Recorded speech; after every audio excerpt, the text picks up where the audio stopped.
EWC Cap, the Sports World Cup. Okay, whatever it is, this is what happened in week 1. We crowned our first 3 champions, which means that we had even more losers. And God knows that I'm a loser. Wait, shouldn't this say that I love losers, not that I am? Can we fix this, please? But what happens when you lose?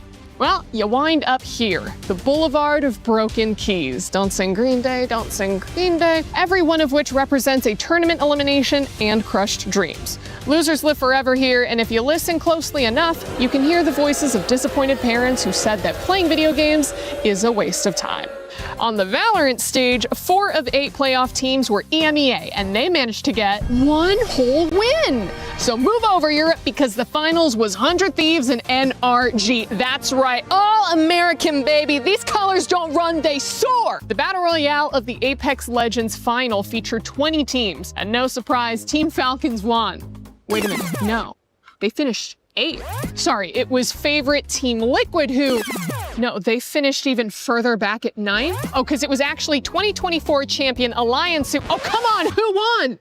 Unlimit? Sorry if I'm saying it wrong, but like most people, I've never heard of them. They beat every top contender to become the first Japanese team ever to win ALGS. This will also help them on the road to winning the club championship. Nope, never mind, that's their only team, and they're not even registered for the club championship. Still, my Japanese heritage is proud that we can produce both esports winners and heated toilets. Dota 2, or Dota Duh, as it's called here, started its first week of play with solid competition from... Sorry, actually, nothing of note yet. I'll have more on that next week. And finally, things were heating up on stage at Fatal Fury Wolf City. And I don't know if you're picking up on the theme here, but Dark Angel fought his way out of the losers bracket to top the regional favorites and get another win for North America. If only the Football World Cup had been so kind. Well, guys, what is happening? 3 tournaments and 3 new champions, no title defense, no favorites able to compete, and all underdogs at the top? I'll tell you what it is, because I've said it before and I will say it again. This tournament is about the losers. See you next week.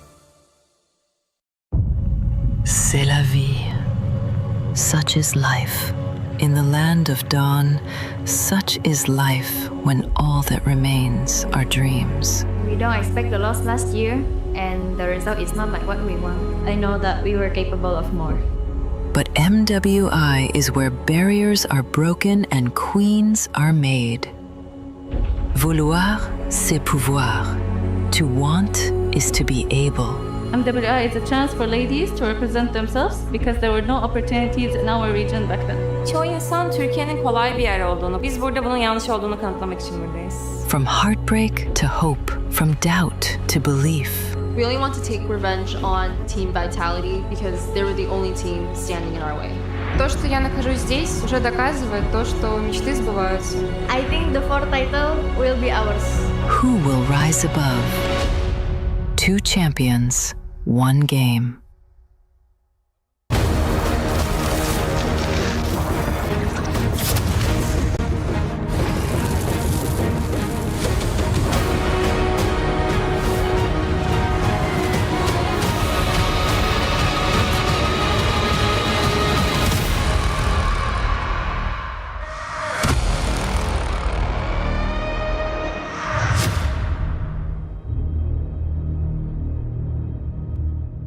Hey, oh wait. Hey, hold on.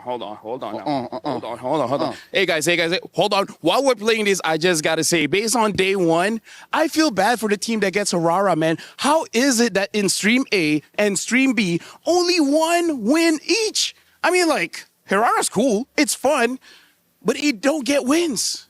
What's going on? You know who didn't get a single win yesterday? What? Tournament favorites, now VPH. They are on the brink of elimination as they face off against Falcon Daisies, who, by the way, I love as well. So today is a very difficult day for me. My heart is breaking, LaFell. I can't believe the previous champions are going through eliminations. I mean, like, we'll see whether they can make it through. But for now, let's actually check back on the recap of what happened yesterday. Hold on. Bro, what? What?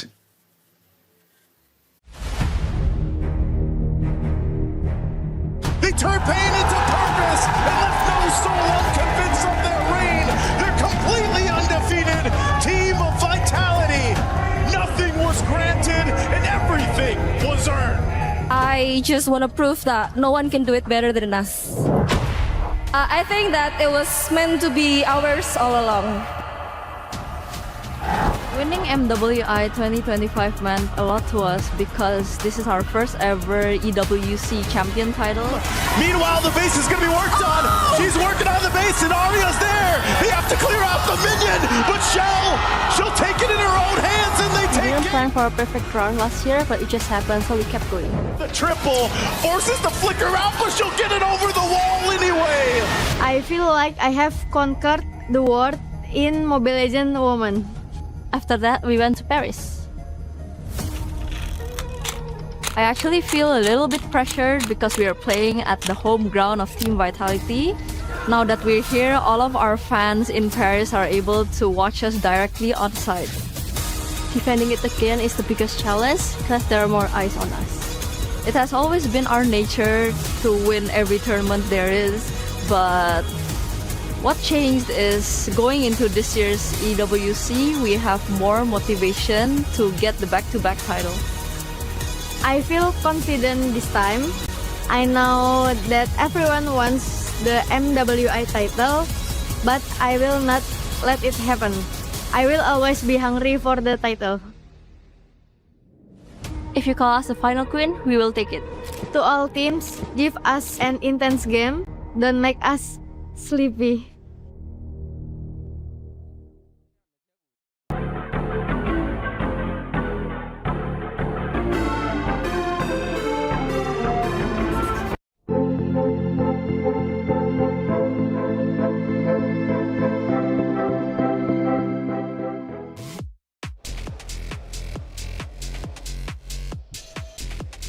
Welcome, ladies and gentlemen, to today's Sports World Cup here in Paris, France. Today is day 2 of the MWI. We're talking $500,000 on the line, and most importantly, protecting your key. Today, 4 teams get eliminated, but if they don't, they continue to move forward to claim that very trophy. We have the biggest personalities here at MWI. These women are ready to play, especially what happened yesterday. We've got Genji, we got Vitality going head-to-head, and even better, 2 up-and-coming risers. Seda is looking insane, even though it's their very first time at an international tournament, but we cannot forget about Galaxy Phoenix causing the biggest upset so far here in day number 1. But with upsets comes the true reality of the tournament. And that reality is that 4 elimination matches are going to be happening today, ladies and gentlemen, after everything these ladies have gone through, from their preparations, from everything that led up to this moment. Unfortunately, here on Stream A, we will be seeing 1 elimination match. And luckily for us, we aren't going to be the ones to say goodbye to 3, because that's going to be happening on Stream B. That's right. I'm Taylor Reflections Noble. I'm getting Q. And I'm Eterna. And this is day 2 of the MWI. Day 1 was insane. Welcome, guys. This is the Bear Bros. We're from Stream B, minus Fell. Alongside me is Leo. Yesterday we had 3 2-0s and 1-1, man. The only stream to have a series that went all the way. That's how we do on Stream B. Here's the thing, man. Stream B, nothing's locked. The meta's open. Maybe except for 1 or 2 heroes. But dude, today we got 3 elimination matches, yo. These are world-class athletes. These ladies have worked so hard to make it here to Paris. But again, the truth is, the knockout stage, we only get 8 teams. So now you guys better stay tuned to Stream B to see who actually makes it through to the next stage. $75 million, 25 tournaments, over 200 clubs, only 1 club champion. The club championship is the beating heart of the Esports World Cup. Over 7 weeks, esports clubs send their players to compete.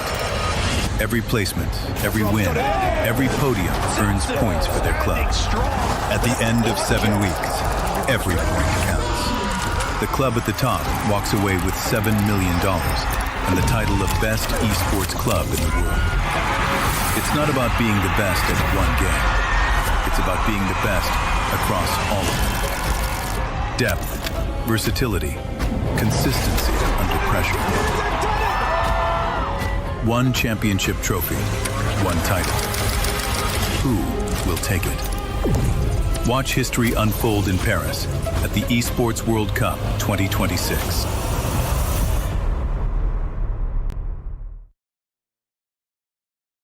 Play is in our DNA.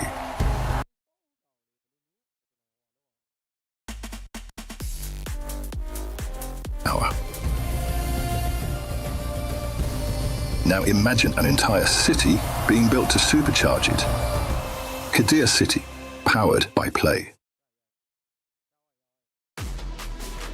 Hey, welcome in everyone to your studio. I'm Taylor, Reflections Noble, joined by Eterna and Gideon. Good to see the both of you. It's day 2 of the MWI, but today is a sobering day. We do eliminate 4 teams. Their keys will be crushed. Therefore, their heart in the competition will be over with, and their chances of winning MWI are done and dusted, forced to wait until a next year. But most importantly, before we get into all the drama, Eterna, how you feeling? I'm feeling actually quite good. I know things are okay. That's kind of a bad way to start things off, but I'm really excited, right? There were so many crazy stories that we saw yesterday as well, and I'm wondering if that will actually push through to today. And seeing that they have 1 life left. That's right. It's going to be heartbreaking, but also warranted. That's it. It's heartbreaking indeed, but warranted. Now, Gideon, the good thing is for our stream anyways, we've got several teams moving forward. However, for at least the B stream a little bit later on, we will have teams being eliminated. Talk me through some of these matchups. Yeah, I'd love to talk about this because after watching yesterday's game, Seda Esports is looking really, really good. And of course, I have an unfortunate personal bias, and I don't usually have those in a professional scene like this, but Team Ray Young, I personally know one of their players, which is why I'm rooting for them, but Seda is not going to be easy. But then we look down, Team Falcons ID versus Aurora Gaming, Genji Esports versus Vitality, which I think everybody is like, who's going to be the mother of tanks at the end of that game? That's right. We're kind of curious, who is the mother of tanks? Does Ashley even still want to be the mother of tanks? During that interview, she said, well, maybe I want a new role. But then again, if she wins, I'm thinking she's going to have something to say about the mother of tanks at the end. This is going to be Stream B, and this is where things really get serious, Eterna. Absolutely, absolutely. We're looking at, players and, of course, teams like the Geltec Cyber team. After such an amazing win yesterday, will they be able to go head-to-head against Twisted Minds again? Jin Chao is there, and I'm really excited. I'm kind of disappointed that we aren't going to be seeing Twisted Minds yet on Stream A, but of course, these matchups are in very, very good hands with our fellow co-casters on the other side. Absolutely. They're going to be crushing it all day over there on Stream B. Like I said, we've got 2 streams, A and B. We're breaking down the action all day long for the MWI. Plenty of matches to get through. Make sure you have it on split screen, 2 phones, however you want to do it. We would love for you to be involved. But let's take a look at our brackets, starting, I believe, with bracket A. Now, for this one in Group A, it has been a doozy. It's been a lot of fun for sure. And we started with a big surprise yesterday. Seda Esports taking down Team Falcons Indonesia. They will go against Team Ray Young to start the day here on Stream A. But it wasn't just them playing. We have plenty more. Yeah, again, there's still a lot of teams that we're not 100% sure whether they've actually found their stride just yet. I mean, Team Falcons ID is a very easy one, but then we start looking at teams like GK Esports, Virtus Pro. They're already on their last life, so if they didn't take their scrim seriously yesterday, they better do it good today. Absolutely. Let's take a look at Group A, or it should be Group B brackets. This one was crazy going into it. We had 3 powerhouse teams to fight it out tooth and nail to the very end. And, well, we started with Genji going against Foot Esports. That one went the way of Genji, who now has to play against Team Vitality, a repeat of last year's grand finals. So I do want to say that this was more of an expected outcome, but I look at that 3rd matchup that we saw yesterday, Galaxy Phoenix coming through over the old champions of MWI, Navi PH. And of course, we had our friend Brigida over here yesterday, and you could see her emotions just really rise to the top. She was trying to stay as professional as she could, but I guess she just couldn't really contain how shocked she was. Yeah, she was shocked, man. We were handing her the mic. Maybe we might do it to you. Why not? We might hand you all 3 mics today. But that would require TRY to lose. Whoa. No, and the more mics, the better. And I'm confident that they will still have a chance. Look, there's still the lower bracket to worry about, right? It's not elimination just yet. That's it. Well, not just yet, but we'll be getting there for sure. Chat, you have a way to get involved. We've got our pick'ems, and look, Esports World Cup is great for this. Scan that QR code, get involved. There's so many different ways to do so. The esportsworldcup.com website, man, just has literally everything you can possibly imagine, from the schedules to the streams to the storylines. There's so much going on, and so much going on into today. Let's set the stage. MWI 2026 started off with some upsets, some surprises. Na'Vi Philippines and Team Falcons ID both got swept in day one. Will go down. Double kill again for Guy making the triple kill. And Galaxy Phoenix showed their experience from playing in the MPL, and Fa's Guinevere was insane. Rianne's gonna be next. She's bowing out Fa, but Fa will get another. And Ashley competing for the Mother of Tanks title. She's back at it this year with a defeat against Footy Sports 2-0. Ashley! Put it in the Fury, good job down! Now for day 2, Team Vitality, the final queens. Can they be challenged a little bit more from Gen G Esports? Top side! What a crazy sequence! So counts out with a circling eagle! Na'Vi and Team Falcons ID both hang on by a thread in the lower bracket. Can they continue their journey here at MWI 2026 here at EWC? Lifting that beautiful trophy in the middle is what every competitor dreams of. So much on the line for this MWI, and this is only day 2 of 5 for this stream. What a day it's going to be. Biggest surprises from yesterday from you two. I don't know, what were we thinking? Because the hero selection was a little bit wild for some. Say the esports, for example, potentially setting a new meta, and we do have a new meta. That was the biggest talking point. Yeah, I know. After the little hot fix that everybody's been raving about, hey, maybe tanks are completely out of the meta, that's not necessarily true, but I think this time around, a lot of teams are trying to find their own identity, and I think that's the beautiful part of MWI, right? Because we look at the men's division, everybody's like, they're kind of boring, not a lot of personality, not a lot of different picks. But MWI is where things get really interesting. I think they're on the forefront of determining what the MSC meta is going to be. And that's what makes it so exciting, because yesterday we saw Kadita on the other stream as well. I think the Farsa, the glue popped up. So I'm excited to see whether this will actually become the meta like you mentioned, or it's just a part of the MWI, flavor or flair. I'm okay with that flavor though. Everybody needs a little flavor in their life. And Rose, by the way, was walking in and just happened to stumble across some of the players about to step foot on that stage.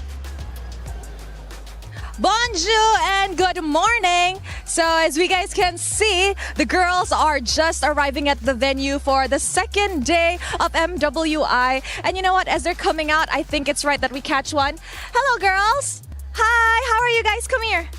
How are you? I'm fine. Are you excited for today's match? Yes, our team is very confident and ready for this game. I love it. You guys did amazing yesterday. Good luck. And good luck. Hi, GK. Hello, girls. Come. Okay, I'll take you. I love your hair. It's red. How are you? Not good. Not good. After what happened yesterday, huh? So how are you prepared today? I guess, well. You prepared well? Are you kind of nervous? No. Not nervous. Not nervous. I love it. I hope you slay today's game like how your hair is slaying. Good luck for today. Thank you so much. Guys, I think we see here that some girls are more excited than some. And of course, yesterday we saw a very awesome match. So I cannot wait for today. With that, let us throw it back to you guys at the studio.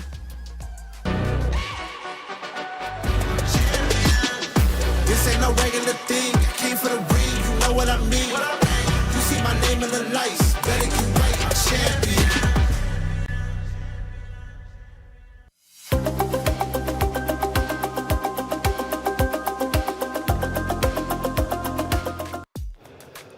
Thank you, Rose, for catching up with the players as they walk in. It always brings joy to my face to see the smile on the competitors, right? They're ready to go. It means a lot for them to be on that very stage competing for what could be the best trophy, right? The MWI trophy, after all. A lot of pride behind that, but let's talk about pride. Vitality. My goodness, as you can see, Eterna's getting serious. Gideon as well. Look, talk to me about it. It's Vitality. It's Gen G. They face off a little bit later today. Yeah, so here's the thing about these two teams, right? After looking at last year's final, you would assume that maybe things are going to be the same, but I actually think the opposite. With how much the meta has actually moved, I really think that we're going to see a lot of great plays coming out from Vitality's side. I'm actually looking at Gen G. How are they going to adapt to it? Because there's a lot of similar plays, but they have their own flavor, their own style, most importantly, their own identity. That's what I want to believe. Like in an ideal world, I know VT is from Indonesia, and of course I want to see them triumph once again. But But what would be the story if Genji are able to find their revenge today, right? That would be the number one thing everyone's looking at. And I think, though, I would actually argue something different. I think Genji plays quite similar. You know, despite the change of Nicolette, obviously Rui has been stepping up as well in the jungle. But I do still think that one of the core members of Genji, which is Ashley, still plays very similarly. Now, I think that is something that Team Vitality can actually rise above in this next matchup. Well, this is, in fact, our Crunchyroll story of the day, the grand final rematch, Genji versus Vitality. Now, going back, getting into yesterday, Vitality played against MIBR, lost, and that second game was a doozy. Went 26 minutes. It was the longest game that we had. But it did bring questions. Even though Vitality won 2-0 against their opponents, should that match have gone 26 minutes? Well, I think that unfortunately it had to go 26 minutes because the way that MIBR Loss's composition is designed, it's heavy scaling. It's all about the later the game goes, the stronger that I become. And unfortunately, Vitality was a little disrespectful towards the mid to late game, which extended the game inevitably. So I would say if anything, Vitality, they got to stay sharp here. Some of these teams, they're not going to let that happen. Well, Genji yesterday also went toe-to-toe with their opponents, and I gotta say, Eterna, for Genji's perspective, when I was watching them, I was impressed by the way they controlled the battlefield, and their games weren't nearly as long as that second game for Vitality and MIBR Loss. That's why they are a decisive team. They are a decisive team if they're able to get their hands on their comfort heroes, right? Obviously, Panda on the carry. We see Sayori also doing really quick work on the Valentina. But again, the one person that I'm still highlighting over and over back in Gaming Gladiators now as Genji is Ashley. 2 times in a row she picked up the Minotaur. 2 times in a row she was able to initiate, counter-engage really well. And that's why everything just really coalesced in these team fights. But what happens if Ashley does not get her heroes? Then you get Sayori, man. You know, how many times did Sayori come in with a Valentina that changed the game? A tech charge upon tech charge upon tech charge from both sides in their matchup yesterday. Sayori having an 80% more accuracy rate and actually hitting multiple targets in comparison to their opponents. But the difference between Vitality and Genji is Vitality knows what it is to win. They've been there, they've done that. In fact, 33 different times, and let's not forget 3 out of the 4 MWIs, they've managed to secure a win. Sometimes as a competitor, you need to know what that feels like. And for Vitality, because they do, I feel it actually helps them keep calm under pressure. Some might argue the opposite. Especially seeing their game yesterday, right? Because they're so used to winning. I could have seen, or I could have sworn I saw a little bit of disrespect from their gameplay, especially in the early games. It was like Fumi Echo was trying to farm as many clips as she possibly could. And in the grand scheme of things, yes, it's cool, but it really doesn't win you the game. But they did win the game, and that's the big thing. While farming clips, what can they do if they're firing on all cylinders? Hey, Rose, we've got our first series of the day about to take place. From what I'm hearing, you got both teams ready to go. Hey guys, for our first match here at Stream A, we have Jessica626 from Senna, and of course, G-Boy from Team Array Young. Hello girls, how are you? Hello. Hello, I'm feeling good.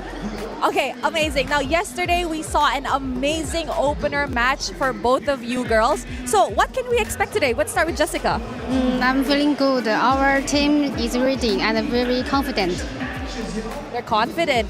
Any interesting draft or hero that will come out today? See the match. Let's see the match. What about you, Chi-Boy? We're also confident. And I think it's really going to be an interesting match because, to be honest, I didn't expect the results from them. And I feel like it's going to be an interesting match. So, Jayo. Jayo. Okay, now I have a question. Since you guys are 1 win away from the knockout stages, is there anything you can say to each other? Feel free to say it in Mandarin if you want. Okay, Chi-Boy first. Good luck, have fun. Jayo.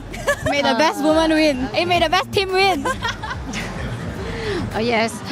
Team Ray Young is very strong, so we need a fight. So, 加油. Jayo is like fighting or let's go in Mandarin.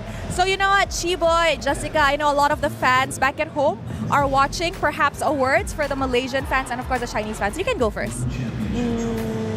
I'm really excited now. So we want my team keep steadily and show my good performance. So my English is not good. I'm sorry. Let's see the match. It's okay. Good job, Jessica. You, Chiboy?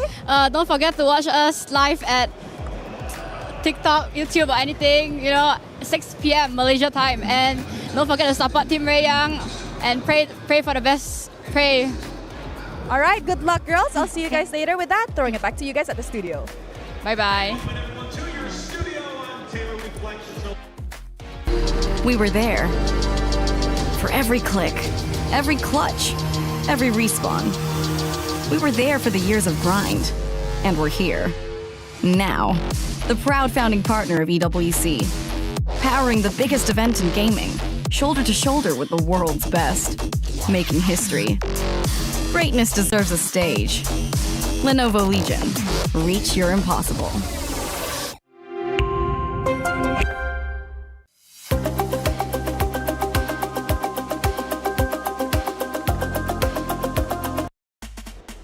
Thank you, Rose, as always, for that great interview. Both teams ready to jayo. It's going to be a lot of fun, and it's about to go down. It's Team Seda going against Team Ray Young.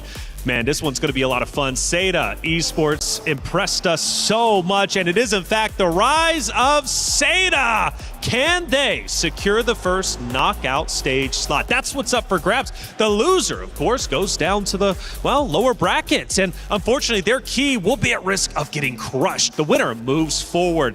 Gideon, yesterday, one of the big talking points about Seda coming in, first big international, right, for China. Now, this region hasn't got a lot of attention in the past. Indonesia has. Now, the question is China potentially catching up to the Indonesian region? And I gotta say, I know it's a big talking point, but I want to throw it your way. Why not start it off quite spicy? Because look, let's talk about it. Seda did in fact beat Falcons Indonesia 2-0 quite convincingly, and they did so in an unconventional fashion. This team was made for MWI, and clearly so in that matchup. I'm glad that you brought this up because we had to do a little bit of digging into Seda Esports, looking at not only just Jessica, but Zoe, Naomi.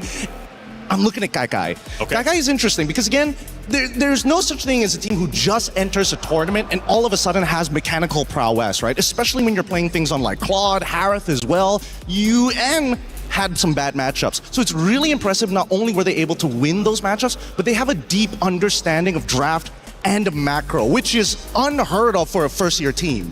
Absolutely, and a first-year team making big waves, and that's what excites me. Seda Esports is looking great. And you know what's also interesting, Eterna, they did it with their sub, right, which is Miss. Miss wasn't there. Fanwa filled in and happened to be the savior. The question is now, who do they actually go with in that regard? Well, I don't know, but it's time to get our first matchup started. It's Seda Esports versus Team Ray Young. So many questions left unanswered. Welcome to Mobile Legends Bang Bang Women's International here at the Esports World Cup. Yesterday, what a show opener it was that stunned us all. In their international debut, Seda grounded Team Falcons Indonesia, a team quite literally put together to challenge the throne. Over on the other hand, Cambodia, we see Galaxy Phoenix with the international debut as well, taking down Navi PH, former MWI 2024 champion, proving why Galaxy Phoenix are the first all-female team to compete in MPL Cambodia, and they're not here to mess around. And finally, the team that everyone was chasing was Swift, Silent, and Precise. With that taking 2-0 off of MIBR loss, they proved that that was just another day in the office for the V-Hive. And now, yesterday, nothing was granted. Let's see what's on today. But remember, we're here in Paris, the city of love. But don't forget, when there's love, there's also heartbreak. So Damascus, show us what heartbreak could potentially look like. Thank you, Cheryl. Yes, these are the keys that represent every single team's tournament life. This represents your dreams to lift that trophy, and only one of these keys will remain intact at the end of the weekend, as I am right in front of the Key Crusher. Today we have 4 teams leaving the tournament. 4 teams will say goodbye, and whenever a team loses, the winning team will take their key and bring it right there to this Key Crusher to then destroy it in style. And let me be real, sometimes it gets quite quite loud. We have 3 elimination matches on the Stream B side and 1 on our Stream A. So do make sure you tune in to both of the streams. Exciting matches, couple to qualify to 2 more and others to stay alive in the tournament. But we are ready for our first match. And I've got my good friend, man like Hollywood's Rob TV on the stage. Rob, what's coming up? Ladies and gentlemen, I am Hollywood, Rob TV, and I have to inform you that is showtime here at MWI at the Esports World Cup. As you have heard, we have 8 matches across Stream A and Stream B, and every single one is extremely high stakes. Either a team is gonna punch their ticket into the knockout phase, or they will be eliminated from the tournament. And as you can see behind me right now, we do have our first teams ready. It's gonna be Seda Esports with their amazing victory, shaking up the world up against Falcons yesterday, going up against Team Ray Young with their big time victory over Aurora. Ladies and gentlemen, it is about that time. Let's get started with day 1. Can I just say, our stage hosts are absolutely incredible. I'm pumped up, I'm ready to go, and so are the ladies on that very stage, doing their last checks before we get into our pick and bans. This matchup means a lot. The team winner moves forward into the knockout stage. For the other, well, Damascus showed it. The key gets crushed if they lose their next matchup. So this means quite a lot. Do you want to be 5th through 8th guaranteed a shot at the championship? Well, your opponents before you, all you got to do is crush them. Going back to it, Eterna, I started the conversation beforehand. Let's start it once again. Fanwa filled in for Miss yesterday. She was incredible. Does she come back today, I wonder? I hope she does. I hope she does. She showed us a very interesting flavor, and I think Renmar over from Stream B also really expressed how he loved the fact that Fanwa picked up the Tigreal. He thinks that in this current meta right now, the Tigreal is such a good pick, especially with the Assassins coming back. There's a lot of groundbreaking opportunities that the Tigreal can potentially target in the game, and there's a way that Tigreal has to try and limit potential heroes. Like cores would have to be able to pick up purifies and so on and so forth. So I'm wondering if we're going to see something of the same flavor as we get into the drafts now, because we do see it online and we already see the bans coming through as well. Well, I do want to pay attention closely to Guy from the side, of course, of Seda. Carrie and Claude was the 2 heroes she ran yesterday and did it incredibly well. Does she come back again? Because the big story here is the battle for the gold lane. Who's going to end up taking it? Because Quinn on the opposite side is also incredibly talented too. So Guy versus Quinn, this matchup means a lot. I think both of them are pretty, as of right now, based on what we've seen in international play that's been live streamed, Quinn and Guy at this point, dead even. This match is going to tell us who has a little bit of advantages, what are some of their strengths and weaknesses, whether it's in the lane or in the team fight. But looking at the way that the bans have been going so far, it feels like Team Ray are like targeting really hard on some of the meta picks in Hirara in comparison to Seda, who is just like no big chunky people. Exactly, and we actually see that chunky person come to play here for Seita. Baxia gets picked up now. This was an argument that we kind of discussed yesterday, Gideon, and we finally get to have you here as well. What do you think about the Baxia in this current meta? Do you think it's still a viable choice? I think that, unfortunately, yes, it is still a viable choice because that passive is really good. Especially when you're trying to like deny people who utilize either lifesteal or even spellbam. Baxia says no. It makes that early game more devastating when you have your whole team behind you. It's just that the nerfs made sure that, hey, Baxia, you can't do it by yourself anymore. But what do you think? I mean, it looked like the Baxia was either like slowing down in terms of that early game. It feels like the pattern just really isn't the same as it was before. I mean, it's not a crazy taxi situation, right? It's now, hey, I actually have to, have some downtime in the jungle before I come back out. And not to mention, even more so, coming down to the changes to the buffs specifically. So unless Baxia steals away a big buff, ideally the orange buff from their opponents, then they've got some options. But now we're also seeing the setup with Yves and Carrie. Seda, they did this yesterday. It's an honest-to-God draft. And now Claude from the other side of Team Ray Young. I like this response because it's a direct counter to Yves. Yves wants to ult and stand still.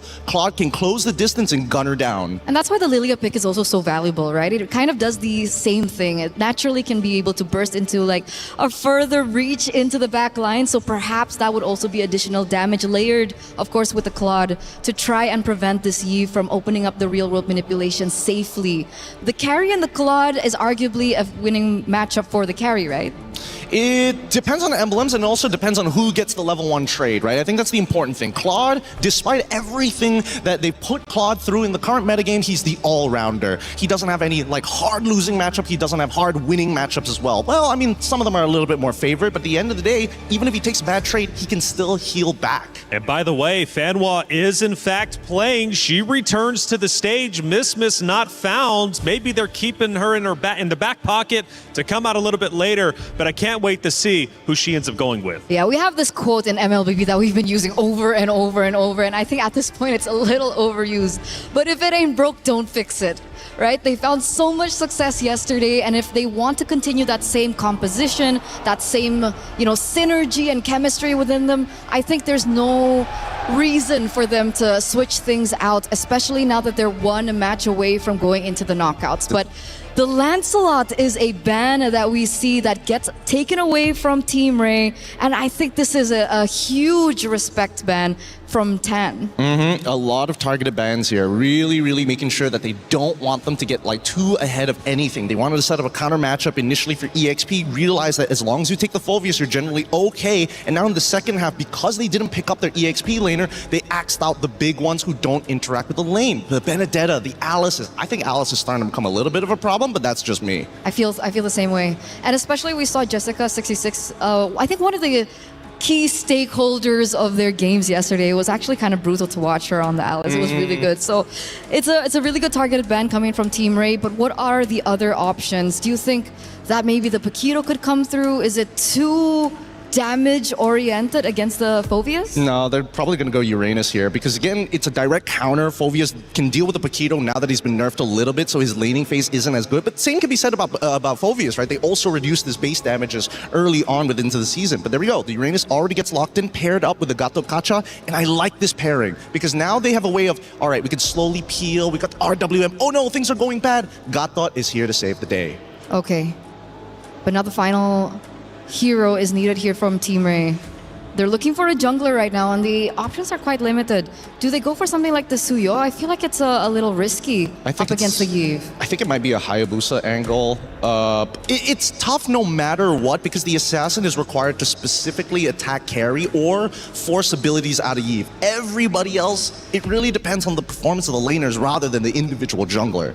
Okay. Wow, never mind. I take it back. But it's going to be an X-Borg. This is actually a very interesting pick because if I recall from the qualifiers from Team Seita, it was actually them picking up the X-Borg into an enemy tank jungler. So the X-Borg comes through here, and we know that the X-Borg back in the day used to be the quote-unquote counters towards these really tanky players in the jungle. This reflects how confident they are in specifically Quinn to carry this game because that X-Borg is going to deal with just the front line. If he gets into the back line, he's just lucky. Well, it's our first matchup of the day, the first map of the day, Seita Esports versus Team Ray Young. They both love to push the meta. On the one side, you got Seita Esports representing China, trying to go the distance and show they belong here. But for Team Ray Young, they also want the same. Let's get map one started. Athena Mirko, take it away. Welcome to the Land of Dawn, folks, for match number 1, the opening. How you doing, Athena? Smash them. My name was actually Athena until today, but I'm willing to be Athena for today because it is going to be an intense series of matches, and I believe she experienced it firsthand yesterday. This time it's pretty much going to be the same. It's an upper bracket semi-finals to start off this day between Seita and Team Ray. So far, looking at the drafts, honestly, it's solid. It's just so interesting to see that both these teams, they were able to get a win yesterday. Obviously, for Team Ray, it was in Stream B, and now we get to see them in Stream A go head-to-head. Seita, obviously, taking down a Titan in Falcon's ID just yesterday, trying to bring the momentum to replicate the same result today. Yep, everything that happened for Seita yesterday felt so fast-paced, and it's a surprise to think that they were able to accomplish that against a team from Indonesia who for the longest time have been very dominant in terms of the female MLBB competitive scene. Quick check on the emblems here. The Bargain Hunter for Name. Just want to snowball all the way. It's all about the poke early on, especially on the Yve up against Tan's X-Borg. It's a risky choice, honestly. They're going to go all in on Fanhua, it seems. Yep, they're trying to go for the early invades. Now it's Fanhua who's slightly low on HP, gets knocked back, but there's Revitalize to help him survive. The last Insanity, though, is not going to let him through. That's first blood for Team Ray. It looked a bit odd at the start there, and then a double Revitalize came through, and then maybe you could see a little bit of what they wanted to do. So, So actually still wants to find more. It's Tan who they're possibly trying to target for the trade. But I believe that he is going to be, or she is going to be okay before this first turtle starts. Seda have pretty much positioned themselves around it, though, despite that early loss. Big resource burnt out already. Jessica unable to get the XP crab.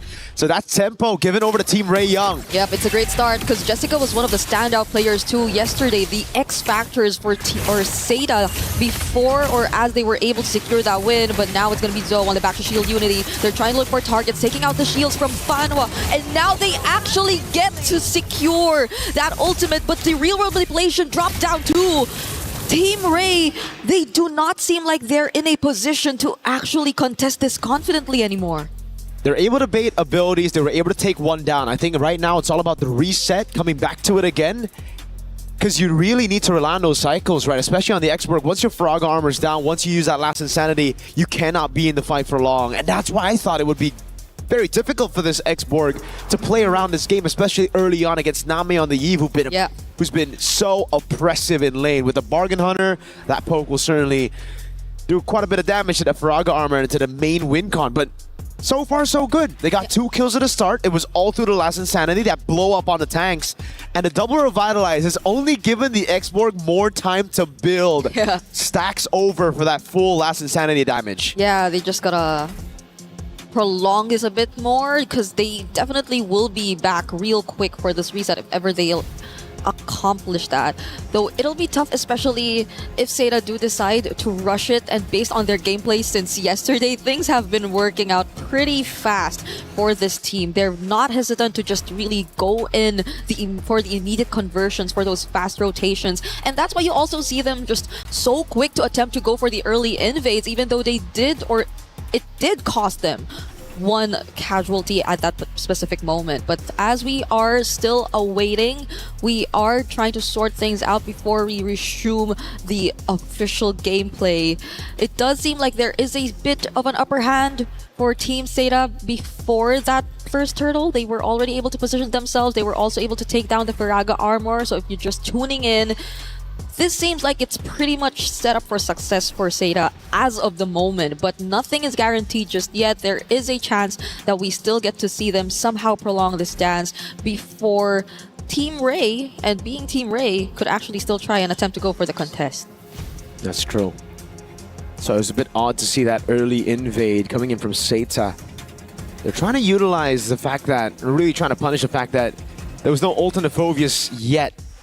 But it wasn't enough, really. Yeah. Even with double Revitalize, they just also lacked a ton of damage. And I think it was also the lack of synergy, because Jungle Man wasn't there. Boxer was too far away. Only got 4, then started the Shield Unity, and then got in there late. Was able to get a camp out away from Tan, but other than that, it was just actually just a waste of Turtles' Poissons over for Turtle number 1. Now, we do have a pause, ladies and gentlemen. Please do be patient with us. We're going to, solve this ASAP. ASAP. Let's talk a little bit about yesterday's games, though. Both of them were very impressive, right? We did, the panel did mention, no miss, it's Fanhua who's taking the helms. And so far, Fanhua has been fantastic. Yesterday on the Tigreal as well. There's been so many crazy moments that Fanhua has been able to get against Falcon's ID. Yeah, and I think it was also one of the first few games we actually saw the Gatot Kacha eventually come back, because it was also mentioned a couple times that it's not like the Gatot Kacha was really out, but we barely get to see him played anymore in the roam. But I guess there were several changes that took place in the recent hotfix. One of the first few users again being Fanhua, but even to this game that we're seeing right now, we're seeing it picked up, and a lot of the more tanky options too, since I feel like there has been so much attention towards how they really wanted to limit the assassin jungler options. Now they're being forced to see the likes of even the X-Borg in the jungle, which again, so far we do feel is a bit difficult to pull off, considering that even when it looks, or even if you look at range, there will be a lot of ways for them to just poke and take away the Faraga armor.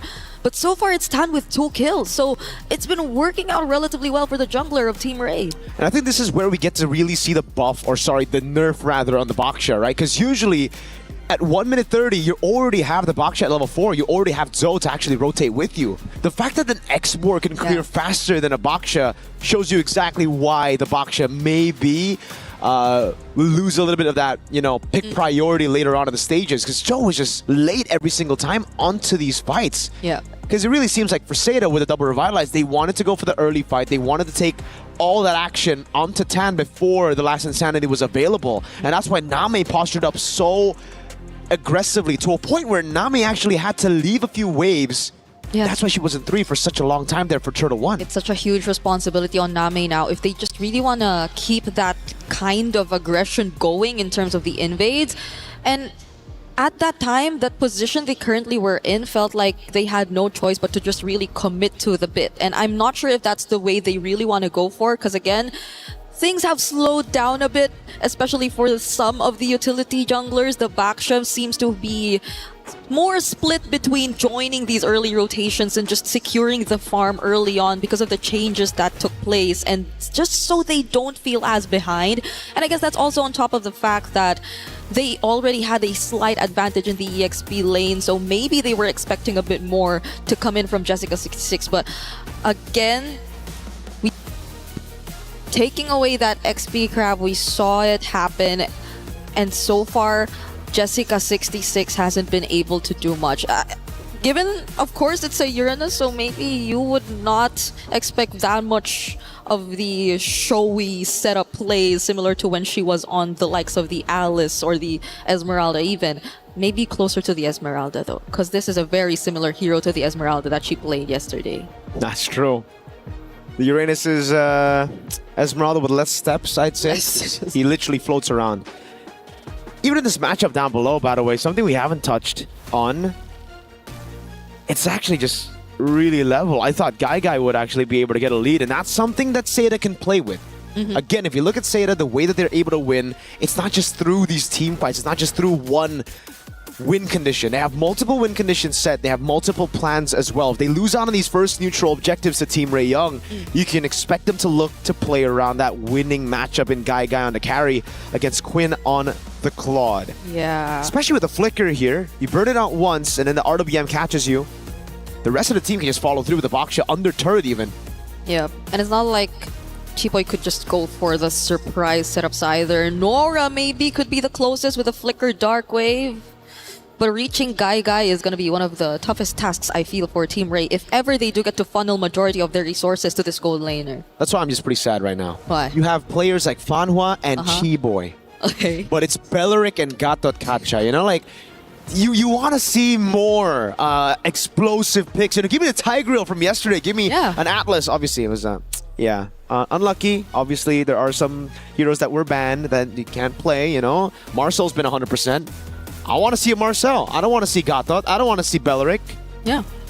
But it seems like Marcel's one of the first few roamers that you just see gone. It's always banned first. You can't let him through. Yeah. And I feel like that's gonna disrupt so much, because majority of like the female teams that we've seen at least play in the first day of MWI 2026 have been very heavy on team fighting. Like even now, even in this game, you see them really start strong with an attempt to just go for the invades and the disruptions, and eventually you do see early deaths and early kills here and there. So I feel like it would really disrupt so much of what they really want to accomplish. Yep. We are taking a bit of time, but we want to make sure everything is set before we proceed, because this is no joke. It's an upper bracket finals. It's actually a qualification match if you think about it. It's a qualification match. Yeah, you get to top 8 secured if ever you do get past this best of 3 series, and you do not want to go down there. Oh, Chiboy's serious. You see that? Yeah, glasses off. She's usually all smiles. She had a very funny interview yesterday on Stream B. Every interview with her is a funny interview. That's true. She's just a very funny player, you know? Not in a way that's bad, you know? It's like she's funny in interviews, all right? She's charismatic. There you go. Yeah. Tournament bracket, though. Let's take a look at this again. Just for you guys back at home who maybe missed a few matches of day one, Seita Esports were able to upset Team Falcons ID with a 2-0 sweep with Fanhua on a tie grill. Team Ray Young doing the same against Aurora Gaming. It's a clean sweep. And it was just all around clean sweeps for Group A. Geltech Cyber Team. We got Kyoe going ham with the Hirara and the Hayabusa, showing exactly what the assassin meta looks. And in all the other games, it's mainly Bakshas here and there. There was a Ling. There was a Ling yesterday. Yeah, we also saw the likes of a 1-1, a Kadita played yesterday. Twisted Minds, though, that was a signature Chin Chow, so I kind of like understand why they wanted to play Dude, the 1-1. I'm so confused with the meta right now. Like, I don't know if it's just an MWI meta. I don't know if it's like comfort picks for some of these teams, or if everybody just has lost the plot. Now it's just every woman for themselves. There you go. Genji also taking a 2-0 win against Foot Esports. Vitality with a very surprising struggle up against MIBR loss. That was a long game in game number 2. And even in game number 1, there were glimpses of brilliance from MIBR loss. Glimpses of maybe everybody else catching up to Vitality. Yeah, I think it's more of that rather than us just seeing a different Vitality or a different version of the more powerhouse teams that we consider quote-unquote overall. Because like even for the newcomer regions that you would consider, this is Seita that you're talking about right now, putting Chinese MLBB on the map.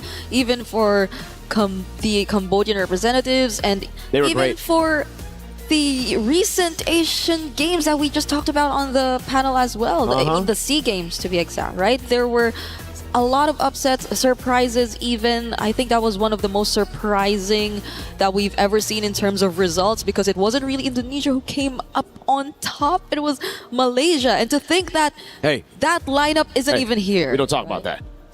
Eternal said the same. Why is it always like this?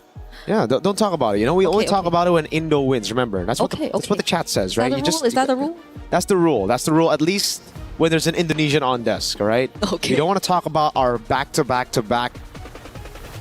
Is it 4 times now? Second place finishes at M Series. We don't want to talk about that. No, okay. We don't want to talk about getting grouped in MSC 2024, about not reaching top 3 in 2025. We're not gonna touch on that. Do not touch on that, all right? No, we're... But maybe this time. Well, you know what? Not maybe. We will.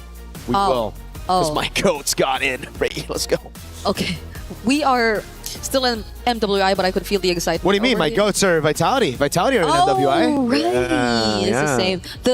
Your go-to... It's a very easy fallback for me, you know? Like, if everybody's like, oh, dude, your team never makes it to an international. I'm just like, dude, take a look at my women's team. Vitality's doing great. They are. They're like the greatest women's team of all time or something, you know? The team to beat. You remember what they Nothing said? crazy, just... What did they say? In their first interview, like during day 1 yesterday? Yeah, the video that they played again today? No, where it's like, just please give us a fun match and don't make us sleepy. Don't make us sleepy. That's dude. what Vivian said, but that's Vivian, you know Vivian's personality. I mean, Gideon did shout out the men's division just yesterday, saying that our women players have much more personality than a lot of the players that we have in the... We don't have players in the men's scene. We have robots who sometimes decide to show emotion, right? I'm a fan of those players who actually have those emotions, but I agree with Gideon. The women's scene, way more progressive in interviews compared to the men's scene. Yeah. They're dancing, they're shushing, they're you know? Shushing, they're making fun of themselves that they're not able to press buttons, and what else? The last time I saw Ton in International was Carl Teasy doing a shush to Onik, you know? And it was last year. Maybe it's So just long ago. EWC. Maybe EWC creates an atmosphere where you're like, yo, you know why? It's because they're face-to-face on stage. Oh yeah, you get a bit more of their personality. Yeah. And they literally are facing each other, because even if you look at their setups currently on stage, they're like slightly diagonal, but you see who their lane matchups are. Yeah, like you face to see, face. after maybe making a play, maybe a solo kill, you can scream Sokolil over to your opponents. You could be like, hey, I got you. We saw so many of that yesterday too. And even the frustration, or even how they get to celebrate their opponents' wins, especially for MIBR loss. Like, that was one I will not forget because I saw La La Land. By the way, we're all happy to see her back. She finally gets to return to the MWI stage from way back, being part of 2024 DreamHack, but she was clapping her hands for Vitality, and very much so. They deserve to just smile after that game because they showed up such great performance against the team to beat here in MWI. Like, they got the record for longest game, I believe. I don't know if we're able to ever top that here in MWI. 26 minutes and 48 seconds long. You timed it? No, I checked it right here. Oh, I thought you timed the pause. Sorry. Okay, it's the game time. My bad. I lost track of thought because I was looking at the conversations that Team Ray Young were having, dude. Chiboy got her glasses back on. She's locked in earlier, and now she's locked back. Do you think off. Is it a lock-in when she takes it off, or when that's she the puts thing? it on? That's my question. Because there are players who also tend to do that in the Philippines, like Super Friends. Like, there are times he has. You know what? his Super glasses Friends, the glasses are like for show. It's like a fashion thing, you know? think so? Yeah, he's drippy. I think they are graded. Maybe we can double check. Maybe you can ask him. Nah, it's always better to assume. Okay. Therefore, in Athena's words, swag. She said swaggy play yesterday, right? Shoutouts to Athena. She said swaggy play? Yeah. When was this? Match 4? It wasn't with me, no? Probably match 4, yeah. Because in 2026, swag? Yeah, we told her. Eterna loved it. She loved the term swaggy play. I think it's a 30-year-old thing, you know? Maybe if you're 30, you like swag. Are you saying she's 30? No, I think it's... Maybe. Dude, she's pointing at us right now. I don't know, man. It's very scary. We're talking about Athena. We're talking about Athena. Not Eterna. Not all right, Eterna. Athena. She's pointing at us. I am scared. No. You're scared. It's okay, right? It's him. It's him, not me. Not me. We're friends, okay? Oh, she did it. She did a band gesture. That's a band gesture in MLBB. I can't believe she just did that. We're still waiting, ladies and gentlemen. Please do be patient with us right now. Chat's loving it. At least chat's loving it, you know? Loving what? The banter. Oh, really? You're on MLBB Esports. See, I'm on MLBB. Oh. I see you guys here a couple times. Interacting with them. Like, even Eterna one time, I saw her just chatting with the people in chat. That's so unprofessional, bro. Chatting on broadcast. No, she wasn't activated then. Oh, well, you know, I would never. What the heck? What? I just said you did too. Oh, no, that's like my moderator, dude. I got Cloudy working double time, you know, at home, just on YouTube chat. Hello. She's downloaded my personality. Now people are questioning. Okay. Questioning what? Hey, don't read it out loud, please. I do not want to see that gesture. It's a question. You maybe guys want to open up chat. It's a question, you know? Don't read it out loud. Don't read it out loud. I'd love to. Someone said, yeah, right, Miracle. At this point, we're reading chat, bro. Right? I mean, someone said hi, Brig. I don't see it in my chat. We need. What do we need? We need casters brawl. I mean, this is literally. Wait, they're doing rock, paper, scissors. Wait, what are they doing? Rock, paper, scissors, shoot. I can't see the other one. Okay. Yeah, same. I wish we could see both sides. So we could, like, at least cast. That's true. Yeah, but why is there someone in the middle, though? That's a ref. That's the ref right there. Okay, they're slapping each other. See, in the this hands. is what you say when you talk about personality, right? Dude, none of the men's team have this. They're all so locked in, and like one guy's obsessed with King Bob or something. What's the most we've seen from the men's during a pause? Like, I've seen one of the players like from MSC. I think he like messaged some other streamer in game, and that streamer opened the chat while streaming, and she was surprised. Oh, I think the message was ALABYU. None of you guys know. I thought we were talking about like pauses, like things players do during pauses. Oh, during pauses. Yeah. All right. Our players just they joke around sometimes, you know. Do they? Yeah, in Indo they joke around. They have a blast. Some lean back and sleep. Can you close your eyes during a pause? Wait, is this a three-way rock paper scissors game? Because they're doing it now 1v. I swear it was a 1v1 earlier. Now it's a 1v1. Like it's a No, but they're doing free-for-all. something else. Like they're putting their other hand down. Isn't this like one of the? Dude, I got no clue what this game is. You know what this game is? Because we have some versions of this in the Philippines where you like put your hand down or like You smack tap it the and you hands? smack it when you lose, or I'm not sure if that's the same or Is they this have what they something. did back without phones? I just play MLBB. Same. Same. I mean, Same. I love that Gideon's. Dude, I'm just constantly looking at Gideon. That guy is my Were you guy. expecting dude. an answer Dude, from no, them? I just want to see a reaction, and I always see a reaction from Gideon. That's my boy. That's why he's my father. He made me in a vat, by the way. Long story. Long story. Yeah. You have a lot of like fathers here. No. Is Naisu not? Naisu is everybody's father. That's true. He is Father Naisu. So many. Okay, now it's a three-way rock wait, paper it's a- scissors. It's a 1v1v1. Oh, she has to be out, right? So After that, how does that work? If you're the only one who's different, then you what? Do you need one, just one, to counter you, or both to get out? I have no idea. We have to ask them. Chat, maybe chat. knows. Chat. Does anyone know? Mirko's also a what? What? I had no idea you were planning to do a Hirara cosplay. The Claude is a pretty good pick. Against the carry, it's all right. Yeah, weak side. You know, you can just play around. You can just go over and rotate around. Lilia is really good at playing in mid, just clearing it out. You know what? All of a sudden, I want to stick to the game. Just be professional, Brig. All right? Be Let's stop. professional here. Do we stop? Do we stop? They're suddenly. Be professional. The phobias. Bringing Talk about us- the yeah, talk about the picks. okay. Talk about the picks. You know. Talk about the picks. What else have we not touched on? Sanford. What? Huh? Huh? Huh? What? Can I ask for help? Can I ask for help? Like help from like Gideon dancing on the stage or something? Dude, we need. What is that dance? It Look at turned us- that dance! I don't know what that I don't understand. They seem so happy. What? No, they seem so happy, bro. We're Must have serious been the now. win. Can we not? Yeah, it's the win. It was. Oh, we're back in the game. Turtle number 1, not taken just yet. Seda. Oh, black shoes from Miku. All right, that's it. So they weren't able to reset for the turtle, it seems, and they just reverted back into farming for their own objectives, as Seda were very quick, as expected, to just secure that objective for themselves. So there's a very slight lead that you're seeing as of the moment. Nothing too significant still, though, but it's great because you're seeing them just really hold down their individual lanes and make sure that the matchups are going well for them.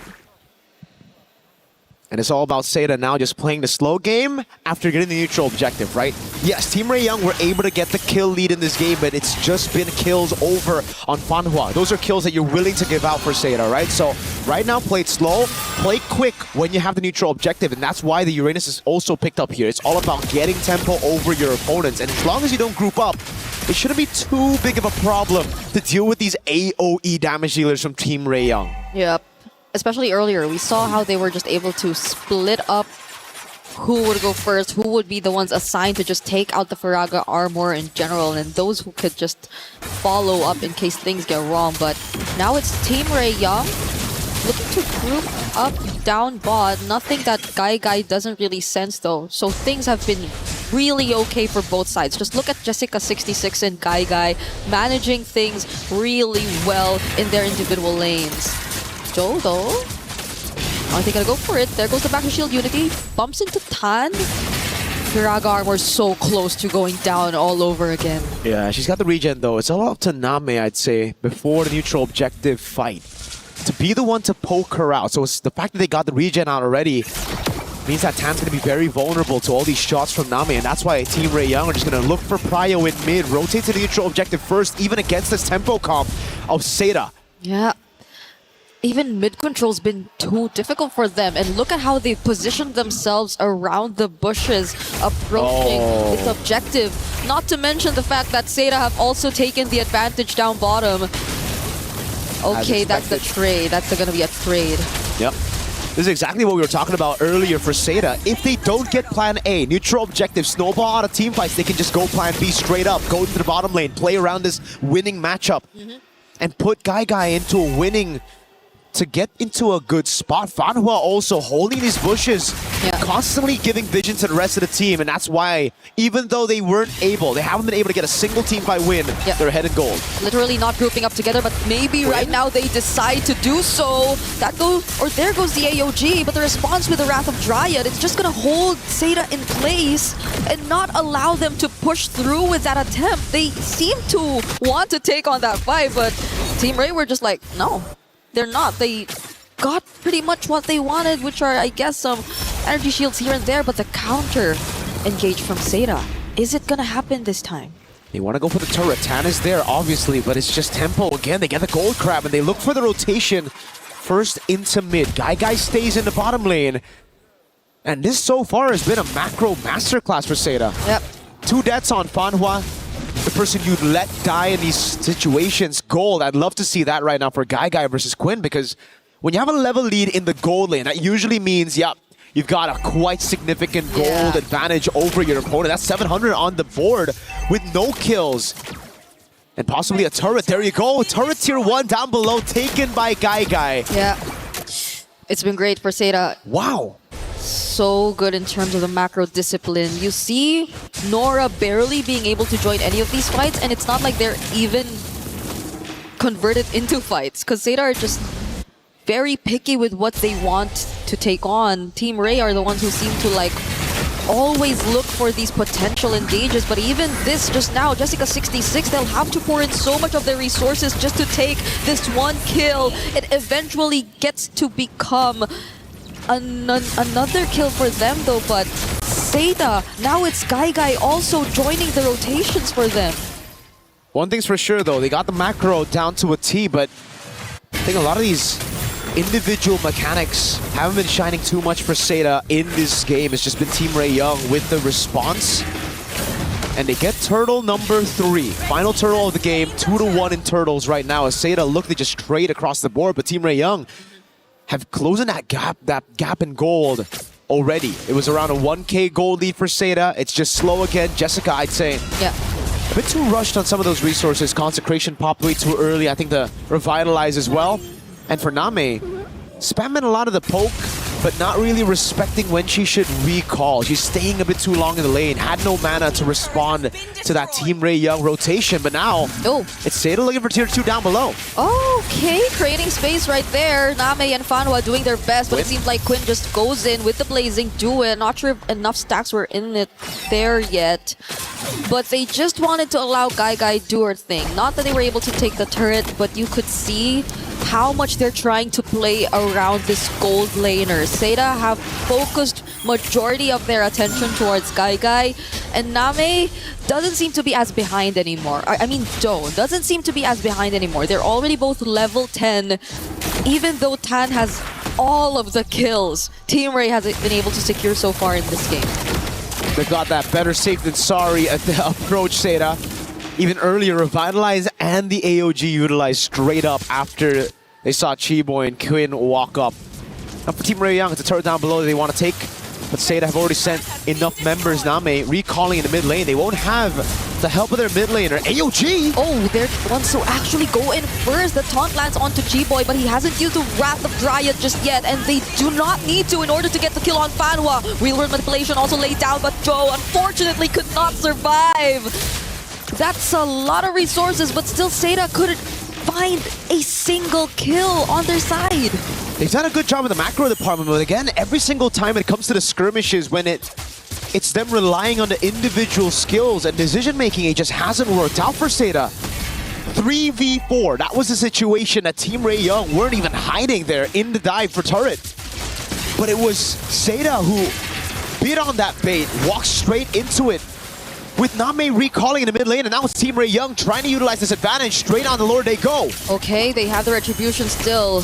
And right now it's going to be Zoe trying to go in for the drive-by, but they're not going to be successful in doing so. The knockoff from the Dark Wave as well, and the taunts keeping Zoe in place. Quinn going in with the blazing duet. Only trying to go after Name, but Guy shows up and they decided to not push through.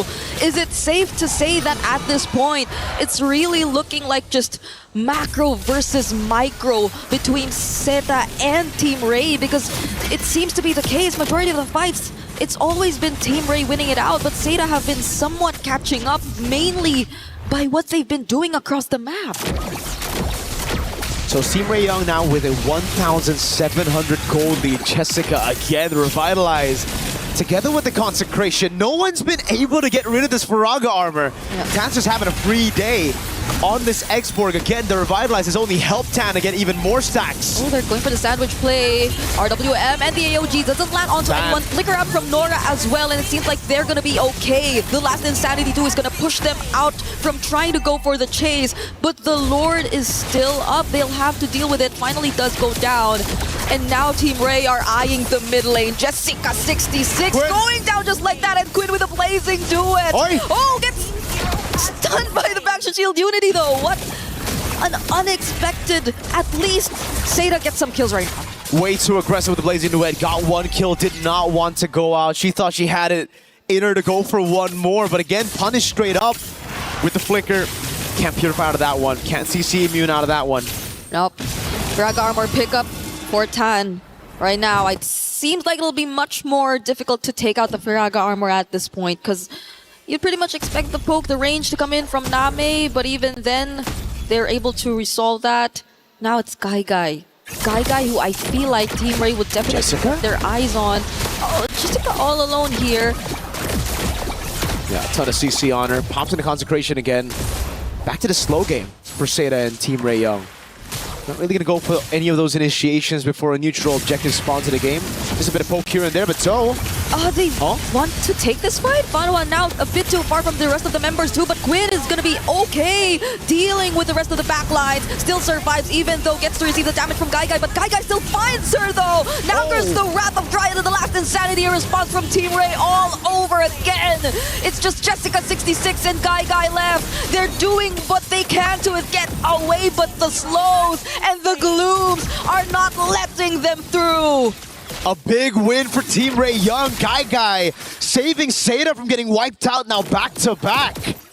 It's just the attempts from Team Ray Young reacting to the moves of Zeta. It's them who are actually walking up instead of utilizing the poke from the Eve. And you can see it all over here again. It's just misplaced AOGs, not with the RWM, and they pop the RWM way too early. They're playing this composition like it's an all-in comp when in reality they should be trying to get rid of the Faraga armor first. They should be the ones playing it slow, and it's Team Ray Young who on the other hand have to try to play it fast. So now it just everything is falling under the win conditions of Team Ray Young. It's all up to Guy to turn things around as we get into the live view. All right, here we go. There's a Lord fight happening right now, but it seems like even before we get to that, they already take one down from Zeta. It's gonna be a 1-for-1 trade so far, but Quinn going in once again. Does he have enough damage? Not enough to take Guy down. Top base turret, the minions are doing work. It'll get a base turret up top despite the trades happening. It's a 1-for-1 roam for XP. But now Jessica has to go back. They can't go for the Lord. And now it's Joe on Miku. Oh, all alone. Guy will be there too, but it's 1v3. Still, they do find the kill on Miku. And that's gonna be enough. That's all they wanted before this next objective. And now it's a burst. Guy still has half of the duration of the ultimate. Goes straight for the Lord. Tan's getting zoned away by Name. Zeta. Whoa. It's actually Zeta who secure this Lord. After multiple back and forths between Team Ray and Zeta, those team fights which seemed like they were really well punished by Team Ray, now it's Zeta turning tables, and that's the real world manipulation they used just now, but at least they have the Lord on their side, so they will have another chance at taking much more map control. But are they willing to fight even before the Lord actually gets here? I'll say this though, when it comes to wave management, it hasn't really been Zeta's strong suit. Down below, they're gonna lose a base turret for free again. Both the side turrets for Zeta have fallen to minions. And now it's Team Ray Young, who, if they are able to defend, will have an advantage for the next Lord. Yep. It's the far lane this time around, and the base turret down below that they took. It's gonna take some time for that Lord to eventually make it to Team Ray's tier 2 turret. And before it even gets to that point, I feel like they've already managed pretty much majority of their other waves, so it's not going to be as big as a problem for them. Seda still, though, making their presence felt, but I feel like they definitely have to address this wave management issue. But instead, they're going for another team fight attempt, possibly pick off onto Tan, back to Shield Unity, but they already have the immortality on their side. San's already forced out 2, and they successfully take that tier 2. Look at Quinn up top. Pushing already. They noticed the mistake from Seda, always grouping up for team fights. They call it to fight! And they're gonna commit to this fight. No one's being sent back home! Jessica. Guy finds a kill, but Team Ray are trying to hold them in this place. No one's able to recall. Joe finds another kill, but it's a double for Guy, and it's only Jessica66. Quinn's on but it. Quinn doesn't care! Revitalize already popped! But the minion goes down! And I think Seda will be okay and will get to extend this game. The dives here for Fanhua. Immortality down already. Guy's gonna go in again, and that's gonna be under turret going in. The Dark Wave lands on both. He's not gonna survive this. Name and Guy are trying their best, but there are only 2 members of Seda left trying to attempt for the siege. They'll have to reset, but at least they take away that purple buff. This is a slugfest. Team Ray Young, they want it to be a slugfest so that Quinn can just go for the end, but Jessica, aware, noticed the push, went into the purple buff bush, recalled straight out from there, and was able to clear out the wave in time while doing damage to Quinn.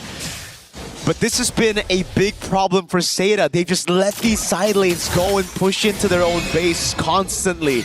They have to remember that Team Ray Young have so many threats when it comes to backdooring, when it comes to going for those segue plays, especially when the Lord's up. These waves are going to be building up. It's a base turret. Even if you deal with it like the way that Jessica's been dealing with it, it's still going to be pushing back towards your base. So you're going to have to constantly send some people down, or you burst the Lord before Team Ray Young can utilize this advantage. Honestly, Jessica66 will have to do so much. Given that, Random Giant forced out, Keyboy getting bursted down. Nami actually picks up the kill, and they don't fight any trades whatsoever. Look at Quinn. Look at Quinn, all over again. Jessica has no choice but to stay in base just to anticipate these kinds of attempts. It's a 1v1 every single time. XP versus Gold inside of the base. The minion's already down there. Seda, go on Lord. It's a desperate rush towards the Lord for Quinn, but I don't think she can get there in time. It's a free Lord over to Seda. They're not going to be able to contest. Name gets left behind though. There's going to be Nora going in with the Infernal Pursuits, but Guy's just throwing a bit too much of damage. Quinn is back, but Jessica is here to guard. Sandwich maneuver. Joe's trying to go for the pick. Quinn, no flicker. Oh. Do they know where she's at? That's the question. No, they don't. Quinn gets the recall safely. And again, it's Seda who are able to secure the Lord, but Team Ray Young still have control over the side. I don't know, the first time, I like what Quinn was doing. It was unexpected, but doing it 2-3 times, Jessica's gotten the read and the team desperately needs a damage dealer. Without Quinn, it's just Mikuli left to deal damage alone, and you can already see how it has impacted the rest of the team. Keyboy hasn't had the best of times, just being a frontliner, taking the single target damage of Guy. Yep. The burst was felt. Look at her now once again, and the real work plus the AOG! Laid down together perfectly, but it seems like Team Ray are able to fight this under the turret. They're not afraid to take them on, and that's going to be 2 kills over to Team Ray. Very unfortunate for Seda. They had the Lord, but they were baited into a fight by Team Ray Young. And a quick punish followed. Now it's Team Ray Young looking to knock on those base turrets. The final one in the mid lane, but they have to still respect the Lord. It's Miku sent below to deal with this Lord. She should be able to deal with it as the rest of the team just goes for the Grand Theft Purple. It's Guy actually, no? Okay. Okay, she got it. Yep, they're gonna be okay. Tan has her own purple buff in her hands, and the Lord is gonna be dealt with in just a bit by Miku all alone here in the bottom lane, but things have been a bit weird for both teams. I feel like it's somehow getting to them too, that we're reaching the 20-minute mark, and a lot of things are going to be much expensive, especially if you get taken out at this point. You will be having longer death timers. You see multiple immortality pickups too, but what is going to be the main task at this point for both Team Ray and Seda? Tan will not be as easy of a target to just take out the Firaga armor from. Guy too is 603 and doesn't seem like the best possible option if you just really want to go in for those pickoff attempts because you really have to fight them head on through team fights if you're looking at the composition from Team Ray. So at this point, Gai's just completely online, on top of the fact that Namai just picked up that holy crystal. It's all about the late game now. Equipment built up, and we know when it comes to the late game, it comes down to how they're able to also utilize the macro. Though it's strange to say, Seda have shown really good macro this game. The fact that they've left open those waves in the bottom lane, that's an exception. But now it matters the most as to how they deal with the waves incoming. If Quinn... wait a second, Joe just went in. They're fighting it here, not even near the Lord Pit. The Revitalizers are being forced out yet again. The AOG just nearby, already forced to pop. But no one's going down just yet. A knockback onto Fanhua. Has the immortality, is going to be okay. No one goes down in that exchange. And this is quite beneficial for Team Ray Young if they're able to recall in time and get back up here, because the wave in the bottom lane is pushing towards Seda. And we know a common trend, Name getting the poke down on Tan, and she doesn't want to recall. What? Wave up top, pushing in, wave down below as well. This is where Team Ray Young make their moves. Seda are already starting the Lord. Oh, flicker forced out of Name. Miku2 going in alongside Quinn, but he gets bursted down. Fortunately, he has the immortality, and the rest of the members of Team Ray are going to catch up. Black Shoes already popped by Miku as well, but near the Lord Pit, Fanhua falls down first. Last Insanity coming in from Tan. Name still alive and fights Nora, but goes down too. Next, after Gai pops her own immortality, and it's looking to be a near wipeout for Seda, and Team Ray might not need the Lord anymore. They had to fight that one 4v5 because Jessica was sent to deal with the waves. Bot and top all pushing in. Now you add another wave in mid and 4 Team Ray Young members. It's a 1-0 in favor of Team Ray, closing out that game after 20 plus minutes of back and forth between macro and micro and team fights who did not look like team fights, but eventually they still got the win. It took them a while to get that though. You gotta respect the minions. We're gonna throw it over to Damascus to take it from here. I mean, absolute insanity in our first match of the day. You cannot make it up. That was back and forth too. At the beginning, it was looking like Team Ray was definitely about to cook up. Seda showed exactly why they got that big old upset yesterday, but at the end, Ray able to close it out. Hey, that's what we want, man. 20 minutes long game to open the day, close as well. The big upset from yesterday, from Team Seda is not continuing on that momentum right now, so there's a lot to talk about behind here. We see the players coming behind. Yeah, there's going to be a strong briefing. You can kind of feel the energy radiating off right now, ladies and gentlemen. $500,000 on the line in this event, and of course in this specific match, knockout phase qualification. The pressure is at an all-time high, and of course the level of gameplay is too. Ladies and gentlemen, we're going to go ahead and send it back over to our desk.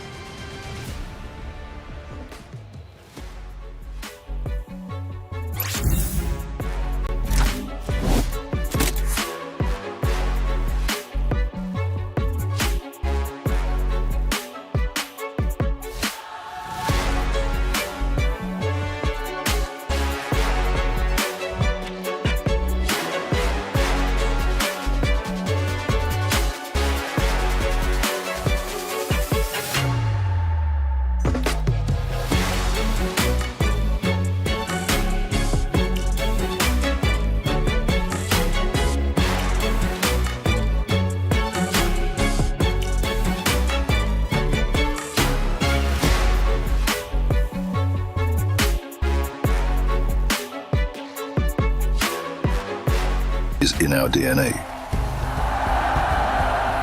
Whenever we let it out, it becomes our superpower. Now imagine an entire city being built to supercharge it. Kadir City, powered by Play. Hey everybody, welcome back into the studio. Map number 1 has concluded, and what a map it was. Seda Esports gave it their all, but Team Ray Young, too strong. A lot to talk about, a breakdown. Let's start. I'm Taylor Reflections, Noble, Eterna, Gideon. Nice to see you both. We watched that. I'm learning as we go. Gideon, thanks for the instructions. You know, Seda Esports, early on, you could tell they were in trouble. But mid-game to late game, they did start at least having some life. I think a lot of it just comes down to Team Ray not being a little decisive here in certain moments, and I think that's a little scary on my part because my bias is leaning towards them. But at the same time, I think that Seda also needs to recognize, right? This is not the same Seda that we saw yesterday, and I think a lot of it just comes down to comforts in the draft, right? I think they had a plan in mind. It did not go the way they were looking for, and I think the laning phase is what really messed them up. And I think to add to that is, I think Seita maybe tunnel vision so much on these team fights and these objectives that they really forgot to stick to their fundamentals, which is housekeeping of the minions. Multiple occasions we saw that Quinn was able to look for opportunities to look for a backdoor. Sure. Unfortunately, she was unable to get them, but the fact that that opportunity was there in the first place, it's a big question for Seita coming in. And you know, let's go through some of these moments and take a look at the first one, because I want to piggyback off of what you just said in just a bit, especially with Seda versus Falcon Indonesia. But looking at this first point, Gideon, we are now 12 minutes in, and we've got a battle for the Lord. Yeah, a lot of these problems come down to, hey, who are the trigger men, right? And in this case, it's going to be Namin as well as Fanhua. They have the most important jobs to have the RWM and the AOG combined together to get this really big impact. The problem is that a lot of the heroes on the side of Team Ray, it really boils down to the draft, right? Hey, what are you going to do when Lilia just black shoes away? They just flicker outside of the RWM. There's not a lot of winning scenarios unless they're able to catch not only the Claude, but also catching the X-Borg. And I think that was the hard part. And let's go to the very end of the match where Team Ray ended up taking it for themselves. They end up pushing through, doing so after, I believe, close to that fight that we just witnessed, and then ultimately taking over the base and winning the round, which was, again, just a battle until the very end. Eterna, we're now 21 minutes into it, obviously getting towards the very end. A big team fight is won from the side of Team Ray, and they take advantage. And that's the thing, like we were talking about housekeeping earlier, you can see that this team fight wasn't really in favor of Seita at this point because they were in a 4v5 situation, because unfortunately Jessica26, which has been the main backbone, I would say, to most of the team fights, most of the games that we saw yesterday, was not even there to help. Like, she was forced to do housekeeping, she was forced to be back in the base to try and clear this, and unfortunately it was just a disadvantage for Seita in that position. And I want to go back to what you said just previously. You mentioned Seita Esports pushing fights, getting aggressive, at times probably even getting a little bit desperate. But if you go back to the commentary from Team Falcons Indonesia when Seita Esports ended up beating them, I felt Falcons Indonesia was doing much the same. I guess so. But for Falcons Indonesia, I felt like it was more so on like the execution, the troubleshooting that they were unable to look for inside the game. The adaptations weren't there. And I think for me personally, the targeting was still very questionable from Team Falcons ID. That's actually exactly what I wanted to bring up, right? It's target priority here, right? Not only is it at a high level, it's a lot more difficult to do, but I think the interesting thing where we see these teams in particular play, it's not just about pushing, it's the constant push and pull, right? It's constantly adapting and changing on the fly. Hey, I may have an opportunity to backdoor. If it doesn't work out, maybe we force a fight. They need to make those decisions quick because, as you see, if Quinn is walking back and forth, nothing is happening. Yeah. Well, hey, there was a lot of team comms. Obviously, you got to communicate well if you want to get the victory. Let's listen in to some of the team comms in map 1. Kurang orang, Cak. Ni. Aku cari nyawa. Aku cari nyawa, guys. Carry. Nice, bro, guys. Thank you, guys. Kita boleh menang. Main. Bodoh, nice. Nice one. Thank you, Rotan. Thank you, Rotan.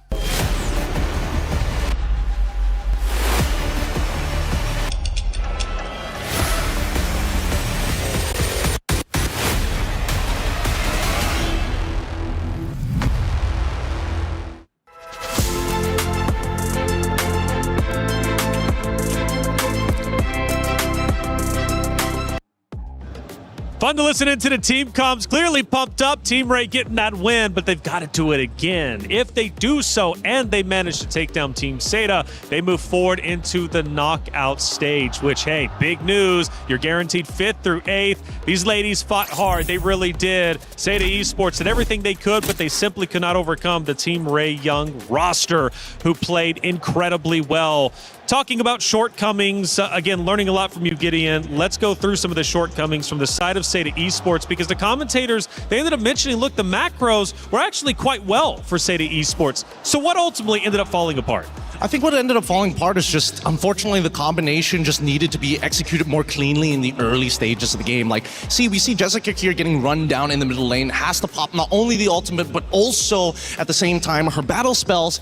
They could have sacrificed somebody else. They could have gotten Gato to just jump into the middle of the fight. It's the experience that we are seeing from both of these teams, and it feels like Team Ray Young are just a little snappier on their calls compared to Seda, where it's like, I need it to be definitive. This needs to be 100%. And I like that we saw that clip earlier, because on top of everything that you've mentioned as well is, I'm going back to the point that I want Jessica26 to be on a hero that's a lot more active around the map. The Uranus is great for macro, it can control like minions and so on and so forth. But the fact of the matter is Jessica26 has been doing so much and is way more impactful when she's on heroes that are setters, like the Alices of the game, the Paquitos of the game. Naturally, the Paquito was a bad choice in that particular draft, so maybe they ought to prioritize Jessica26's hero earlier on, maybe? I think that it depends on whether or not Esmeralda is going to get banned on blue sides, particularly, right? And I think Team Ray Young, they've done their homework very clearly, right? I want to make sure that you're on something that doesn't have as much impact anymore. We're going to put you on Uranus, and hopefully you're going to just be somewhere out there in the galaxy, you know? Be as big a planet as you want, but we are attacking your team during the fights on neutral objectives. And going back to a critical moment that I was really impressed with, that backdoor attempt. You know, Seda, they were pushing, I think it was either mid or right lane hard. The backdoor attempt alleviates some of that pressure and forces Seda Esports to come back. For Team Ray, that was a heads-up play, the first one we've seen at least on main stage. I think, all right, so yesterday, I think their backdoor attempt was a lot cleaner in terms of execution. This time, I think Quinn tried to force it a couple of times, like very clearly, and it costed them a team fight because of that. A better team would have gone all the way into their inhibitor at that point. So I think that Team Ray Young, there are a couple of things that they're going to have to work out upon. Are they too reliant on that? Like Quinny, Claude, backdoor.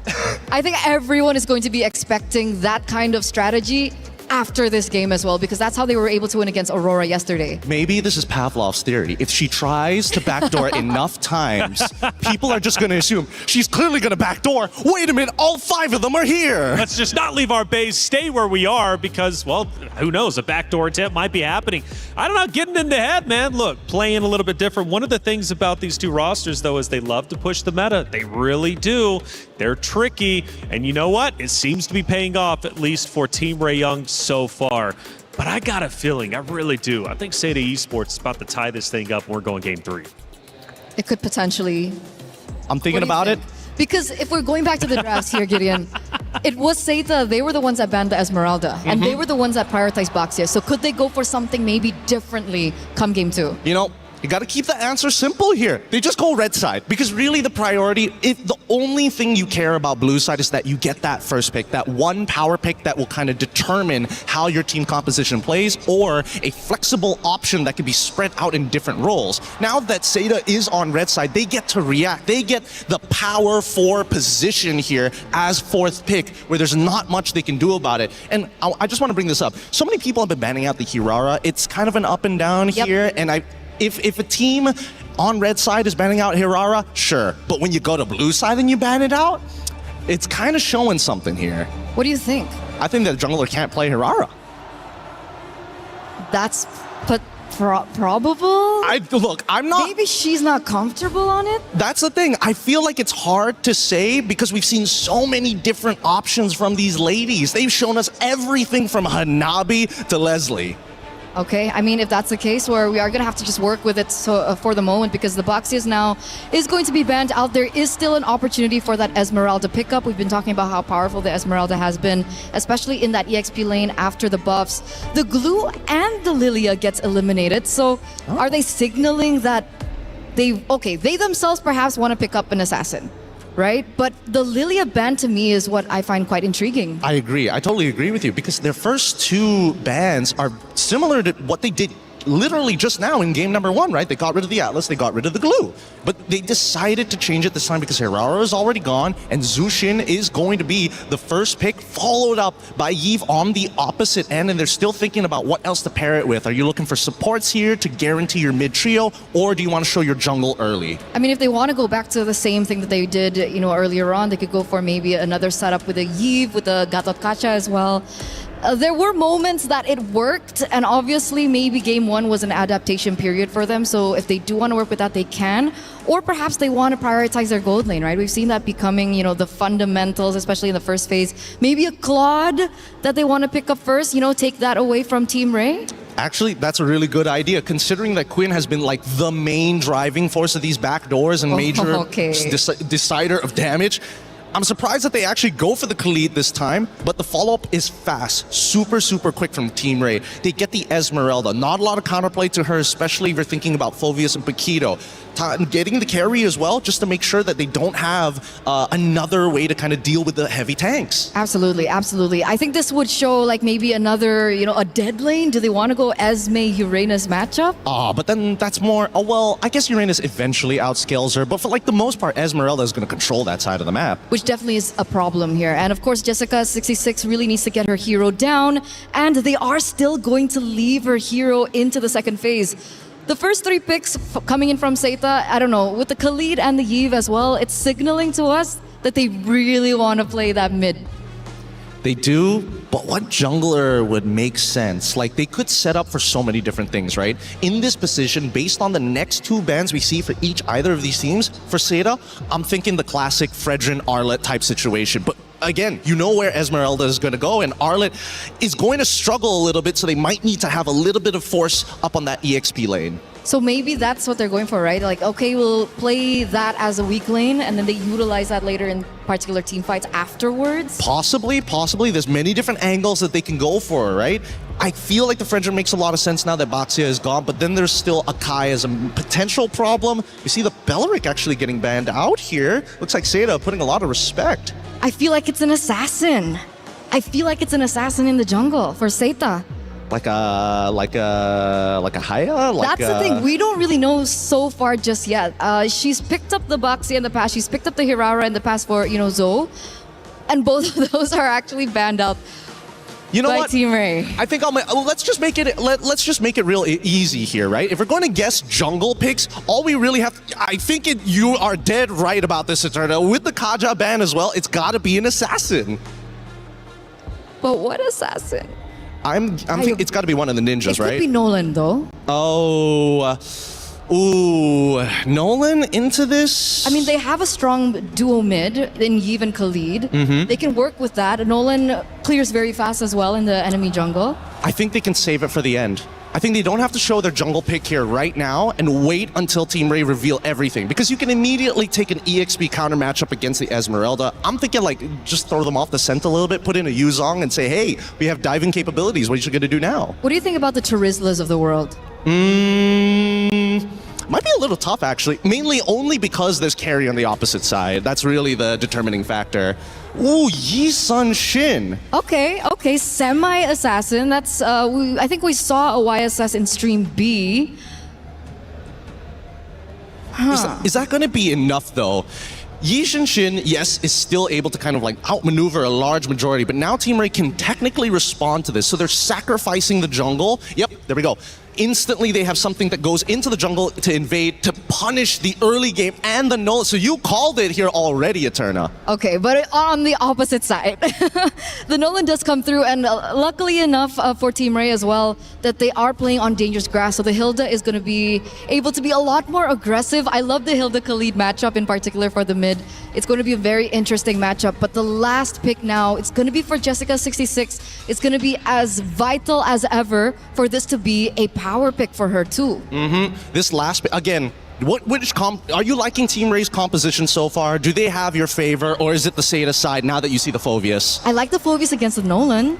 Okay, because for me, it's going to be down to the junglers. I don't know about you, Taylor, but if I'm looking at either the Korean commander of their naval army or the time traveler. I'm thinking time traveler. Time traveler for sure, man. You can do a lot if you could travel in time. You could do that, man. You could get the winning lottery numbers. Check it out. It's going to be a big matchup for sure and a big comeback needed for Seda Esports.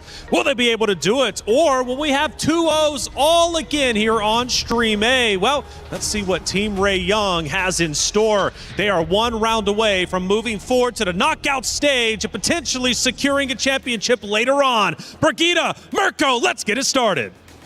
Thank you so much, panel. Yet again, man, we are into the matchup. And just as Gideon mentioned, or asked around the panel, I would like to know your opinion.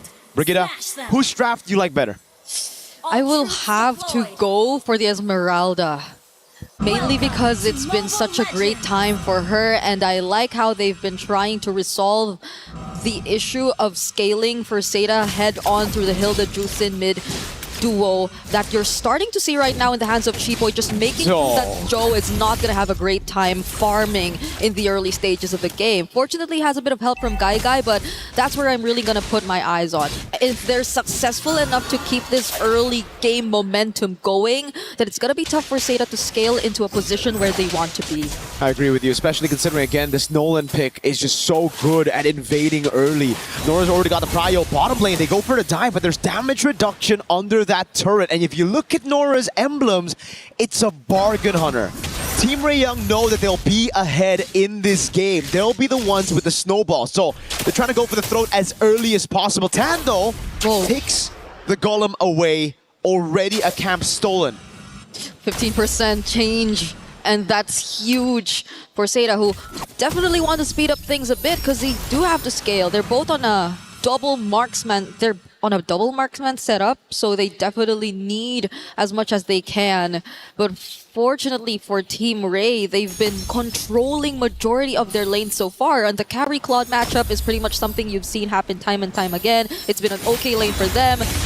Nora, two games in a row, early game, has controlled the lane against Jessica, who we are not really seeing the setups from just yet. The same level of aggression we saw from her yesterday against Team Ray this time. And even the minions in the mid have been under control by both Miko and Chiboy. So this next turtle is looking to be like a huge advantage for Team Ray, considering that Nora's up level 4 too. Yep. They're not actually going to utilize his level E just yet. Zoe gets level 4 with the Lizard down below. Nora up top against Jessica. Both level 4, but again from Miku. She's going to be delayed a little bit from getting that level 4. Very soon, though, she'll have it. And Nami is actually still behind. This looks great for Team Ray Young. And is just going to focus on the turtle as Chiboy and Miku are going to be in charge of zoning out Fanhua.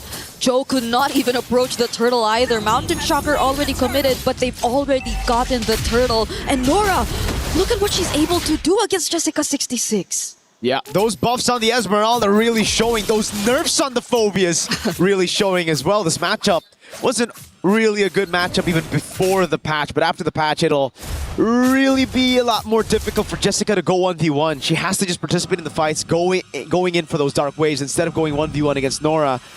Especially with the Bargain Hunter, man. Nora, if she gets more of these golds, if she's able to participate in more of those fights, almost a kill in mid with a fracture on Name. And now they're going to be looking for bottom lane for sure. They already have this winning matchup that they didn't have last time around. Chiboy's cutting. Yeah, the more that the map opens up, the more things are gonna be difficult for Joe. Just look at this one level gap already existing between our two junglers, and it could just turn into more if Team Ray finds the more successful rotations across the map, which I feel like they're very comfortable doing already. There's not much pressure on the mid lane. You don't really expect to see Jessica out of nowhere, because Nora's been the first to rotate out always, almost every single time. And a fraction right here, forcing out the BMI with a lot of damage already. That's a lot of threat for Guy and all the other squishy heroes. What kid? Chiboy taking first blood against the jungler of Seda. What a way to start this game after 3 minutes of them just farming, and now Quinn also finding Guy. How unfortunate for Seda. Sokolil for the Hilda against Joe on the Yi Sun Shin. And that's why the panel was questioning the YSS choice, especially with the Claude and the Eve already picked up with an Esmeralda basically guaranteeing XP matchup. Hilda just free to go all over the map into the jungle. All the way from level 1 we saw how oppressive Chiboy could be on the Hilda. Yeah. And there's no respect from the rest of Seda. Or rather, maybe they just have so many things to deal with. Fanhua should definitely be walking together with Zoe. But even up top, they won't be able to get rid of the carry. Quinn's all good. That's another neutral objective for free to Team Ray Young. They're trying to commit onto this, man. Mountain Shocker utilized, but the whole team's coming over. Yep. That was a trade attempt, but then you clearly see how quick the responses are from Team Ray. They already decided to switch lanes, and yes, things have been really fast-paced for Team Ray at this point. Just Chiboy not letting go of Joe. The level gap still continuing to grow, and Quinn just focusing on almost every single structure that they're able to take away from Seta at this point. It's a much cleaner execution that you're seeing from them, and you feel the confidence coming in. They're starting to show a bit more of those recalls as the Crimson Beacon in comes in for Jessica. Miko. They're trying to take on Jessica, and they won't take long for them to find the kill. Fanhua trying to look for an angle from behind, but it's not going to be enough. Nora jumping in too, and that's all they need. Seda don't have the damage yet to take on a fight. Seda don't have the damage, they don't have the sustain, they don't have anything to facilitate the box, the front to back that they desperately want to play with. And if Fanhua can get bursted like that, you're in for some trouble. That's the main frontliner. If the fracture combo lands on Zoe, Name, or Guy, it's gonna be good night. It's only a 600 gold lead between the junglers, but then you look at everybody across the board and it's just constant 1v1 wins all over. Yep. Quinn's getting a turret down below. They've already gotten rid of all tier 1s in the side lanes, and this will make it so easy for them to go and sandwich them inside of their own jungle. Oh, Chiboy. Chiboy on this Hilda is really not making things any easier for Seda. Now they're on their way to securing their 3rd turret in this game. All tier 1 turrets have fallen down, and now they're on the road to taking on more kills as well. Fanhua going down, Guy going in with the blazing joy, but gets cancelled by the lockups of the Lantern Flare. Still get to find the trade, however, though, and Jessica is now finding 2 as well. Team Ray Young had 3 members there, and they still won out in the trade 3 for 2. It's another neutral objective. It's a disaster for Seda. It's a dream for Team Ray Young. Okay, the fracture already used. Jessica's just sustaining everything along the way. Now is somehow looking to be a threat for Seda or for Team Ray. If you look at it, if they're not able to burst him down as quickly, Tan still gets to steal away that purple buff from Seda, so they're at least still working their way around denying objectives and opportunities for Seda to catch up, as they've already established the 3k gold lead that you're currently looking at. But again, if they've already started this really fast, they might want to keep it that way, because we're starting to feel bit by bit that Seda are still a scaling comp. That is true. And they did get a bounty on Chiboy. She was 3-0. There was a bounty to be given. The rest of the team, though, however, did not. And that's why the gold lead has stayed relatively untouched. It did not move. 4,400 gold lead. They're still pushing in. They have the map control. And there's just no way for you to walk in your own jungle, walk in to defend these turrets when you have to group up together and set up a box. Quinn's going to get a free turret up top. Yep. And now the siege happens.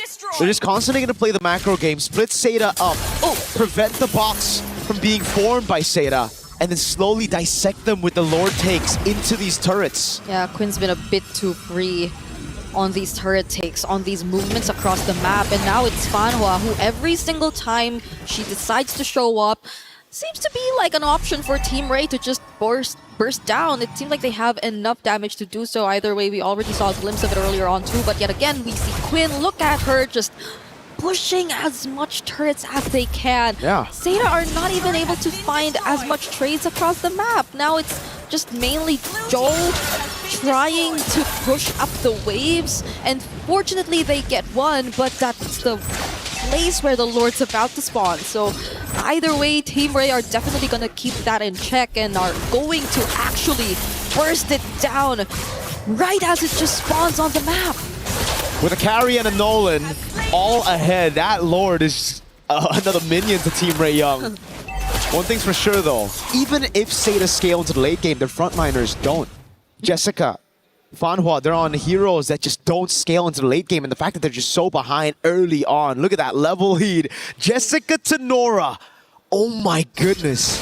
Yeah. That's a 3-level lead between the XP lane. Nora's just having a blast in that lane. And if we even look at the roam right now, it's a level advantage for Chiboy. Every time I think I've seen Fanhua Raging Sandstorm out away, it's been defensive. It's never been aggressive. Yeah, never been aggressive. Sorry, I made that mistake. They can afford. No, it's okay. People make mistakes. Yeah, they can't afford to. You can't afford to. We're waiting for a perfect opportunity for them to actually either isolate a member or not just really get counter-engaged enough by Team Ray, because Chiboy, everyone else, Quinn are just all too free to find the targets that they want, and now they've synced up all their waves and are on the verge of taking out all these holy shields from Seda just 10 minutes into this game. They also have incoming waves yet to come in the mid lane. Seda are just really forced to play defensive at this point. They can't afford to make plays later on. They can start things off with either Fanhua or Jessica26, but do they have enough resources? Because at that point, you just saw it now, Fanhua was struggling to stand in front of Team Ray for more than 2 seconds, but Jessica actually tries to go in! Whoa. There goes the real-world manipulation, but Chiboy actually still finds the kill. Okay, Jessica26 is finally going down, but from behind, Tan actually finds Name! Fanhua trying to sustain everything up against 3, but they're just all too tanky. Nora picks up the kill, and that's 3 for 1 in favor of Team Ray. Again, Team Ray Young, they look for the fight, they get it. Quinn died again. This time, Fanhua able to connect on the Raging Sandstorm. And everything just played out the way they wanted. Unfortunately, there's still no bounty, and that's the thing. Team Ray Young can constantly take these gambles, can constantly go for these sieges, and they'll go and take these desperate fights from Seda because they know they have the lead. They have the win condition as well. As long as they don't fight under the RWM, they are good. As long as they're able to break the box, or rather play around the box, it's A-okay. And Seda, we know this. They have good clear. It's about how long they can extend the game, how long they can delay the end. Yeah. Because if they're able to get to, let's say, 16, 17-minute mark, that's where their composition should shine. Thing is, though, there's still some legit threats into their backline. Chiboy and Tan, we saw how much damage Name could take with a fracture combo. It's an insta-delete button. Yeah, the only good thing out of that was it's really Quinn they got to take down first, which I think gave them the slight advantage in terms of just committing to the fight, because you wouldn't really expect any further damage from Team Ray when it came to that point. But other than that, there was still Tan, there was still Chiboy, there were still other members who could just play around the angles, and just as you're looking at it right now, Team Ray are not going to waste any time and burst down this next objective that spawned. It's an enhanced Lord that we're seeing in their hands with no energy shields left, so it's looking grim for Seda in terms of their remaining base turrets. A quick item check as well. Look at how far behind Jessica actually is in terms of gold. We saw the XP diff, now we see the gold diff. That is a whopping 3,000 almost gold advantage between the XP. And ladies and gentlemen, the Esmeralda is a scaling pick here compared to the Phoveus. The Phoveus is the one who needs this lead early on. It's another siege again, this time with the Lord up top. Okay, they're definitely losing one of their base turrets at this point. Multiple minions crashing towards the base, but Jessica26 again starts the fight alongside the Blazing Twins. The real-world manipulations, they find Quinn! One of the most important kills Seda could have picked in that moment. And it's back-to-back kills on the gold lane. Quinn falling, Tan waiting in the bush with a fracture combo. Fanhua starting to scale up as well when it comes to the tankiness. He's able to withstand a little bit more punishment from Team Ray Young. And this is exactly what we were talking about. If Seda can wait, prolong the game, extend it all the way to 16, 17 minutes, this is where the composition will start to really tear Team Ray Young apart. they have a pretty good comp to fight around outside of the base. But once they're kind of stopped into playing, when they're forced to play in the box of Seda, we see how easy it is for them to burst Quinn down. And this is where, for Quinn, that glass cannon build isn't working out. We're going to have to see a little bit more defensive items from Quinn here. Either win a crown or an immortality, or heck, maybe just a straight up rose gold to deal with Name. It really makes me wonder how it happened twice in a row, though. Like them just really getting to pinpoint where the gold laner of Team Ray is and making sure that their resources are enough to take her down. Because essentially, that's the most crucial part of the game. Like, they take her out, there's not much push threat, but now it's Team Ray trying to start up a fight. Fanwa getting knocked up, and now is trying to escape. Quick Sandguard trying to survive, but Miku finally picks the kill.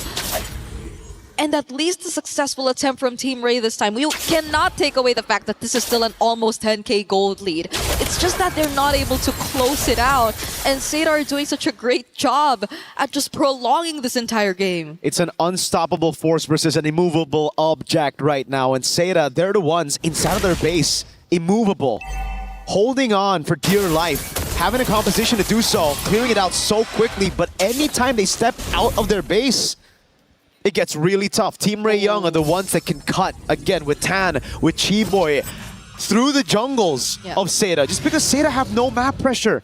Anytime they walk up their own jungle, they don't know what they're walking into. A possible trap by Team Ray Young. And again, even if they want to walk up to Lord, they will never be in time for the contest. It's a carry and a Nolan.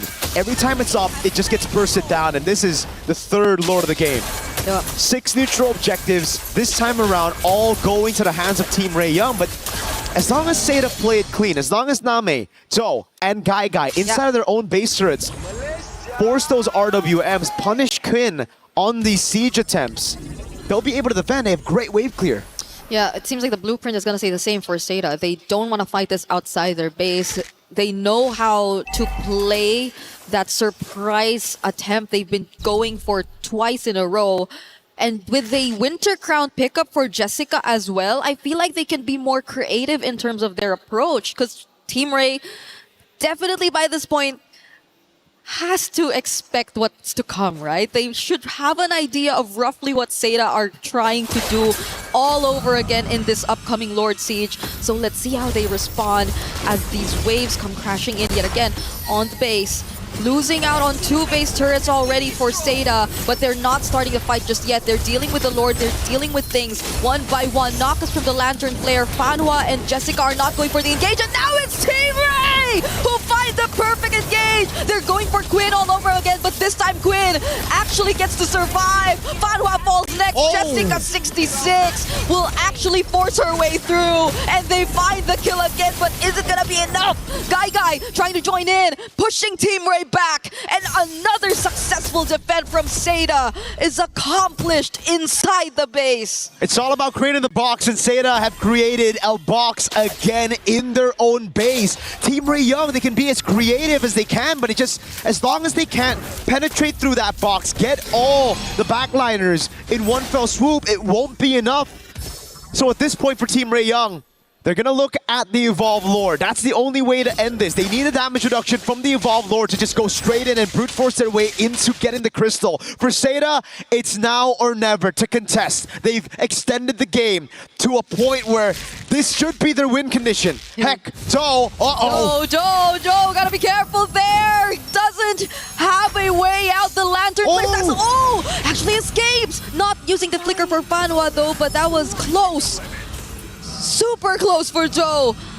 A 0-3 for Yi Sun-shin, definitely not the best time, but this is a time where you should feel the threat of a Yi Sun-shin scaling into the late game. I agree, it's now or never. Might as well get out of their base and try to look for an angle. And they should assign the right people to create that path, to find a way through, but it seems like the Lord is not the choice. They're going through the opposite side, if anything. But Team Ray also have that area scouted out. It's just housekeeping for Seda. They're clearing out the wave in the bottom lane first. They want it to be even here.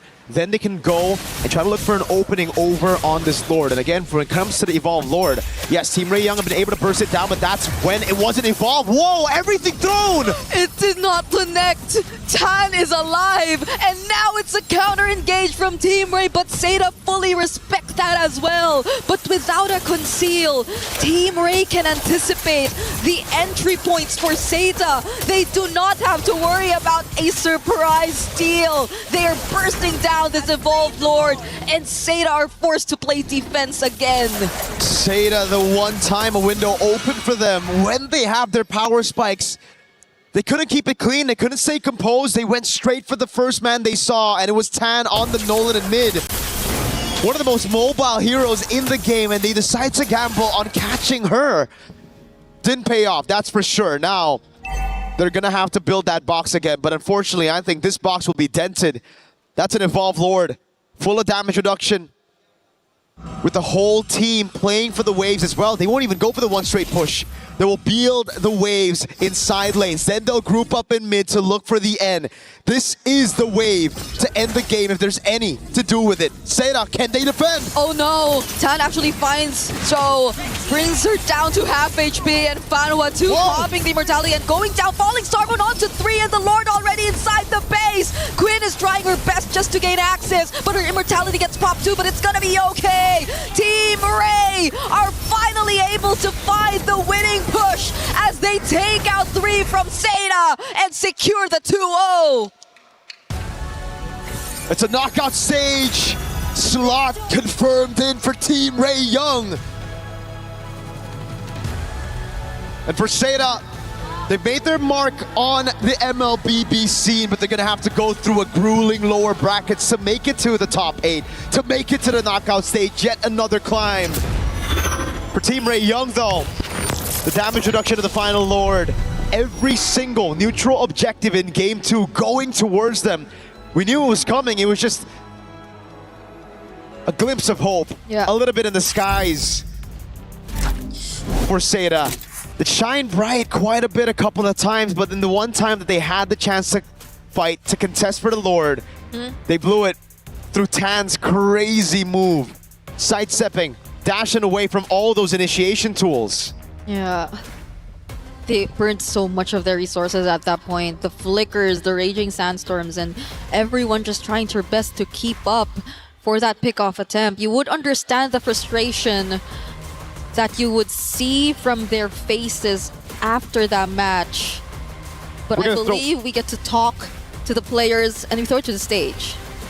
Now that was an absolutely amazing performance. Now what a showing from Malaysia, Team Ray Young. I would say, coming up with terms from what I've seen, macro maestros or even menaces. And right here I have Queen beside me. Hi. So yes, for you would be, 2-0 straight up for 2 days in a row. Is this the results that you guys have been expecting? Yes. Can you expand on that? What preparations did you guys do to ensure that you guys got the success that we're witnessing here today?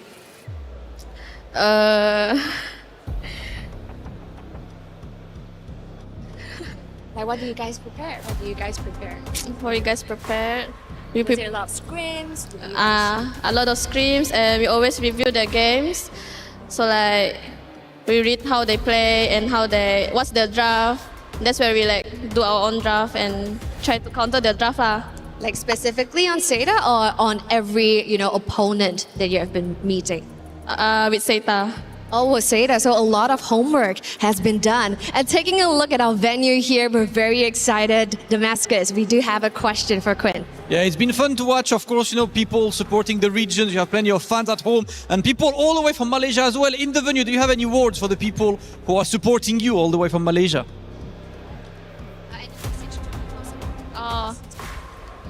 Thank you for supporting us. Thank you yang datang. Can I speak Malay? Thank you yang datang dari Malaysia. Keep supporting us. Kita orang kampung yang terbaik. Okay. Thank you so much. Please, can you make a bit more noise? for the first team qualified for tomorrow. Thank you so much. It is time to move forward with some analysis and the next few matches. Let's throw it back to the studio.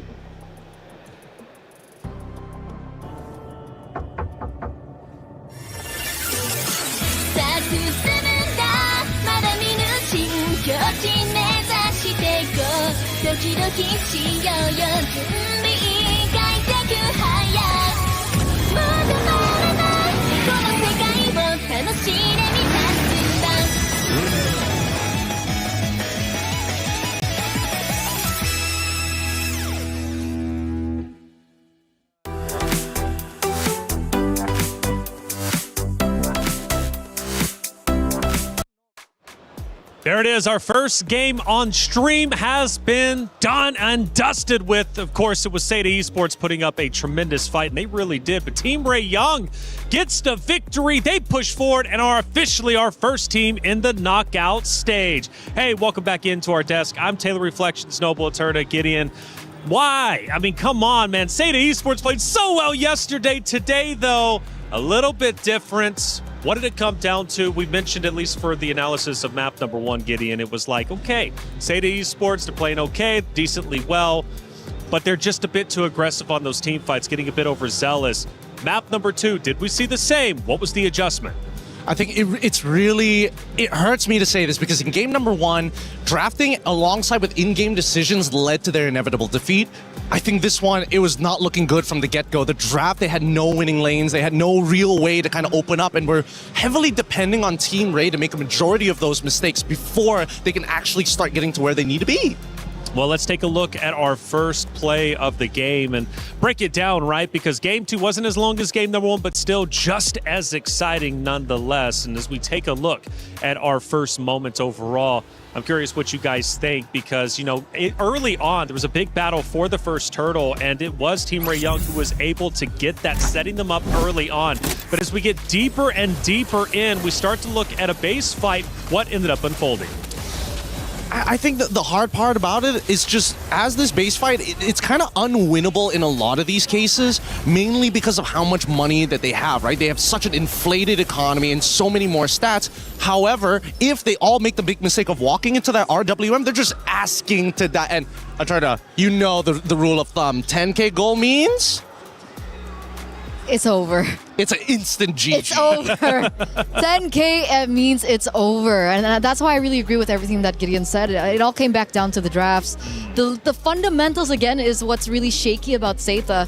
We were talking about fundamentals in terms of in-game from game number 1, and in game number 2, the fundamentals of the drafts just really weren't there. So that's something that they really can bring to their next match tomorrow. Well, as we start looking at our second moment of the game, tells a bit more of a story as to why this ended in the way that it did. I believe it's going to be a little bit deeper on. First we were 16, now we time travel into the 20-minute mark in Eterna. What are we looking at? I mean, at this point, I'd really want to hope that 10K gold gap just really didn't mean anything, but at the very end, it felt like the firepower just really wasn't enough. They tried their best to try and defend the base, and we can even see that Guy is doing her best to try and clear out that lane as fast as she possibly could, but with so many on top of her already, it just felt like it was way too much. And to Seda's credit, Gideon, they did push them back at least once or twice when, of course, Team Ray started to push up into the base. So Seda did put up a good defense. Ultimately, in the end, though, they were just too far behind. I think it's about also ticking the right check boxes, right? It's like, yes, there is the 10K. They made that one defense. Had they done it just one more time and were able to actually trade back in terms of inhibitors, maybe there was a good 50% chance of actually winning that game. But at that point, especially since their composition doesn't have enough wave clear, with no inhibitor, Lord pushing in, it is just too thick. And Sky Piercer. Don't forget the Sky Piercer abuser. You guys are goofy. I love it. I've had such a good time being here for MLBB. I'm learning so much from the both of you. You know, Seda, I just felt like it was just a story of comebacks, trying to come back each and every time, and the frustration obviously being shown on that stage. I wanted to root for them, I really did. And let's face it, they do drop down to lowers, so they still very much have a chance, and they showed us a lot of promise against Falcons Indonesia just yesterday. But for Team Ray Young, we didn't have a chance to watch them, at least on A stream yesterday. They were on the B stream. But man, they played well, and clearly they know what they're doing heading into the knockout stages because, look, I believe they go 4-0. They don't drop a single map. That was one of the main things that I heard from Stream B. Like, they kept talking about the experience coming in from Team Ray. Over and over, they kept saying veterancy, veterancy, veterancy. And we finally get to see it here as well. There are so many moments in the game when you can see that they can adapt on the fly. The fact that, okay, we tried this certain scenario, it didn't really work out, and they try and repair that come game 2. We're not talking about the multiple times that they tried to go for the backdoor. I think that's something that they I was about to bring that up again. Much.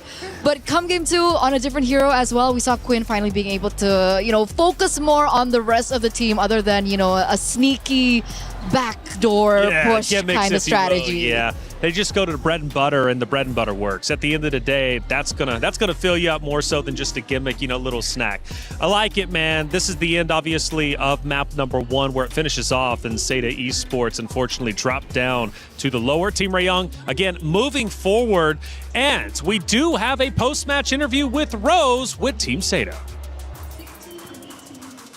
Hey guys, Rose here right now with Guy from SETA, and although they just faced a 2-0 defeat, but I think it is still right we talk to them. So Guy, 2 days in a row, you played exceptional, and although you guys lost today, I want to know, how would you describe today's loss?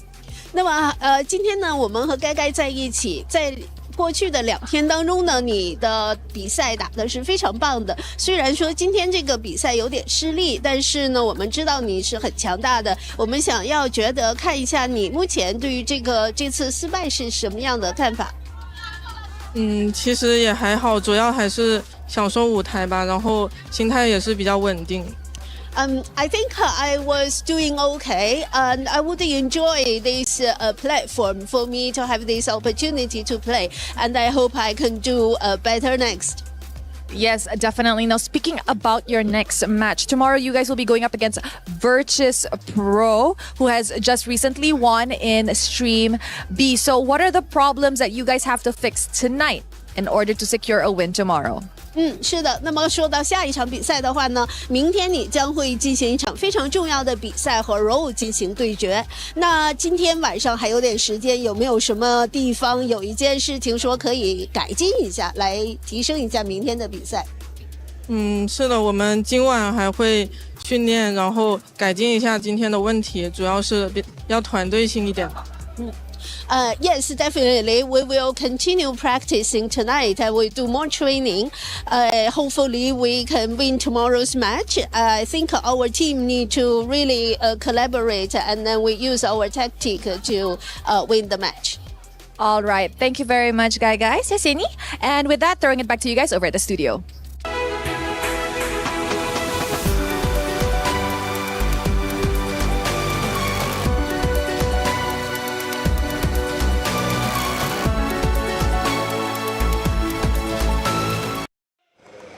Good to see Seda still in good spirits after all. They know that they still very much have a chance for revenge. They're going to have to work hard, though, especially fixing up the errors as they move into the lower bracket, because it doesn't get easier from there. Your life is on the line, and the pressure will be at an all-time high. Again, a great matchup, though, for both of these regions and great teams.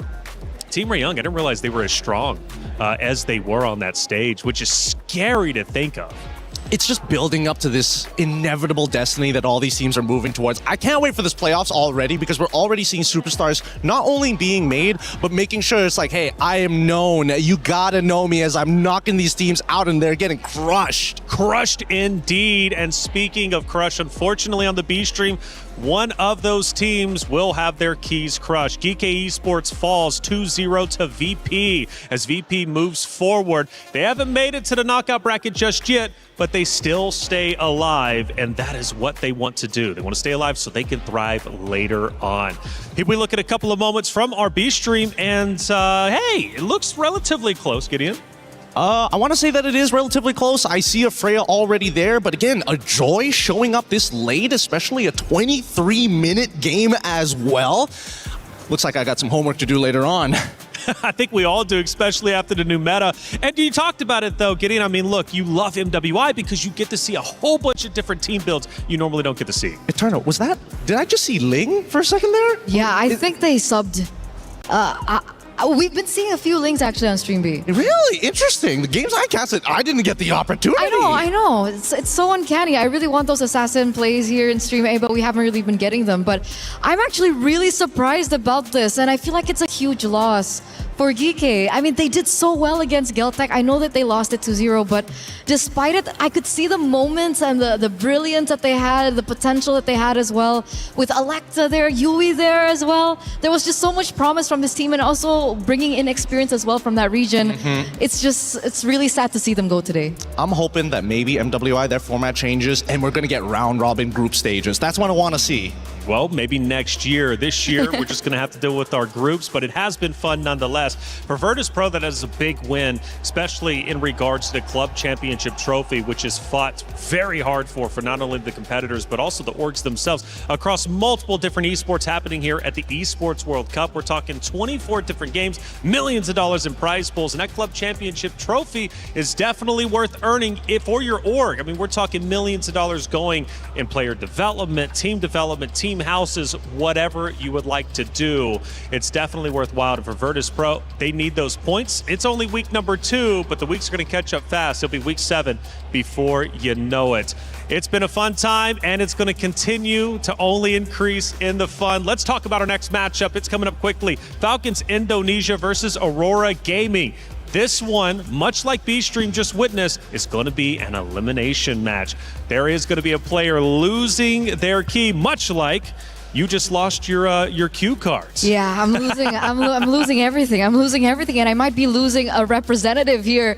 Team Falcons on the brink of elimination, and I actually got to talk to another coach that's in MWI. He's the coach of Falcon Daisies, and we were also both wondering, like, what happened to Team Falcons ID, because it feels like very different to how they performed in the qualifiers. Well, let's talk about it, right? Falcons Indonesia coming in was a true contender for the crown, and we were definitely hyped up to see them. They go against Seda, Gideon. The series, it's rough, though. Doesn't look good at all. And we question Seda Esports, especially the setup for them that we just witnessed, and even yesterday. They love to push the meta. It's a new meta. What are they going to throw out there? Maybe it threw Falcons Indonesia off a little bit too much, because even going into round 2, their hero pick, and I think it was Brigitte mentioned, like, look, this was just thrown all together. Their heroes were looking wild, like they were wanting to win a best of 1. But I mentioned the club championship. Trev, what's happening with it? Hey guys, Raimundo here from Team Falcons ID. And as we enter an elimination match today, how are you feeling? A little nervous? A bit. Okay, so Raimundo, I think I'd like to ask you, how is the team's mindset approaching today's elimination match? Because this is the last match, right? If we lose, so we will play as best as we can, because the yesterday is, I think it's so bad lah. The gameplay is so bad, our comms still bad, so yeah, we will do the best today. Okay, now I gotta ask, if you said yesterday the comms were bad, the gameplays were bad according to you, so what did you guys do at night in order to kind of fix the problem? We talk with each other, and we fix every comms, every miscommunication from out game in game, and so I hope we can do the best today. All right, you know what, Raimundo, I'm pretty sure a lot of the fans back at home are supporting you guys. Is there anything you want to say to them? Thank you for supporting us until now. So I hope we can do the best today and show you guys that we can do it. We will in the final. All right, semangat Raimundo. Yeah, thank you very much. And with that, back to you guys at the studio. Is in our DNA. Whenever we let it out, it becomes our superpower.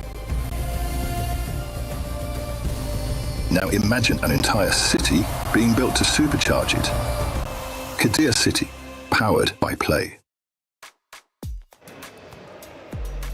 Rose, as always, thank you so much for the interviews, catching up with Falcons Indonesia before they head into the matchup. And it was a great interview to kind of get a bit of an insight as to what went wrong yesterday.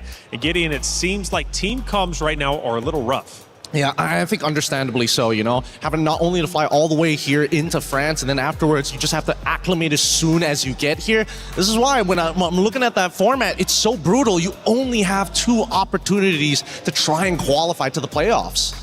And playoffs, very important. They did say, though, at least at the end of the interview, that finals, they're looking to make it. That's the goal, after all, to hoist a trophy and earn yourself the bulk of $500,000. But unfortunately for our B stream, our first key is going to be crushed. It was VP taking down Geek K Esports, and VP crushes the key of Geek K, and it snaps in half. Absolutely brutal. So it's the joy and the agony of EWC, but that's what makes EWC so special. It's this cute trinket tradition that we always get to see year after year, but it's just always so agonizing. Agonizing indeed, and they can use those fragments for their trophy whenever they choose to. Hey, it's time to head to the stage. Our first matchup is nearly underway. Let's get it started. Thank you, Taylor. It is time for our first elimination match here on the stage, on Stream A. Sorry, as Stream B already had their fair share of keys being crushed. But right now, one of the dreams is going to have to go to bed. And one of the teams here on the low bracket, a surprising one with Team Falcons taking on Aurora Gaming. Now that's absolutely right, Damascus, because Team Falcons Indonesia is actually known to be one of the favorites right here in this competition, potentially contesting the throne from the Indonesian counterparts. And they find themselves here in this position today. Whereas over on the other hand, we see Aurora Gaming. They had a loss yesterday, but they went down, not without a fight. So, can Falcons Indonesia actually clean up their act, clean up their communications, because they need to do it stat? This is a do or die. Or Aurora Gaming, over on the other hand, light up the skies and light up the exit path over for Falcons Indonesia. Let's get to it and let's head back to the studio.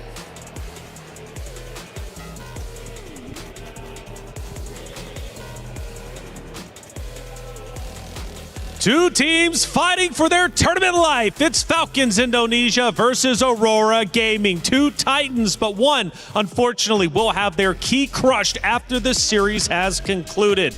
Now, with both tournaments on the lines, obviously the pressure is up, and with Falcons Indonesia already having communication issues, this might elevate the pressure to a boiling point. Aurora Gaming can take control of that.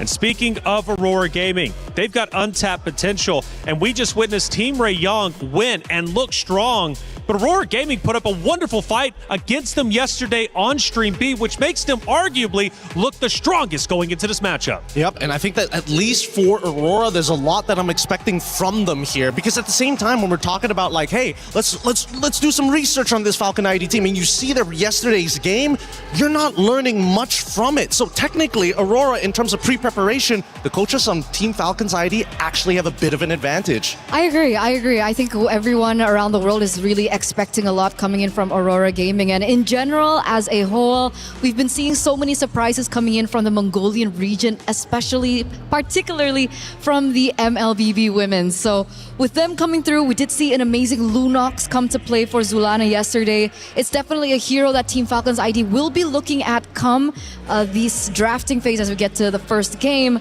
So I'm curious, will the Lunox once again show up? Lunox or Liv versus Aurora, which is going to be good. Obviously, Liv from Aurora, and Mob Secco, the gold lane. They're going to be battling hard. That's going to be a fight that I really look forward to, obviously, especially from the hero selection. I mean, considering everything, like Aurora, we saw that they can brawl. They can really get scrappy with some of these ladies. And I think I need to see some of the mechanics, right? The individual mechanics, individual prowess of each of the Team Falcon ID members. Because if they want to make that statement, they have to win the lane first before you even start thinking about going above and beyond. Absolutely. It's going to go back down to the fundamentals once again. And as we take a look into the drafting phase so far, we are seeing quite an array of bans. We do see the meta bans come to play. The Marcel that really hasn't seen the light of day come MWI, especially here on Stream A. Phoveus and Guinevere respect bans, I believe, especially for the Guinevere. They are trying to eliminate that because it was one of the win conditions coming in from Aurora. Hirara, Matilda, and the Atlas. to boot. And it just makes the Zushin stocks go up just a little bit, right? Don't have to worry about the Marcel, especially the Atlas. Like, there is an angle for Zushin here if they wanted to, but they can easily start pivoting into other areas, right? That's where I want to see where Team Falcon's ID's mind is at. Are they looking to play for the overall composition, or are they looking for just star players to win this entire game single-handedly? And sometimes when we look at all these teams, they usually go back to that. They usually go back to the star players. They usually go back to the comfort picks. But it does look like the Yve is going to be prioritized here instead of that Jushin. Technically, the Yve is an easier mid laner as compared to the Jushin because of the nerf towards her range. So understandably so that they go for that prioritization. But what will be the response coming in from Aurora? I'm guessing, they can go for the safe old Claude if they want to. But the question is, what do they want to pair it up with, right? They could just answer, mid lane for mid lane, but usually when you're on that red side, you kind of want to like dictate something. You want to say, hey, here's a new question that you have to answer this time and waste your options to get it solved. And there's definitely time to do so, right? You can totally leave the mid lane for later. So we're thinking about what? Maybe do they want to go for a prioritization into the jungle? It looks like the Belleric and the Esmeralda. Understanding the Esmeralda is and was, even before the buffs to her, a really good answer towards the Yve. It does make sense. The Belleric, though, is what I'm kind of questioning here. Are they anticipating more short-range heroes coming in from Falcons? I mean, we see the carry. Maybe. This is really uncanny. From like a stable base point of all the professional games that I've been watching within this year, this is a very interesting opener because you don't usually get to see these other picks. Now they go into Sora, which is a much better matchup this time. And the question really is, now that they've locked in these Esmeraldas so early on, does this bite them in the butt? Again, Yve, I guess I'm scared of the Esme, I suppose, if I'm 1 HP, but other than that, I just take my shield, I don't care. And you would automatically think that, okay, they can just pick up the Valentina, but of course the Esmeralda's on the board. Is the Valentina still a viable pick here in the mid lane against the Sora? It is. Especially since you already have 2 good ults, it might force Team Falcons to say, you know what, we have to overload this Valentina with ults. So again, big influences on either side between Lucky Boy as well as Ethan, but they decide, you know what, if we have to choose one, we're going with the Claude. They're covering their basics. They're covering their fundamentals here. They want these winning lanes to come through. Sure, the Claude isn't as great, so we are going to see that the Claude is going to be the losing lane compared to the carry, but at least they do have the Esmeralda in a sense. I'm still thinking about this mid lane matchup. Technically coming into phase 2, Team Falcons do have the potential to start limiting that down. It's worth punishing. I think that it's very easy to punish here because they wanted to show or blind pick the Esme alongside with the Belleric as their opening. So again, they're still feeling the repercussions here in the second half, or ideally assuming that Team Falcon's ID are going to start targeting the mid lane. Glue, banned out from Aurora side, not a bad option. Are we expecting a weird pick? I feel like you already have something in mind. You're giving me that face, and I am now intrigued to know what this weird pick could be. Up until this point, we've only seen Aurora in the jungle for Anu pick up the Hirara and the Gwen. Both of these heroes have been banned out. But we did see something crazy like the Hanzo yesterday. I was going to mention, actually, the Hanzo. But it was for Team Falcons, and I don't think they're in a position that they really want to, take that out of the box just yet. Maybe let's read into this a little bit, right? Because Gord, on the other hand, just got banned out. A good mid lane pick, but particularly good at dealing with big, beefy boys. The more health, even better. The more stats, even better. I deal true damage. I don't even care about it. I think that Falcons want to get more beefy boys on their side. All the quote-unquote anti-tanks aren't really there, and you're going to have to wait until Claude gets the 3 items before he can actually deal with the tanks. Yeah, so we're thinking maybe like heroes like the Akai, we've seen it yesterday. Fredrin and Baxia are still potential heroes that can be picked up here. And seeing that the Lilia was also banned out, it might actually lean that way as well. Wait, are they not going to get rid of the... maybe in their minds, the Jushin is like, it's a non-factor now. 2 short range, Yve is going to win the lane, just get a good support. The mid duo should do that. Get most of the job done in the early game, right? Exactly. So what's the call? I'm guessing... Gatot Kacha was banned out earlier. Is it just to, take away the combo with Sora, Gatot, and the Yve? Possibly, but there's also an opportunity here for Aurora if they're looking to try and shut down specifically Carry, who's really, really short range compared to the other marksmen that we have in the game. Farsa might be an option here. Oh, but they go for the Valentina instead, so they are willing to sacrifice the early stages of the early game of the mid lane. So what lane are they going for? And maybe are they making it up with their jungler pick? Ooh. Let me think about that for half a sec. Maybe there's an opportunity, but that kind of depends on whether Team Falcons are going to be like playing for carry strong side, right? They might be able to diversify. So what's the diversity here? I would say they can get a Cho, a possibility of Cho on their side, just to kind of like speed up what's happening down in the mid lane, force Claw to start taking purifies and things like that, and maybe you have a better opportunity, right, to set up for dives on the bottom side of the wave. And I think it would be quite characteristic, right? I mean, Raimundo is a player that really loves, you know, the invader roamer. She likes that heavy set heroes. It's quite weird that we only have seen her, I was about to say, on the Hylos. And the Hylos pops up here with the Nolan. Not the hero that I was expecting, but naturally you do have the assassin here, which maybe warrants why they banned out the Lilia instead of the Jushin that you mentioned. Yeah, makes a lot of sense as a matter of fact. Again, really well done for Lucky Boy alongside with Ethan. They clearly have a plan in mind and they're trying to adapt that plan. Really try and dough it through, you know? Gotta adjust it constantly. But this last pick is so important and I don't think there's like an optimal pick. It's really just to pull the comp together. Fredrin makes a lot of sense here. They could go, actually, could they go a little bit further than that? Could they go for an assassin themselves? We have Lancelot, Hayabusa, Hirara's banned out, so that's not an option for them to go for. They could potentially go for something like a Harley to try and snipe the Yve here and there. Well, there you go, they got it. Okay. Interesting. Okay. Now, the only reason I said Harley, and I don't want to be taken the wrong way here, it's just a lot easier to execute compared to the Hayabusa. Okay, and that's a way that they choose. This is actually the first Harley we've seen here on Stream A, so I was caught quite off guard. What did you think about it? Hey, I'm just saying for the ride, baby. You guys are breaking it down for me, and I'm listening and learning as much as I can. It's Falcons Indonesia versus Aurora Gaming, a match that means a lot. The loser will have their key crushed. The winner will stay alive, but only for just a moment's time. Another series will await them. Will it be Falcons Indonesia? Will it be Aurora Gaming? Mirko, Brigitte, let's find out.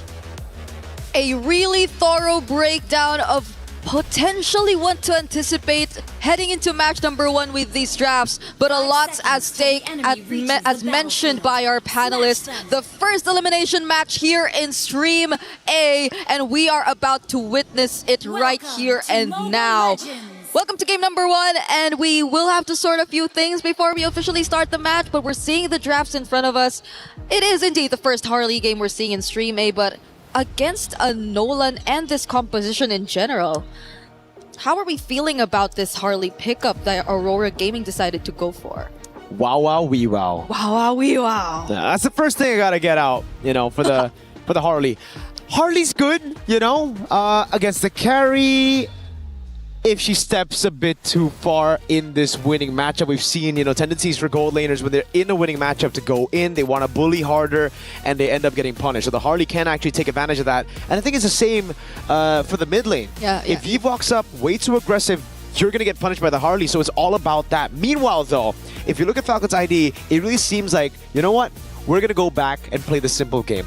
Yesterday, we saw them try to, like, play very difficult, high skill ceiling compositions where they need to do everything perfect. Now it's down to just win these lanes, utilize those winning lanes with an assassin in the jungle that has been great, even in the losing games. Falcons ID, Chef has always been great against Seita.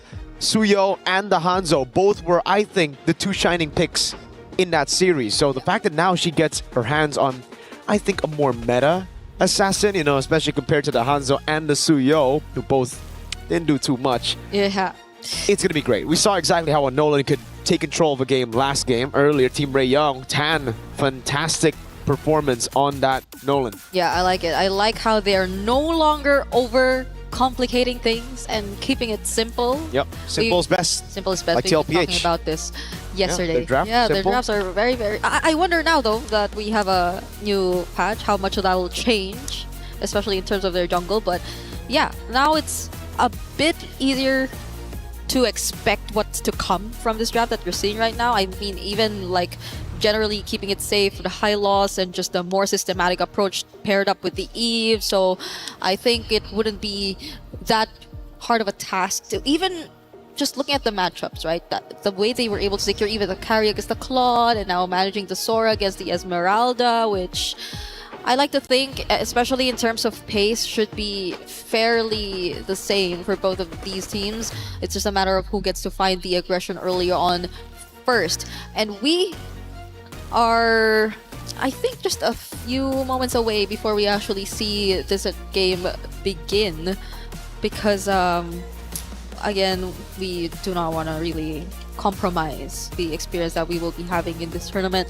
So please stay tuned for and hold on for a bit. We are going to get in the game really soon. It's a lot at stake, especially as it's an elimination match, so you know. Yeah. It's a big one. You're gonna have to pay attention to this one, folks. We already have one team eliminated. Earlier we saw their key crushed. Unfortunately, it was in Stream B, and now for Stream A, our first and only, I believe, elimination match. All the others will be promotion matches, and all the other elimination matches will be found on Stream B. So if you want to check out Stream B, you know, there, I heard they got like some other casters there. Those are their names. Stream B. I think it's Reptar and a young man from the Philippines, Leo. But they say Stream B does stand for B as in better stream though. So could also stand for the boys. Because we do have some bears. Bear boys, yeah. They call themselves the Wee Bear Bros plus LaFell. So you don't count LaFell as a bear bro? I think is it just because counted now. No. You excluded him from the group. You're like Bear Bros and LaFell. Like, LaFell is just the okay. I'm used to seeing the Bear Bros as 3. Yeah, definitely not LaFell. If you add LaFell, that's 4, but we can add another one. Nah, you should have added the other one at the start. Now it just feels like a pity slot, you know? I'll have to explain myself to him again after this. I'm gonna tell the story to LaFell. It's like the Bear Bros and LaFell. This is side character. He's but a what side if it's piece. one of the Bear Bros who said that? Then it's okay? They would never. How could they? How could they? Why would they do that? Okay. I will explain.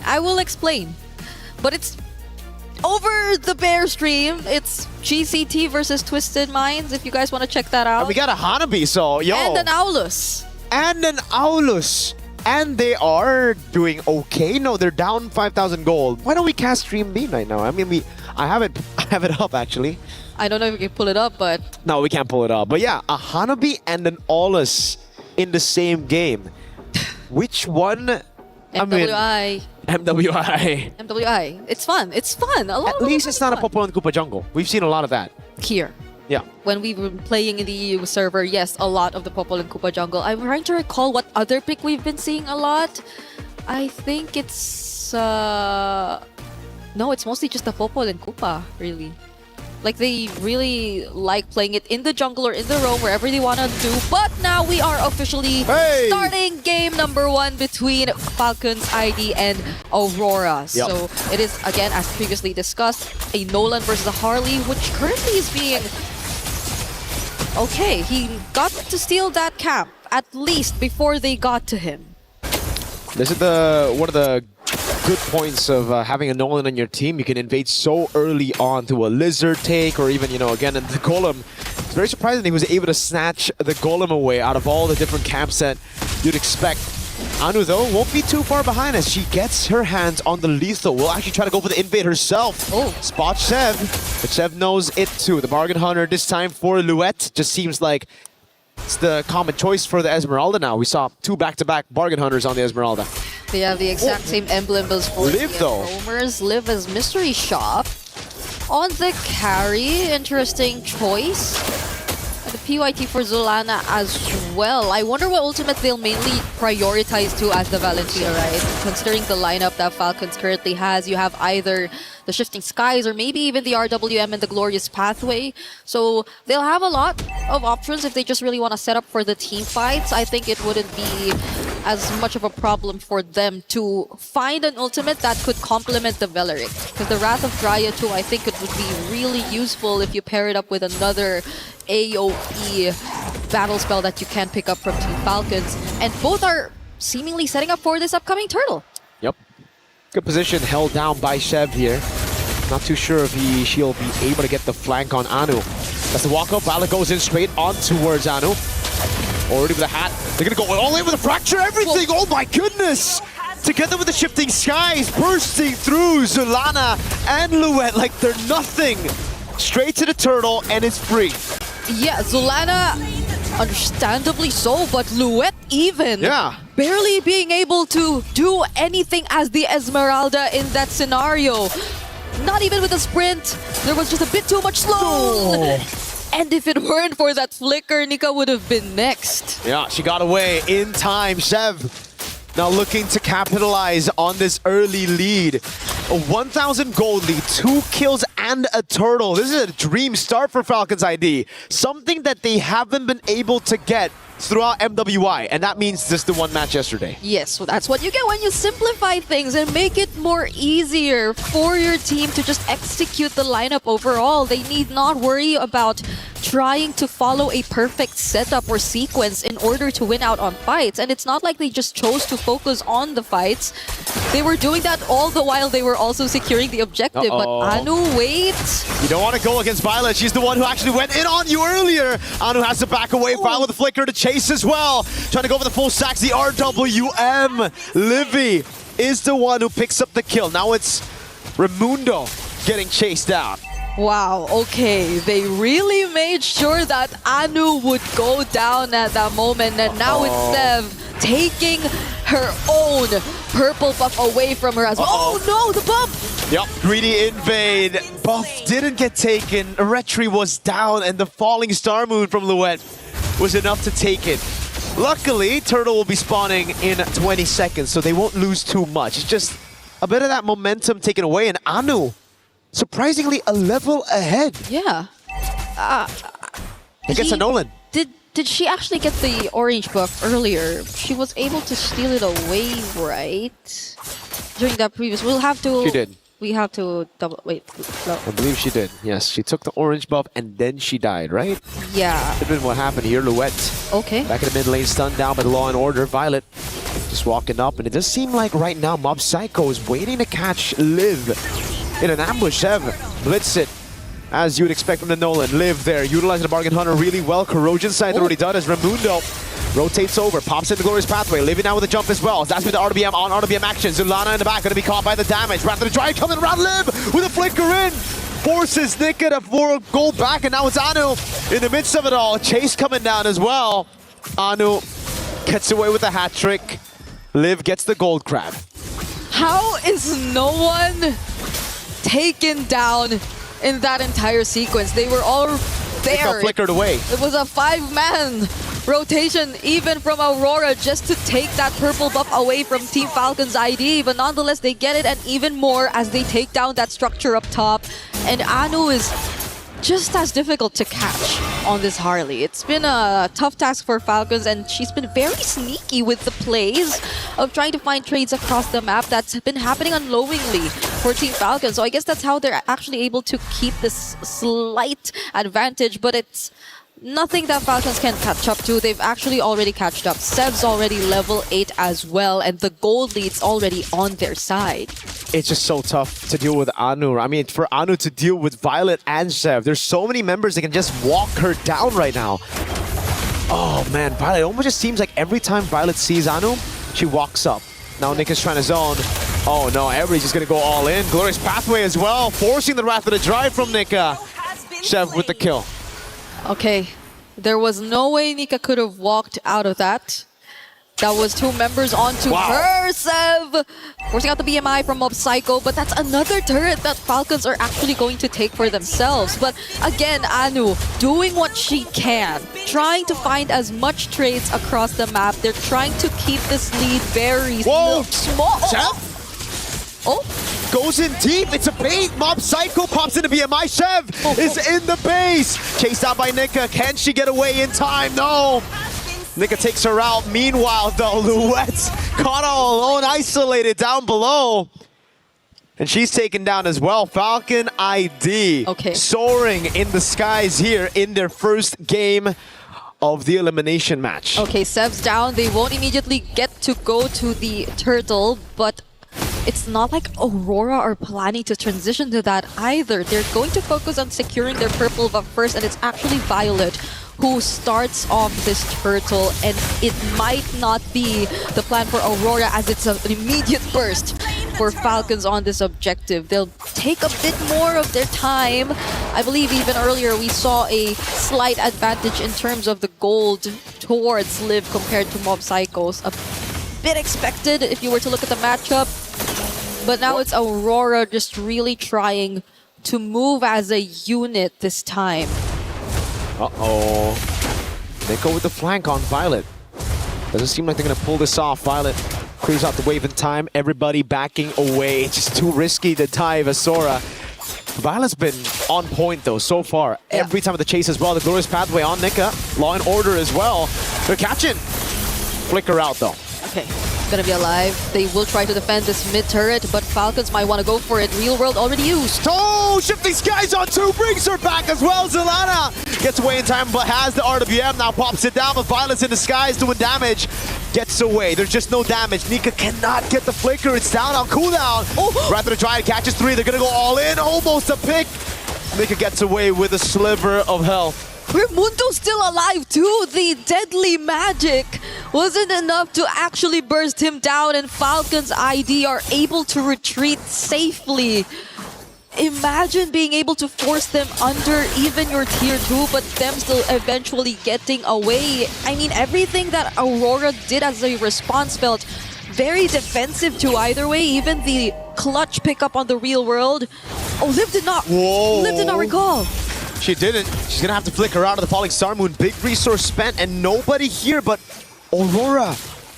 They don't want to punish even further. They're thinking of ways that Falcons can actually ambush. All this time, it's built up. That's the frustration that's built up. Liv really making the most out of that bargain hunter, man. Already 3 item power spike. Flicker down for Liv. Can't catch up with the RWM. Catches Anu. That's a killing spree already. Great taunt by Nika. Oh no, everybody just walks her down though. It's a bit too much for them to handle. Not enough damage to retaliate to that play. And that's the target that they want. Anu finally going down. Moments just before you could have expected a Lord fight between Team Falcons ID and Aurora, which is why this is likely going to be a free objective over to their side once again. And it's something that they could greatly utilize, as Aurora have barely made successful movements enough to take control of the map too. It's always Falcons finding these turrets, and it's always them just forcing Aurora to put down their ultimates in the most... Oh no! Okay! She just got back. Oh my god. Raimundo with the Law and Order trying to catch her. Won't be able to get it down. That's kind of crazy though. Now a siege up top. No Lord just yet. They're gonna crack. Oh, an attempt by Chev down below. Mob Psycho able to react in time with the Blazing Duet and a flicker out. The Lord took a while before it spawned, but going back, it's again Falcons just always forcing out the reactions from Aurora. It's not like Aurora are able to set up anything for themselves, not even with a Wrath of Dryad, not even with a Falling Star Moon. They really have to play counter-engage at this point, considering that they're significantly behind too. Falcons are barely doing anything to take out these outer turrets, and now Aurora have lost all of them. It's only the Holy Shields and the base turrets that are left, and we're only 10 minutes in the game, and they also lose Luet. Complete burst out, Violet with the play! Shifting Skies in the back, the Wrath of Dryad locks him down, but not enough to take anyone out. Falcon want to go for the end. Anu in the mid lane, with the help of the Holy Shield, gets rid of the wave, but there's another wave down below. Now it's Anu and Mob Psycho. That's a wave spawning back in as well. They're going to go for the instant clear right now as Anu tries to go with the poker trick. Mob Psycho with the BMI and the Blazing Duet. Violet trying to zone in the back. And it will just be Falcons locked in on the crystal to secure game number 1. Violet on the Sora has been insane. Those last minute clutch setups, the Shifting Skies, and her targets have always been on point. If it's not Anu, it's her finding these 2 to 3 man setups that are very much crucial to the team, and that is also one of the biggest things that led them to securing this relatively quick game. It's only been 11 minutes of gameplay that we got to see between Team Falcons and Aurora, and it's looking very grim as they've secured match point and Aurora are on the brink of elimination. They'll have to find and do what it takes in order to equalize the series later on. But look at this setup from Violet. It was crazy. And Violet, that's why I've just been highlighting her all throughout the match. Every time when she sees Anu, she goes in for the damage. When she sees everybody already there, and some people just grouping up a bit too close, goes for the cloud form instantly. Violet knows exactly how to use the Sora, and that's why it was prioritized so early on. And now we understand what works for Team Falcons is to simplify everything. And execution-wise, it's not a problem for them. Now let's throw it over to a quick break before we jump into the next game of this series.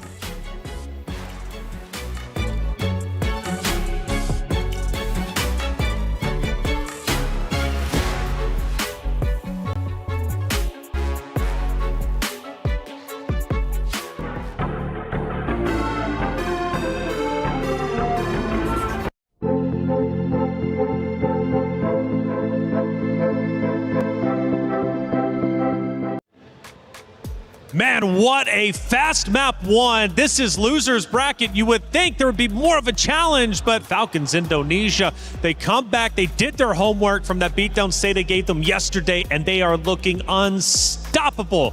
Hey, welcome back into the studio. I'm Taylor Reflections, Noble Eterna, Gideon. What a map one. I guess there's a lot to talk about. First off, Falcons Indonesia coming into it, Eterna, we knew that their communication was a little bit rough yesterday. Today, though, it seems like they had no problems talking it through. Which is why I was so surprised that that was a problem in the first place, right? Because a lot of these girls that are on the team, they've been together for a very, very long time. Sure. We even have reunions coming in from the same team. So the fact that they were able to, iron out the kinks overnight, it's an expected result, I would say. For sure. Well, they were one of the contenders, right? One of the heavy hitters. Let's take a look at one of our great moments throughout match number one. And I want to see if it was at the very start. So it's actually a little bit later on. We're getting towards the base. They start to break through in regards to Falcons Indonesia. Yeah, it's a pretty unwinnable situation at this point, right? Again, once you have carry, all the tanks just kind of don't matter. And as long as Raimundo doesn't accidentally hit the wrong targets to stun, genuinely, there's kind of no way out of this, right? It's an unwinnable situation since early, right up till mid-game. It's just continuously in favor of the side of Team Falcons. And look at it, only one missing turret.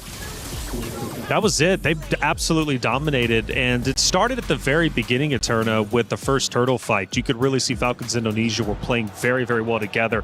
Violet with the Eve was just unstoppable, trapping everybody in, and they did not waste any of those moments. And this is the moments that we've been waiting for since yesterday, because I think you were the one to hype her up, right? Violet, one of the backbones of the team. She's been around for so long. The experience is definitely behind her, and we finally get to see her shine. And I'm so grateful for the coach as well. Finally, they were able to find a draft that can really accentuate their gameplay, and therefore being able to be as dominant as they were from the get-go. We are seeing that this is one of the, I would say, shorter game durations, 11 minutes and 21 seconds. Yes, and this is why Team Falcons are so, after, this is a complete 180, because this Falcons is a scary Falcons. Sure. They give you almost no chance to kind of escape the death trap that they've set up for you. Every little bit of gold that you see, and especially, look, most haven't even hit level 15. All of it was being funneled by the two side laners in Zev as well as Liv. Wait a minute. That's not 100% correct. Well, either way, the three turtles are. I know that for sure, man. And the 10K gold difference between the two obviously is quite significant. And one thing that I learned, if you're 10K gold down, it's hard to come back. It's pretty much done and dusted, as I keep continuing to learn from the greatest and the best MLBB has to offer. But hey, man, it was definitely a tough series for sure. And Falcons Indonesia, again, looked absolutely incredible. And from start to finish, and it finished in 11 minutes, our shortest that we have seen yet. It was Aurora Gaming who just couldn't get anything started. Now, we mentioned the veteranship of Violet, obviously. Falcons Indonesia building the team around them. Now, on the side of Aurora Gaming, who is that sole unit? Who is that sole player that they're like, okay, you're the one to step it up. We're just going to back you up?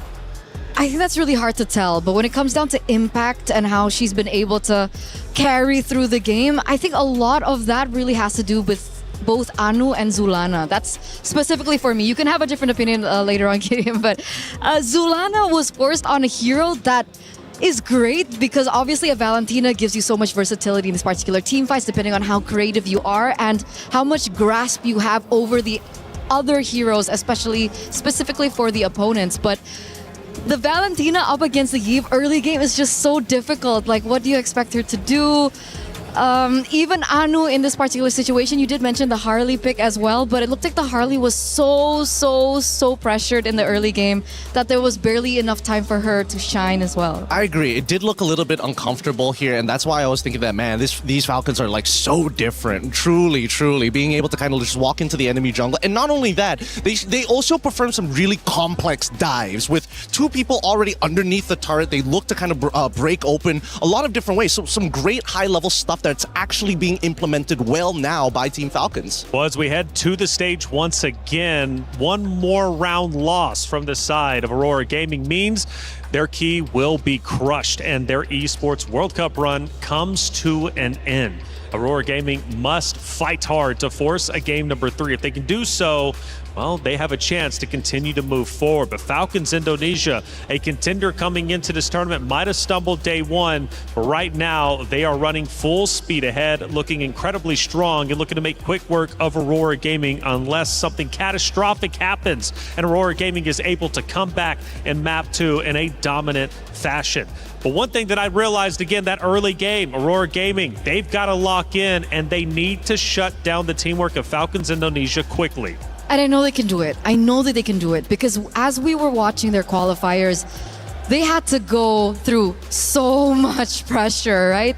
They basically went back to back elimination matches, so their mentality has definitely been tested. And in this particular situation, perhaps that's exactly what they need. Maybe they need to be on the brink of elimination to have that additional pressure, to have that additional motivation to eventually step up.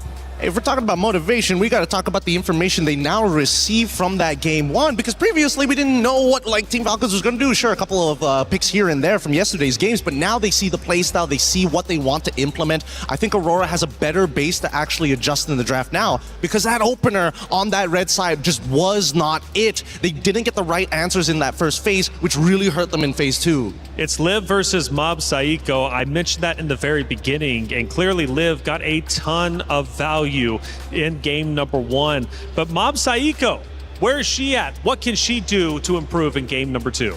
I think number 1, you got to get a support that's able to kind of bring in the pain, right? Call your jungler to start on the orange side, and hopefully if they are still on red side, they end up by gold, because I think that rotation was a little slow because of the initial invades on that top side after they made the attempt, and then from then on, it always felt like they were just one step behind. And it's so sad because you'd expect her to be on a Claude, a hero that eventually can come back into the game.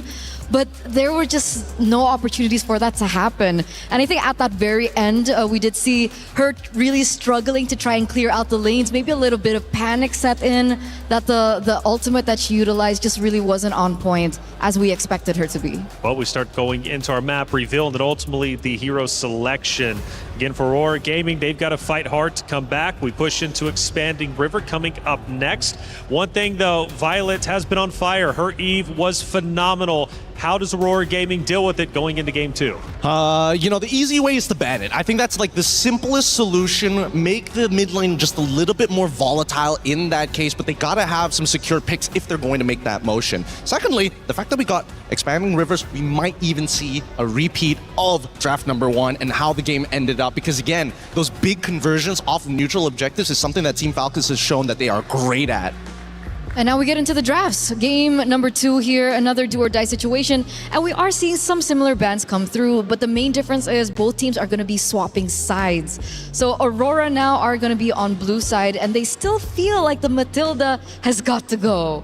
Yeah, it's a little frustrating to deal with, I'm not going to lie, but Matilda is an enabler, right? Most people are thinking like, oh, she's super meta. No, she's meta when you pair her with a good meta hero that she can compensate for. Like Fredrin. Oh no, I don't have a dash. Matilda saves me from it. Oh no, I'm short on range. Matilda helps me gap close. That's the beauty of this hero. But notice that even the Bellerics are getting taken out here, which is rather surprising. I would like to see whether this Belleric trend is going to continue.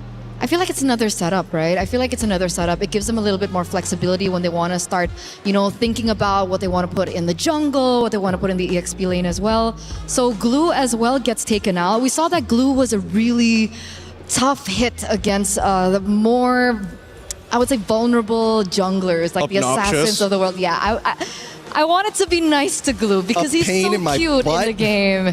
What do you mean he's cute? Patrick! Okay, fair enough. Right? I can't argue with that. Okay, but he does get taken out, so it does give a little bit more leeway for Team Falcon's ID to kind of think about it. Freya and Guinevere and the Hirara also gets taken out. Now, do Aurora this time around want to solidify that mid lane? Do they want to pick up the Yve themselves here in the first phase? No, because Marcel is open, and they would rather... Don't worry about it, because they would rather say, you know what, we take Marcel and we'll let you decide what we get. Oh, are we going to get the Jushin? Are we going to get the Yve? Because no matter what, I think that's going to be the big trade-off here until we see the second half of the bans. We finally get the Marcel though. Yes, finally. I am excited for this one. So what do we usually match up against the Marcel? Because we've always seen the Marcel banned out in the Land of Dawn. Are we thinking about heroes like the Hilda and the Khalid? That's the thing, right? Because there's also the argument of like, if you get the Marcel, should I necessarily take the Valentina so I can steal the Golden Hour, right? And Team Falcons, they're like, heck no. No way. Give me the Yve right now. We're going to close out this game as quickly as possible, but there's a good and bad because of this, right? That RWM, it can be negated instantly. Absolutely, absolutely. So, I mean, in the second phase when we saw the Yve, we did see like the Gourds of the world being banned out. Perhaps that could still be considered for Aurora if they want to try and fix their mid-rotation that they really lacked in the first game. Considerably, though, they do have the Marcel, so it does give them a little bit more flexibility when it comes down to the picks. But the carry early here, again for Falcons. That's a very, again, just a hard read here. Make them feel, make Aurora feel just a little bit uncomfortable, and at the same time, just tell them, you know what? No tanks for you. Yeah. It's limiting. It's limiting. It's about keeping them within the box without actually having the Yve apply it. And at this point in time, would you just focus on picking up the Claude here? Actually, I would, because we saw what happened when it got to the second phase, right? And then, you know what? The direct answers that they had initially gets axed out straight away. Looks like we're going to go on a bit of a pause here. Hopefully, our marshals, of course, best in the world, they're on it straight away. But it looks like the Yve is back.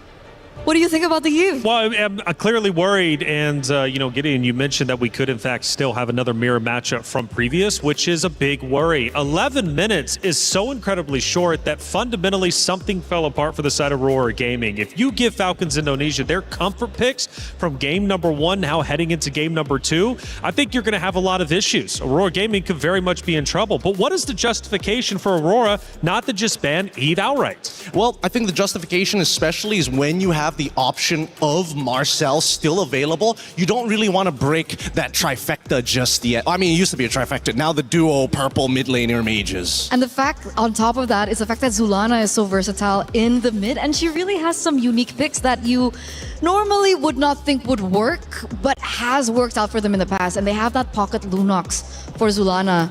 So that is also still an option. I know it's kind of weird when it comes down to meta, but again, it's MWI. No, but I think that there is an argument for Lunox. My problem right now is that after seeing game number 1, I thought maybe we got a very clear reflection of what the meta is demanding from us as the player. Hey, you snowball fast, you deny resources, you are going to win this game within the next 10 minutes. Every other game that we have seen here today, 1 or 2 turnarounds nets us maybe 20 minutes, maybe even 18 minutes. But do you think that has actually shifted? Is that a meta effect? Because I think when it came down to the wildcards, when we reviewed their games, it felt like despite being able to control so much in the early game, one mistake in the latter portions of the game loses that entire, gratification point. Yes, that is also true. It puts you out of that 10k GG zone, right? It keeps you within the 6Ks where you're just a full component down, and then you just have to compensate it by waiting for 5 minutes. That's usually the case here.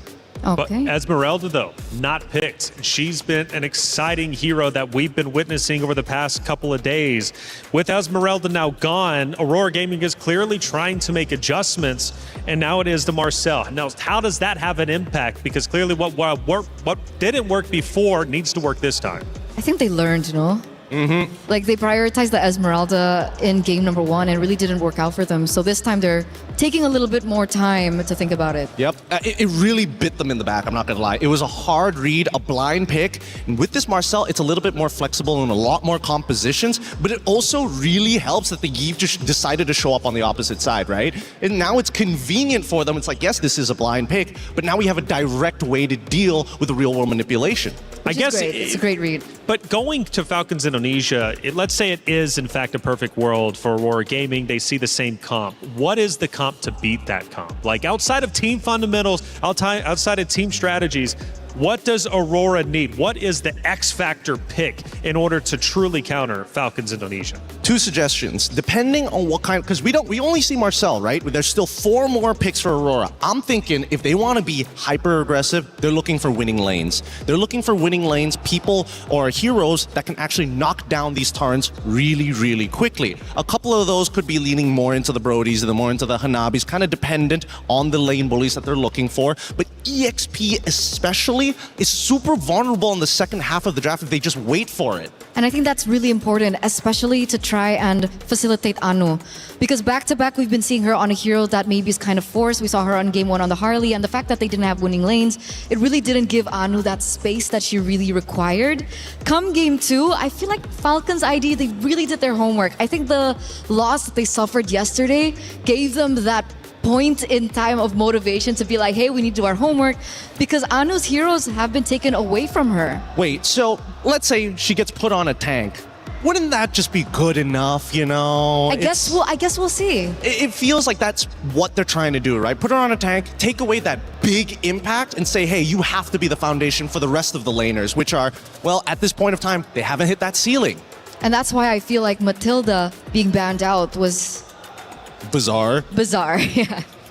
So I guess for Violet's sake on Falcons Indonesia, how do you isolate her and get her out of there and get her away from the team fight? Because Falcons were wolfpacking together so incredibly well. For Aurora Gaming, you could tell there was bits and pieces where they wanted to isolate, but they just simply could not find the opportunity. Violet was a major key problem in game number 1. I do have to agree with you. Her Sora was definitely a problem, and Aurora understand that. So they pick up something of their own here. They pick up the Arlet, and we were talking about this before, and the Akai comes through here for Aurora. I don't know why they didn't decide to just go straight into Phoveus, but I guess it works out, whatever they're most comfortable with. And Sora is still a pretty decent matchup depending on what the emblem setup for this Arlet is going to be. But again, we're seeing a very similar picks being thrown over. And remember, this is the Akai Arlet combination. That's kind of disgusting. It's pretty good, I'm not going to lie. It's still pretty effective. So as long as the Arlet kind of survives that lane, generally speaking, and knowing that it's Sora, it's not that hard. You're not going to get punished too badly. Which is why I think Team Falcons ID recognize that, right? They don't want to give Arlet the space, so they ban out heroes that are very notorious in the mid lane to kind of counter those rotations. Lilia gets banned out. I think that's a smart pick. The Minotaur gets taken out from Team Falcons as well. Yeah, I'm going to make a hard prediction here. I think after the Minotaur, they might be considering... I don't know if they want to consider getting rid of Atlas here, but at the same time, it's like, because they've got the Akai, they're not really too worried about the big team fights, which is why I'm wondering why they're worried about the Minotaur of all things. I feel like it's a respect ban. Really? In comparison to like, oh, if they get the Cho, and then they can do like a 1-2 combo and play for picks rather than just pure team fights. So far, Nika's only been playing Atlas, Minotaur, and the Belleric. That's a good point. That's a good point. All right. So that means with Gord gone, Lilia gone, it's really just making sure that Aurora can't just naturally wombo combo with each other, but they also do get first pick on red side on the second phase, and this is by far the most important pick. Could be, I would assume, their jungler for going based off of track record. Oh wait, no, that was when they were on blue side, actually. So what are they going to go for here? Barras has been banned out. It's a unique ban, I would say, with the Matilda being banned out as well. Yeah, to my knowledge, Raimundo would be the roamer, so I don't know what she thinks she would be rocking. Yeah. Does she want to go Hylos again? I'm thinking that. I'm thinking a way to either counter-engage or enough utility to kind of bail them out of the situation. But first, they're going to go with the Harley. I don't mind this as much, but the big problem with Harley right now is that Arlet will mess you up if you're just a little, a little happy with your tricks. Yeah, that's the problem. That's the problem. There's a very small allowance for error when it comes down to it because of the drafts that we're seeing from Aurora. And that's kind of a good sign, right? We might be seeing our first best of 3, who knows? But, next 2 picks, however. Claude? Oh, Hanabi right off the cuff here. Okay, Hanabi. What are they going to pair it up with? Because again, when I'm looking at like a team fight composition, I want to see like the traditional styles of setters. And so far, the Akai, sure, you can disperse. Marcel, maybe not. But they get the Valier as counterplay knowing that Atlas is available. I think that's smart. I think that's genius. The Hanabi, however, is an interesting pick. It's definitely one of the unorthodox picks that we've seen here at MWI. We've seen it a few times, I think, Stream B, but we finally get to see it in action here. I think my main concern is how volatile and how vulnerable this pick is, especially in the early stages of the game. From the side of Ray Young, though, going back in time onto that side station match that you mentioned, Quinn ended up picking out Hanabi and going 8-1-8. So it does have an effect and can truly impact the game. It's definitely interesting. Yep, no, that's actually correct. I was casting that game and I thought maybe the Hanabi isn't going to do as much as I thought, and then it did. Now the final drafts have already been complete. An early style composition that's very magic heavy on the side of Team Falcons in comparison to Aurora, who again, I think they have to play around the Hanabi as well as the Valier as the main anchors of the team. Valier especially. If he doesn't have that Seer, they're going to be in a lot of trouble once they break through the back line. Well, there's been a couple of changes on both sides, but was it enough for Aurora Gaming to take down Falcons Indonesia and force to Game 3? That's what they need to do to stay alive. One more loss means their key gets crushed. It's Falcons Indonesia, Aurora Gaming, map number 2. Mirko Brigida, take it away. The Marcel makes it way to the Land of Dawn in Stream A finally for the first time, but so does the Hanabi. It's back and it's about to prove whether or not this could be the key to securing that 2-0 sweep for Team Falcons ID, or for changing the course of Aurora Gaming's fate. Welcome to game number 2. This is match point for Team Falcons ID, and we're seeing a lot of the combos that we're not used to seeing really getting in the hands of our teams. I'm talking about the Arlott Akai in the hands of Aurora Gaming, but how much could this impact the space that they could create for Mob Psycho? Is it really enough with just an Aegis to get away from all these people who could chase like the Harley and the Hilda? No, definitely not to get away from the chase, but great against CC. Now the thing is, there's I guess a bit of CC with Violet. We did see how oppressive Violet could be with the CC on the Sora all over the back line. So at least you'll be able to deal with that. Now, I know the panel also mentioned the Hanabi finding success. It just also got a game win. Geltech, Osprey drafted it for Geltech. Yep. And they were able to get a win and come back against Twisted Minds over at Stream B. So this Hanabi's been rising in stock, especially at MWI. We'll see exactly if Mob Psycho and Aurora can try to get a win here as well. No, unfortunately not a win over on the Gold Crab take, and Chev knows exactly what she wants to do, man. Against the Hanabi, it's all about those dives early on. Yep, at least they still have the Aegis, so that's one of the main tools that they could definitely capitalize on. Obviously just wanted to bait it over there, but Mob Psycho's smart enough to not just use it at any given moment. No, Nika's gonna have to recall here early on already. It's all about the level 4 start here, and it's coming down to Luette and Violet. Anu with the help. The XP Crab given to Luette. Still no level 4 though. She's been zoned, I believe, in this lane. She's actually quite a bit behind. Down below though, Chev with the gank. The Aegis procced already. Mob Psycho stays alive, but on the other side of the map. This is a win for Aurora. They have control. The jungle's down below. Eretri secures the first neutral objective for Aurora. It's very clear what they wanted at that point. Aurora very confident to go in with the objectives. They knew that they had the upper hand considering the Akai lineup, but on the other hand, Falcons unsuccessful in at least the attempt to take Mob Psycho away from their very own turret. The final step did not land right there. So far, it's been a success for Aurora around the map. There you go. They're gonna go for a Higanvana. Lives caught, but has the flicker. That was 3 ultimates utilized to gank Liv. And she still clears the lane. Yep. Well played. Clears the lane, flickers out to safety, doesn't panic after seeing a heavy spin and 2 members walk up to her. And now that's just great. Falcons, despite the first turtle, they're still the ones in the lead. I think mainly because of that gank onto Mob Psycho. Liv's just going to constantly shove. Nika flickers away from the deadly magic. Okay. Those are more resources burnt from Aurora rather than Falcons in that instance. It was just a flicker from Liv that we saw used at that moment. And I believe they're really keeping everything in check. With Raimundo just constantly putting herself in these kinds of positions, they're very much aware of how Aurora's trying to move around the map, and look at that! Yeah, Raimundo doesn't like Nika, that's for sure. She just keeps on walking up, getting those damage axes down on her. Yeah, she's gonna have to recall again just after recalling, just after coming back. Violet though up top. They try to go for the dive on Silhouette, flicker out to safety, and that means a disengage for Falcons. Yeah, it's great. So far, we've seen Hilda's perform exceptionally well in the previous series that she's been picked up. Disruption, and maybe not even directly towards Anu because you really don't want to do that against an Akai jungle, but more so on the members who are trying to create space for Aurora in general. So you see Nika's really struggling to just positions herself first because it's always Raimundo finding these bushes and taking control over them. But it's a different story this time. We're looking at a turtle and it's a 5-man rotation from Team Falcon's ID. Yeah. Mob Psycho sent up top to the weak side. Gonna try to go for the clear and possibly a trade, and that's why they give the neutral objective control away to Falcons. They're gonna go for the mid prio first. Clearing out mid.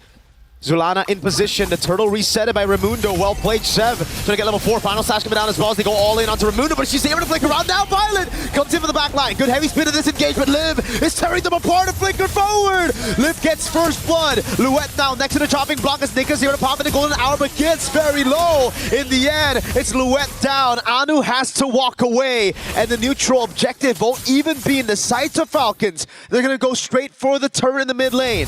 That is one of the very few warranted flicker forwards you get to see from gold laners.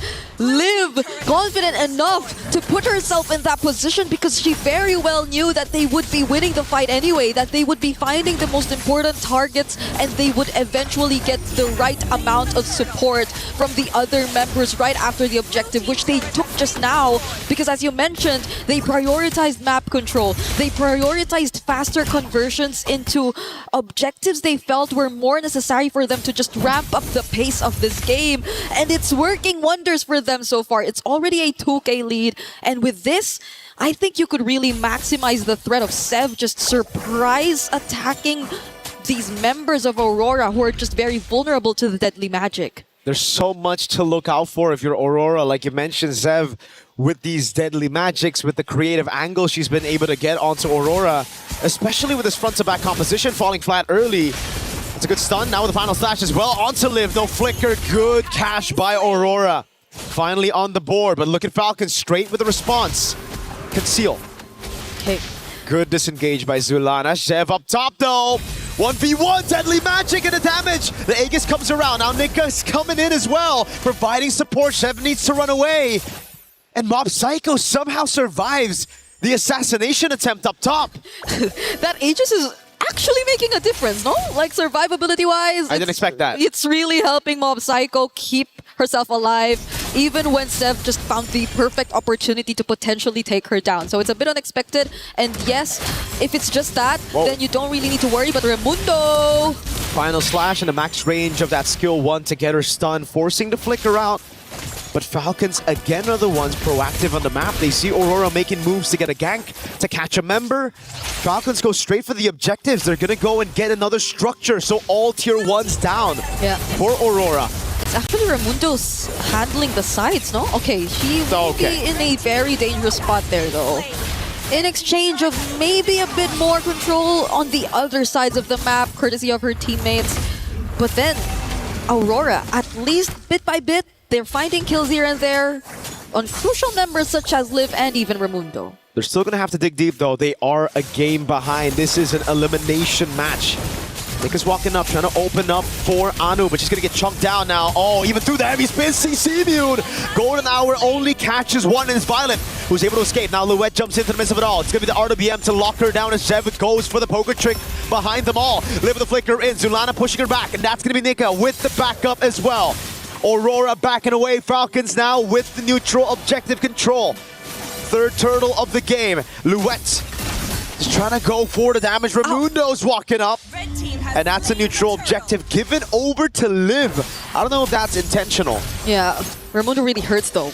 Raimundo on this Hilda, and the Hildas we've seen really hurt though. Especially when they get to lock on targets such as Zulana. You get to use your starting turns away, and I feel like there's nothing else stopping Falcons from just pushing forward and trying to close in these specific targets. We're taking a look at the equipment right now, and there seems to be quite a significant lead between the carries or between the gold laners. Oh, Nika doesn't get away from that! Nope. Okay, Deadly Magic takes her down in that moment.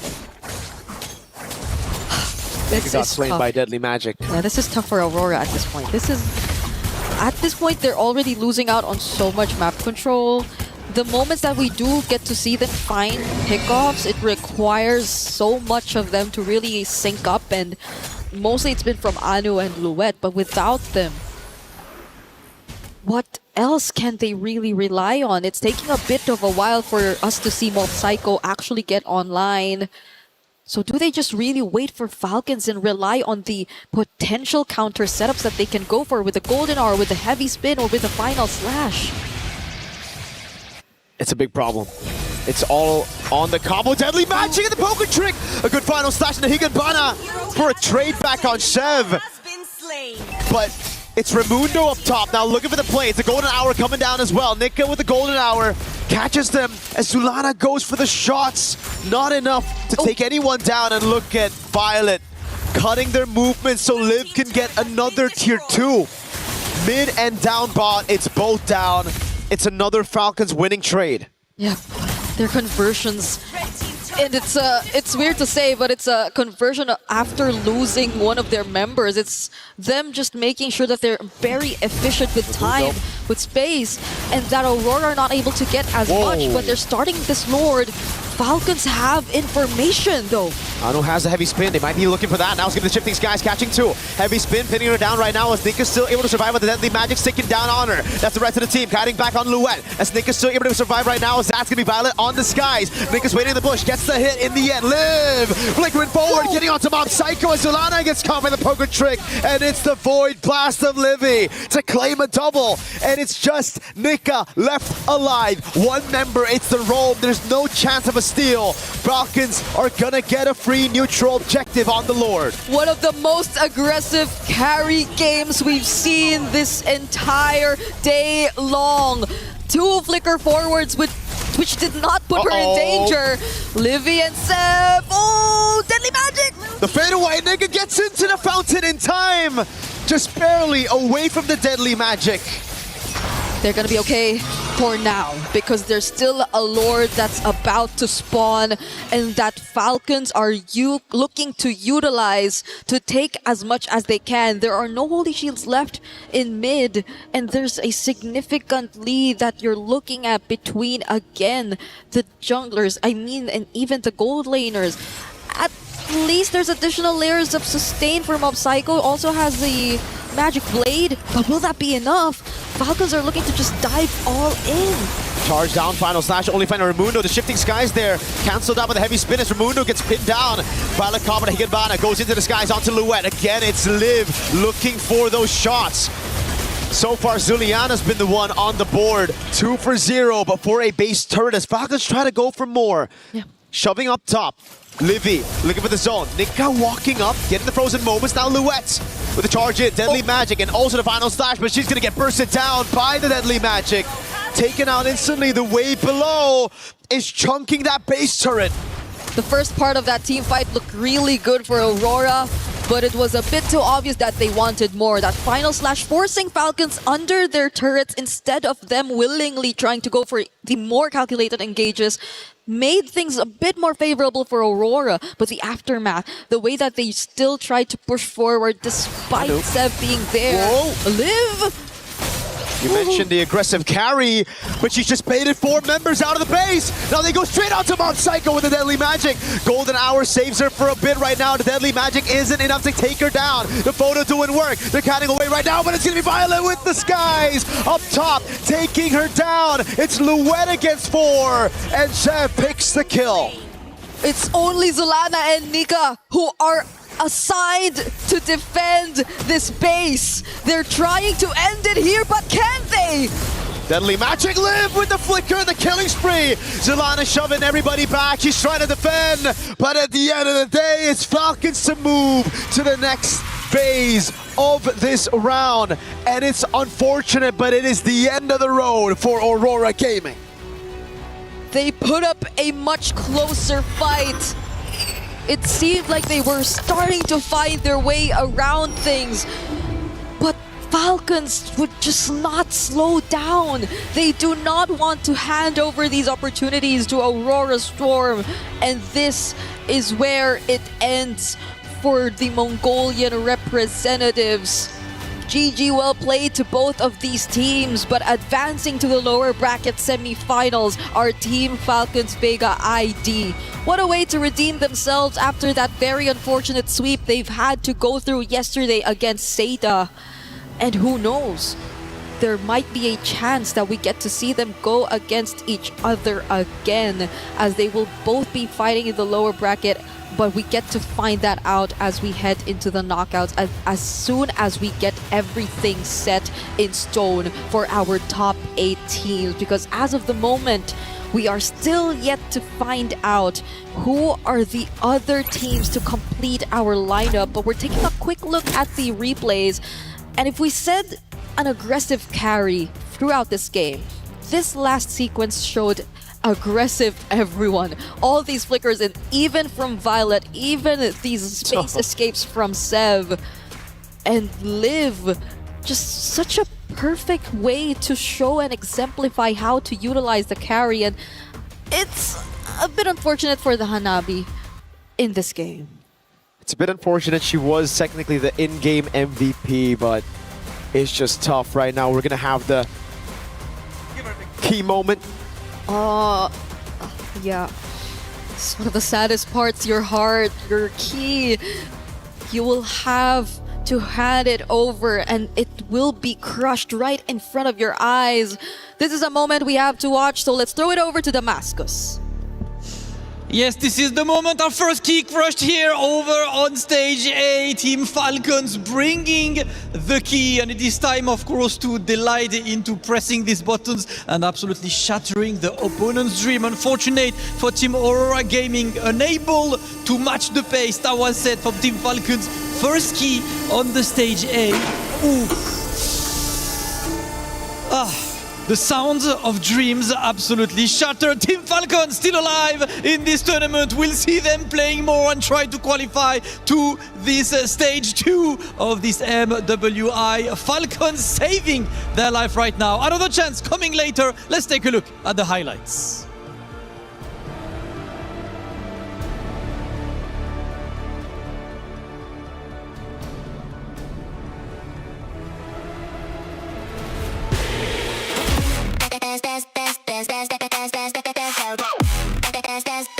We book Esports World Cup.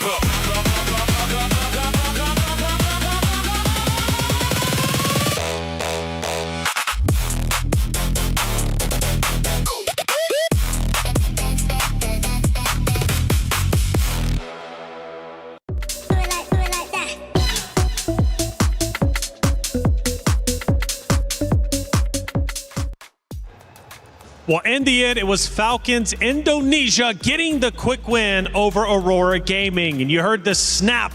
The key was crushed. Aurora Gaming, it was great they made it to this stage, and they should, in fact, be very proud of that. To make it to the MWI stage is a massive accomplishment. But their run cut shorter than they probably wanted. They will not see the knockout stage. But Falcons Indonesia will continue to move forward. Gideon, another quick map that ends within like 10, 11, 12 minutes.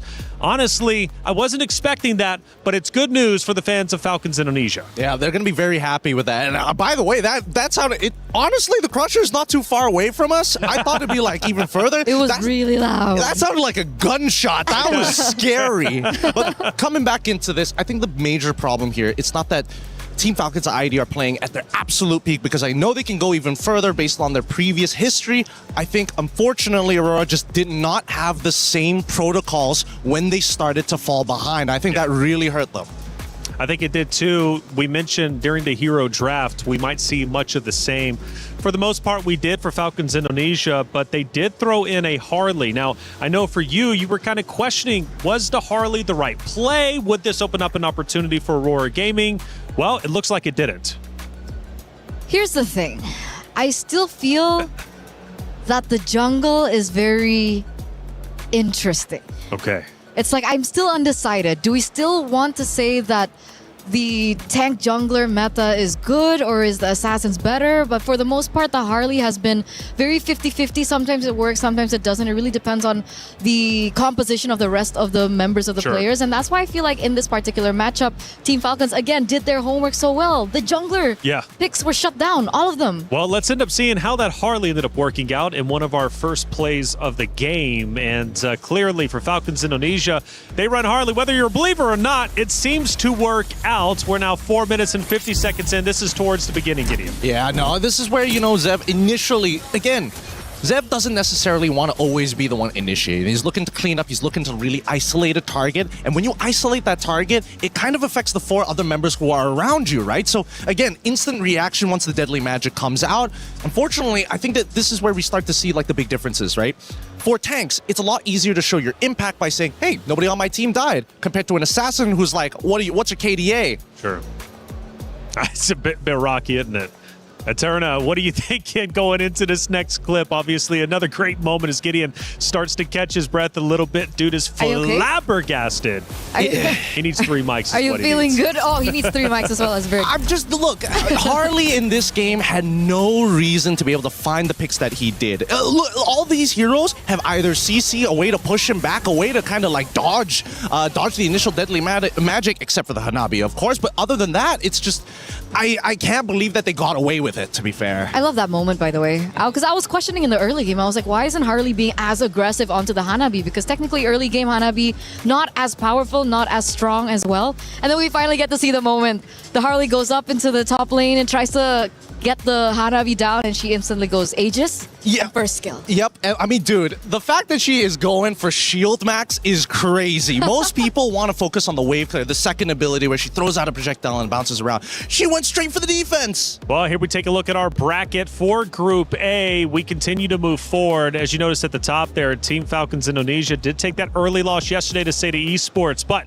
against Aurora Gaming, they get the job done, win 2-0 and push forward. Now for Virtus Pro, big win over on the B stream against Geek Esports. Their next opponent will be Seda Esports. If, let's say, Twisted Minds falls here against Geltech, then there is a possibility of a Twisted Minds and a Team Falcons ID matchup, right? That's right. Jinzhao was the ex-member of Team Falcons ID, so she's going against her former teammates. Ooh, that could in fact be spicy, and I think I saw Twisted Minds as 1-0 up, if I'm not mistaken. So things start to get dicey over on Stream B. We take a look at Group B, and naturally we look at obviously going down low for Foot Esports. MIBR lost. They're about to face off, of course, with Na'Vi and Falcon Daisies. Now, Falcon Daisies, an incredible team. We actually heard a little bit earlier from you, Eterna, about their game plan coming into today, how they're feeling, but we also have to look at Gen.G Vitality. That's coming up next on this stream. It's a rematch from last year. 2 powerhouse teams. We could very well be getting a bit of a preview of what the grand finals is going to look at. But we do have an interview set up for you from one of our teams from the last matchup on the very stage. Rose, who do we have? Hey guys, Zev here from Team Falcons ID, surviving 1 elimination match today. Zev, how are we feeling? We're feeling pretty good, actually. I love that, and I'm pretty sure you also feel relieved because you guys survived the first elimination match. Now, I gotta ask, what actually happened yesterday? Yeah, kita karena ini pressure tinggi kan di turnamen, jadi mungkin kayak ada hal yang mungkin ternyata kita abaikan aja sebelumnya, tapi ternyata setelah kita temukan there's a problem in our team, so we're going to fix it, and we already did, so yeah, we're pretty good now. She said that yesterday was more towards the pressure of being in any tournament that got to them. Hence, they lost their first match. But they saw the problem. They worked on it last night. And I think we could see the result today. Now, congratulations on that 2-0 clean sweep game. We see that you guys are back on track. So what else can we expect from Team Falcons ID moving forward?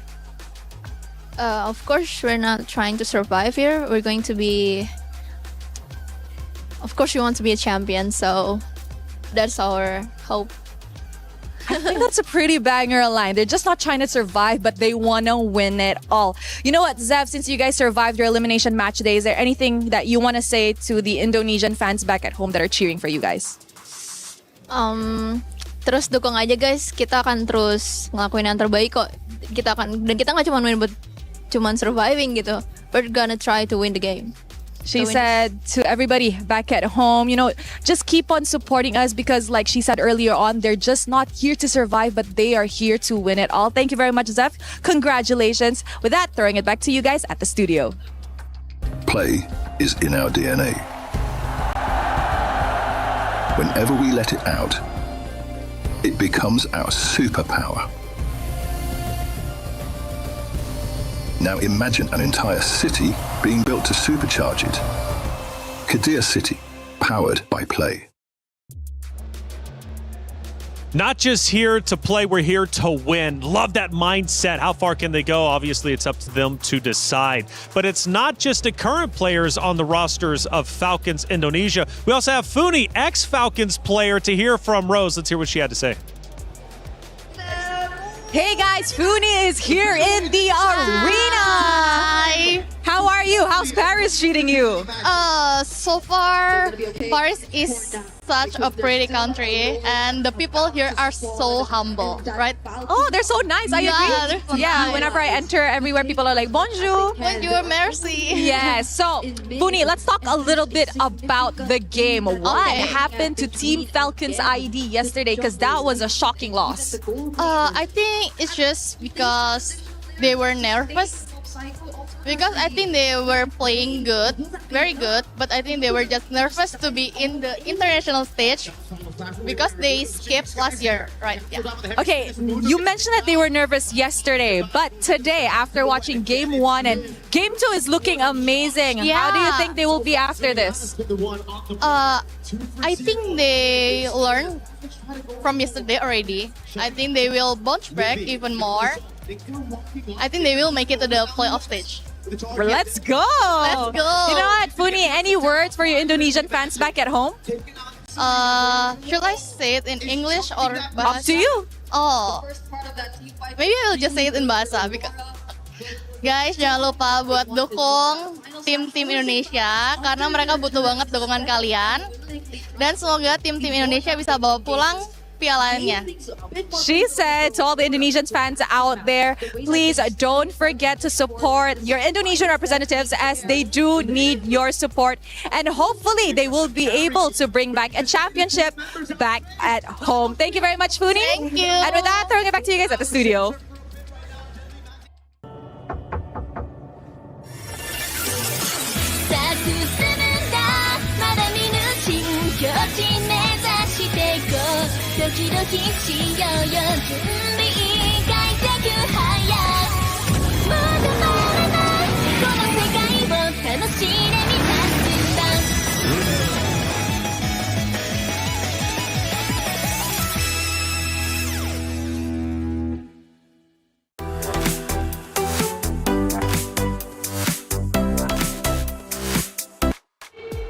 It's time for another match, and this one means a lot. It's a repeat from Grand Finals of MWI just last year. It's Gen G versus Vitality, the rematch. Revenge or repeat. The winners punch their ticket to the knockout stage once again for the other. The loser, they have to drop down, protect their key, and try and survive, much like Falcons Indonesia just did moments ago. Let's talk about it. Not only is it Vitality versus Gen G, it's Vivian versus Ashley. The mother of Tank's conversation. Who's it going to be? Honestly, I'm not so certain, but we need to hear from Ashley before we head into the matchup. Hey guys, right now we are with Cindy and Ashley, and I just know this match is about to be hot. So girls, how are we doing today? I'm good. I'm great. Now, what do we think about this matchup, honestly? Because it's a grand finals rematch from last year. This time it's not grand finals yet, right? So you excited? Yeah. What about you? Maybe the result will be the same as last year. Ooh, now she said that because if we look back to last year, the results were a 4-0 in favor to Team Vitality. Ashley, come on. What do we got here? What do you think is going to happen today? 2-0? 2-1? I think it might be the same result flipped. Oh, you think you're going to win this year? 2-0, clean sweep. Why are we so confident going up against Vitality? I think that's for them to find out. I mean, that's impossible though. That's impossible? No, not happening in a million years. Yes. Now, Cindy, she's being a little spicy. Is there anything you want to say to Ashley before the match starts? Well, maybe I saw some Minotaur, 2 games. We might ban that. You saw Minotaur what? 2 games. 2 of games. you playing Minotaur. Yeah, what about it? We might ban that. Oh, I think that's okay. your only hero. It's fine. What if that's the strategy? Because last year you guys banned, what was it, 5 of my tanks? Really? I mean, maybe we thought that I think you don't have any other heroes than that. Or is it a respect ban? No, it's just that we're bored. Okay, let's see. Ooh, you know what? Let's keep this heat in the land of Dawn. Thank you, girls. Let's show it back to you guys at the studio.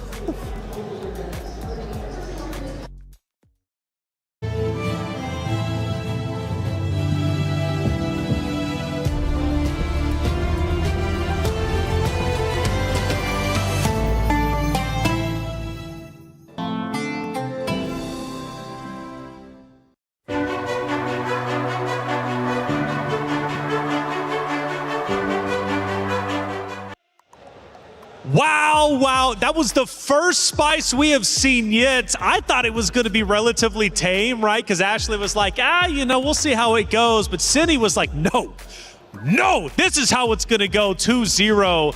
Yo, Cindy, Vivian was one of my favorites. Cindy might be taking that spot. And it's so different because last year they had the same face-to-face. I think it was in the grand finals. And she was like, we'll see how it goes later. Right, she was super chill. She wasn't nearly as spicy as Vivian. And then we see that from her. That is insane. She came out swinging. But rightly so, because after all, Vitality is in fact the returning champions. They've got all the confidence in the world, but they did have a close series against MIBR loss just yesterday. Will that have an effect going into the series? Well, of course, we need to find out. It's Vitality versus Gen G. Let's go to the stage to set it up. Ladies and gentlemen, it is time for Gen G versus Team Vitality. And ladies and gentlemen, oh yeah, you hear that energy, and with good reason, because this is a run back from last year's grand finals. Of course, Team Vitality last year did not even drop a game against anyone in the event, but Gen G is here to show that they've learned a lot and that this year will be different. That's absolutely right. Now, yesterday, we have seen the Hive being tested. But of course, even with a 26-minute game in Game 2, that was because a team caught them off a surprise by a surprise pick. But this opponent that they're meeting in a few moments' time will be no stranger because they have met them last year in the grand finals. And Gen G is hungry for that win. So, will it be redemption or total domination? We will see that in this upcoming match, and of course find out who will emerge victorious and punch that early ticket to the knockout stage. Over to you at the studio.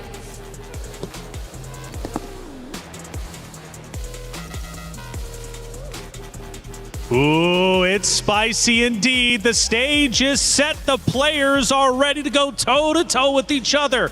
Once again, the history runs deep. It's rich. It's Vitality versus Gen G. And as we look at our map reveal, we're heading into Broken Walls. Now, Gideon, Cindy specifically called out Ashley, a.k.a. on the other side of Gen G, and said, your hero selection pick, well, it's a bit weak. We don't believe in you, and we think we got you. Well, I mean, if they want to commit to 5 tank bans, 5 support bans, by all means, go for it. We've seen too many times where there has bitten somebody in the behind. And I think right now, it's less about what tanks are you going to get and what's the best composition you can achieve here. Because I'm looking at the side laners who are going to make the difference in this game. I agree, but there's definitely a warranted feeling as to why they're being so focused on Ashley. Ashley being the backbone of the team, she's captain as well. In and out of the game, you can see that she plays such a pivotal role for Gen G and how they function, how they were able to secure their 2-0 victory yesterday. So arguably, could you say that about Vivian as well? Or do you think Vitality has a bit more like of a robust team that's confident if their leader falls? Here's the thing, right? Captain uniquely is Cine, not Vivian, for Team Vitality. So if you say that, I would say, yeah, maybe, because Cine always is able to step up in the game, but it feels like the attitude all comes from Vivian. Yeah, I think it's great to always have somebody who's got that attitude to be that front face to really intimidate your opponents, while the brains is telling the rest of them, this is how we're going to apply our plans. And so far, based on what we've seen in the banning phase, Paquito, the glue, already getting axed out on blue side by Gen G, Vitality getting rid of the Marcel, it really seems like this is the most standard openings in terms of bans we've seen so far. I would say yes, especially now that we see the Herrera up next. Yeah, I mean, it's all coming one full circle, as expected here. But not only am I interested about Arya alongside with Chell, Panda and Fumihiko, I cannot tell who's going to win that lane. And I feel like, based on what the draft is, I'm just going to leave it to the draft because their skill levels in the team fight are so similar. They're so mechanically inclined. And I want to argue for Arya as well, right? Arya has also been such an important role as well in Gen G. And she's been able to beat a lot of the top tier EXP laners, I think, in her region. And I feel like this is the moment that she proves that she could be the #1 in the world. Well, as we are going through the hero selection, I want to remind everybody that this is, in fact, the battle of adaptation. You have 2 elite coaching staffs, 2 championship caliber rosters, and this series, in fact, could come down to the drafting and macro execution. So this is just step 1 between these two and could very well already determine who's winning the first map. Again, their backbones are important, and also their coaching staff, because Rex Vin, initially from Monster Vicious back in Malaysia, has been helping them so much with these women's teams. And Gen G, this particular roster, loves coming down to Malaysia to actually participate and scrim against some of our teams locally. It's back-to-back boot camps. Back-to-back, MWI last year, MWI this year. They have a thing for Malaysia. They do. And I think it's great because we're close enough to still be able to scrim against the Indonesian teams just across the coast. Which is very important, and that's why we're seeing them develop so quickly, so fast. So Esmeralda gets banned out there by Team Vitality, and it looks like the Minotaur has actually been left open. So was it the interview hinting at a second phase ban perhaps against Ashley for the Minotaur, or maybe do they have something completely different in plan? It's a tough call on this one. I think that the Glue and Atlas have been pretty consistent bans overall, but this means that both sides want to play for their mid lane, right? So they got their mid lane. The question is, are they looking to scale? Are they looking for control? Or are they looking to just play tempo? And I think so far with Abaxia, I would assume it's tempo, but we've seen many teams pivot right at the very end to show, no, we're actually going for a hyper-aggressive style. Okay, it really depends on how they're going to be able to draft around the Baxia, right? Because the thing about the Baxia is, the least I can say is Baxia is very dependable. Like, you can utilize it in a way for objectives and so on and so forth, but Team Vitality do really quick work, right? They pick up the carry to try and counter the Baxia later on in the game, and obviously the Akai that's also risen in quite popularity. I'm wondering if the Arlot might show up to find that combo between the Akai Arlot. Oh, it might be a little difficult now to actually get the Arlot, because again, yes, Esmeralda, one of her big counterplays has already been taken out. Same goes for Paquito, which is a little more 50-50, but the scary thing is, no matter what you pick first, the counter counter pick comes out immediately after. If they go Arlet, they go Phoveus. If they go Phoveus, they can go for some other lane bully like, oh, someone like Uranus or something to outscale him or sandbag him. Okay. So it's really who makes that first pick. And unfortunately for Gen G, because they're on that blue side, they kind of don't have a choice. I feel like, do they want to prioritize Ashley's hero here? I mean, they did mention that there were 5 picks that she was. Whoa! That's not normal. Hey, and that's not normal. That is a signature Panda pick last year. The question is, does the Granger still fit in this meta? I gotta figure out whether they got enough damage. I mean, okay, an idea is forming in my mind. You're gonna poke out your opponents, we hit them with the Abyssal Arrow, and when they're low, we give the kill over to the Granger. We want the Boxia to open up the map, which would mean one of 2 things.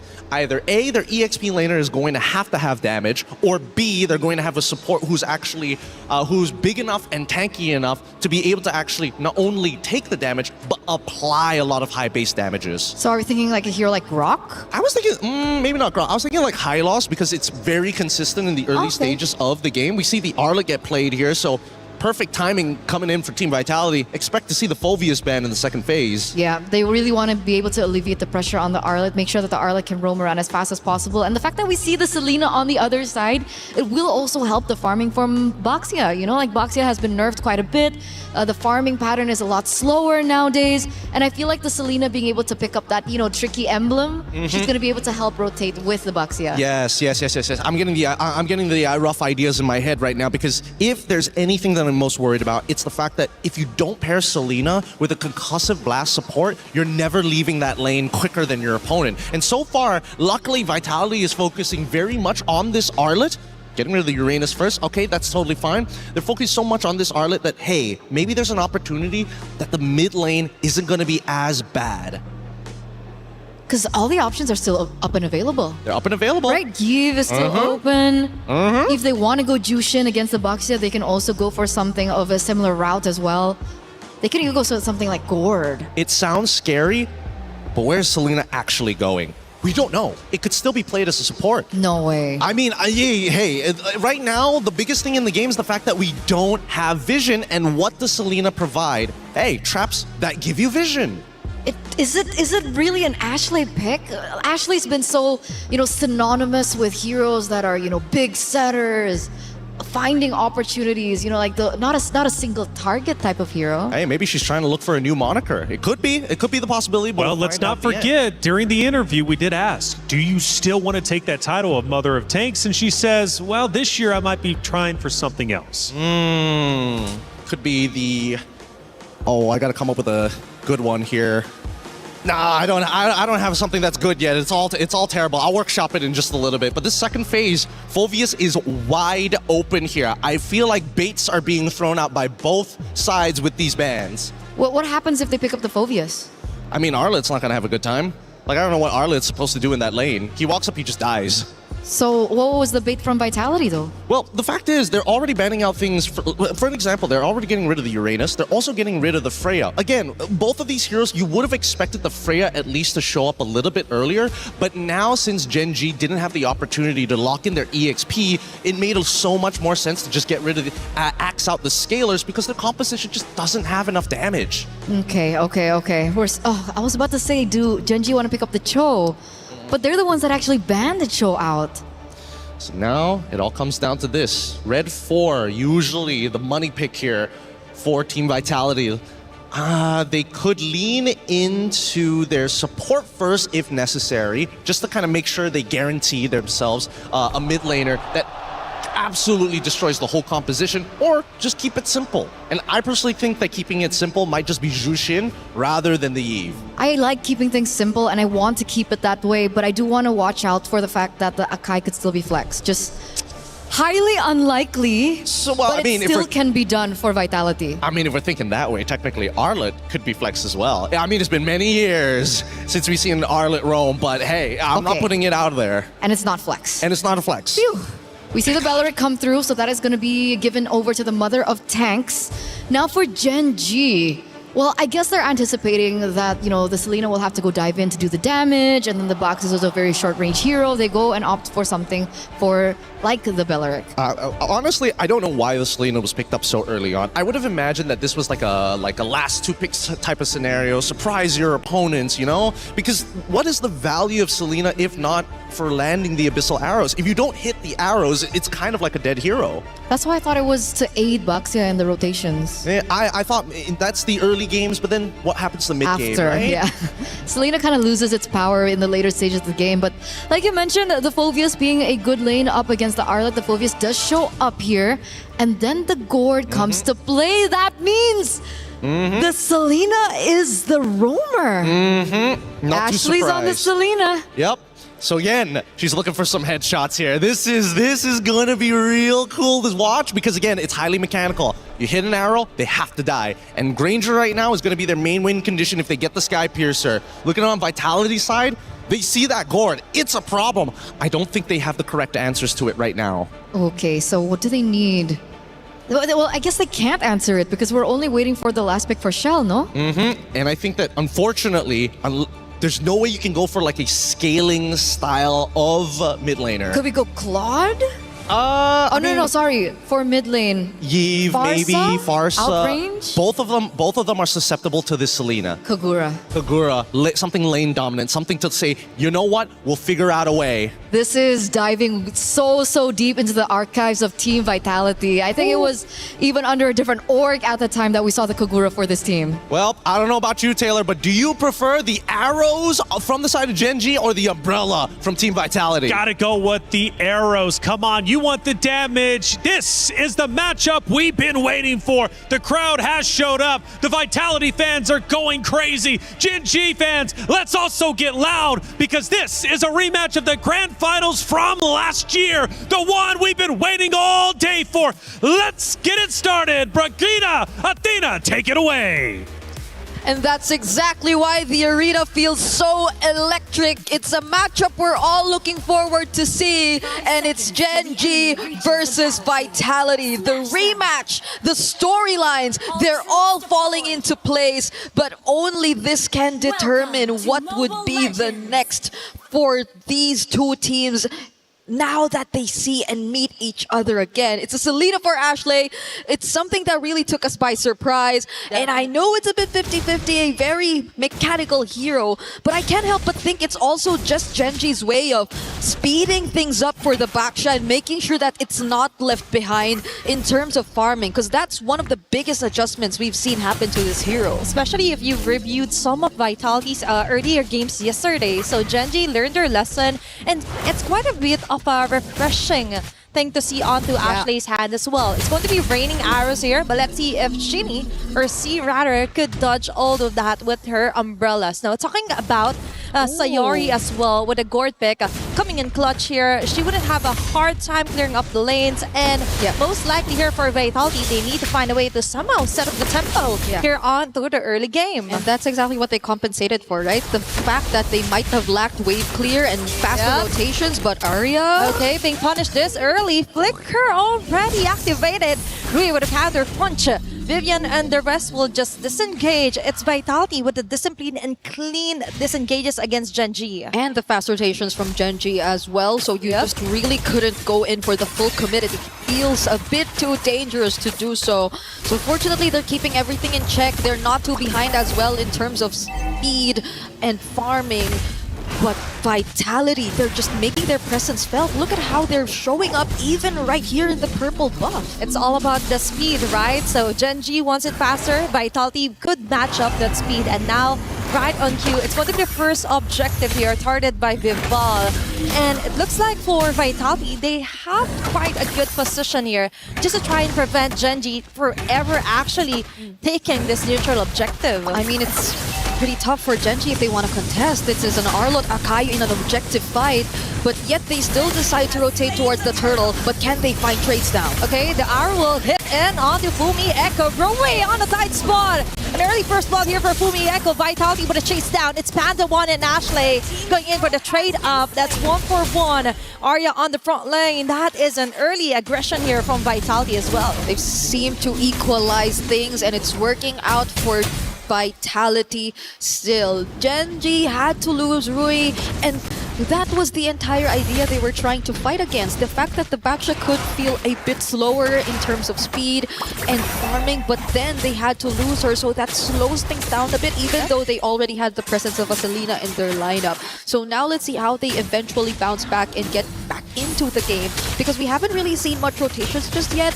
And when I say rotations, it's more on the more successful ones wherein you actually land these skill shots and make sure that they convert into kills, which you could get much more value out of. Maybe they could compensate that with the arrows that Ashley is showing onto, and that's a quick kill here for Genji. Vivian on the other hand, going in hard. Fumi Echo left defenseless here. Traps is there. Vival and Fumi Echo combination here, hitting on the right marks here. Double kill.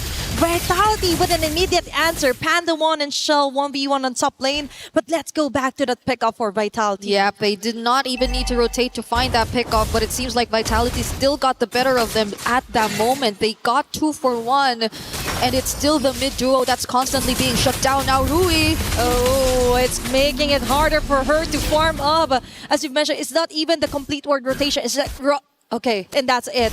They're always being tracked down here by Vitality, continuously hunted down. Yep, it's tough. Genji is a team with a lineup that we kind of expected to activate a bit more early on because of the threat of the arrows, the gourd as well with the supplementary burst damage. But it's taking a while for them to actually find these targets, and now they might have to rely on some of the mistakes that can come in from Vitality. This is a very reliable comp in terms of objectives, and now they're trying to go for another contest with most of their teammates ready and nearby. Another way to look at it is if Ashley can be able to land those arrows on the perfect target. That is a hard thing to do, knowing that Vitality has the mobility as well. As a follow here for Fumi Echo, and right on Q, Arya is forced to go on the front lines.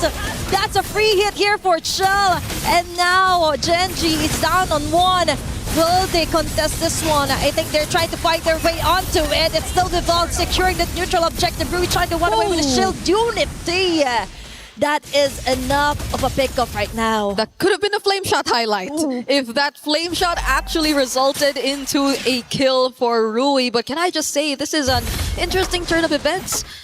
It's not that we expected the matchup in the EXP lane to turn out this way, but Vitality have had a very good answer to the Phoveus, despite it technically countering the Arlot.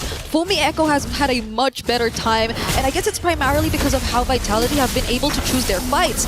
Now even denying that orange... Oh no, it's Sayori. Sayori actually got the purple buff, but that was an attempt from Vitality to just further increase the gap that's already existing between them and Genji. But still, right, they were able to compensate the direct counter for an Arlot with the way that they move here onto the map. Now, we see a lot of flanks onto the way Arya fronts for Genji. And now, other lanes are also left vulnerable. Now, they're up against Ashley here, trying to find the right target, but they are still struggling. It's just too much of a tempo that Vitality already got. That's a 2K lead for game number 1, 6 minutes into the game. Yeah, I agree. They're trying to stay proactive. They're trying to constantly move around the map and find whatever they can.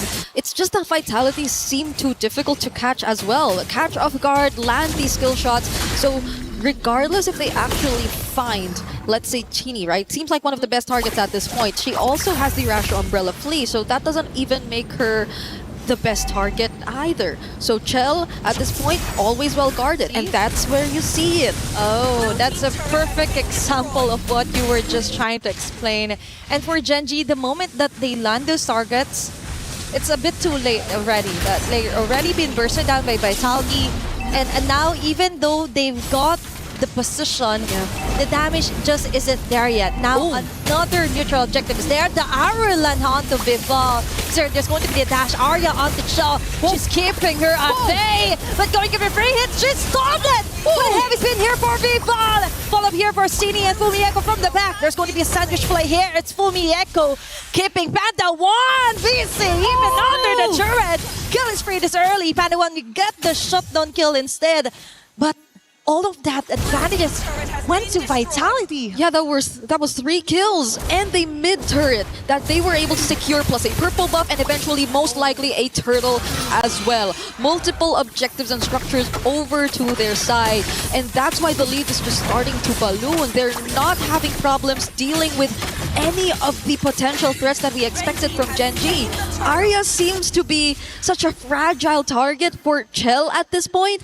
It's very uncharacteristic because of you expecting that the Phobius would be the one to just keep this carry in check. But it's Chell making sure that she's the one who presents herself right in front of the Phobius and not even caring at all because she's already equipped enough to shred this XP laner down. It's the prey being the hunter at this point for Vitality.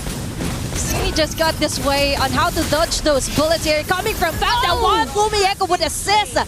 Final flush onto 2, and that's what we're talking about. It's kind of weird to see it's Genji falling over on those attempts of a tempo against Vitality. Yep, they could not find that tempo. Now it's most likely playing for recovery for Genji. This is just too much dominance that we're seeing from Vitality across the map. And they're playing with heroes who I think even the panel highlighted as not so much part of the meta if you're mainly relying on them for your carries, because looking at their lineup, it's really around Panda 1 that you're really expecting majority of the scaling to come from, but it's not like Ranger is really considered as the most scaling marksman either. It isn't. It's likely going to be Sayori, but it's taking a bit of time. They're trying to set up, or their setups are taking a lot of time before we eventually see them executed. And now with Fumieko also picking up the Rose Gold Meteor, you could just expect this aggression to get even worse. It's all about fights here for Vitality, making it harder for Genji to actually catch up. Even though Arya could land a great Dark Wave even down to 2 to 3 members of Vitality, that still the damage isn't enough. We've mentioned it's Sayori that's taking a bit too long to really be activated if to go for the burst. And for Vitality, on the other hand, another way to totally compromise the jungler pattern here for Genji is to try and take it all over. Especially even out to the jungle clips.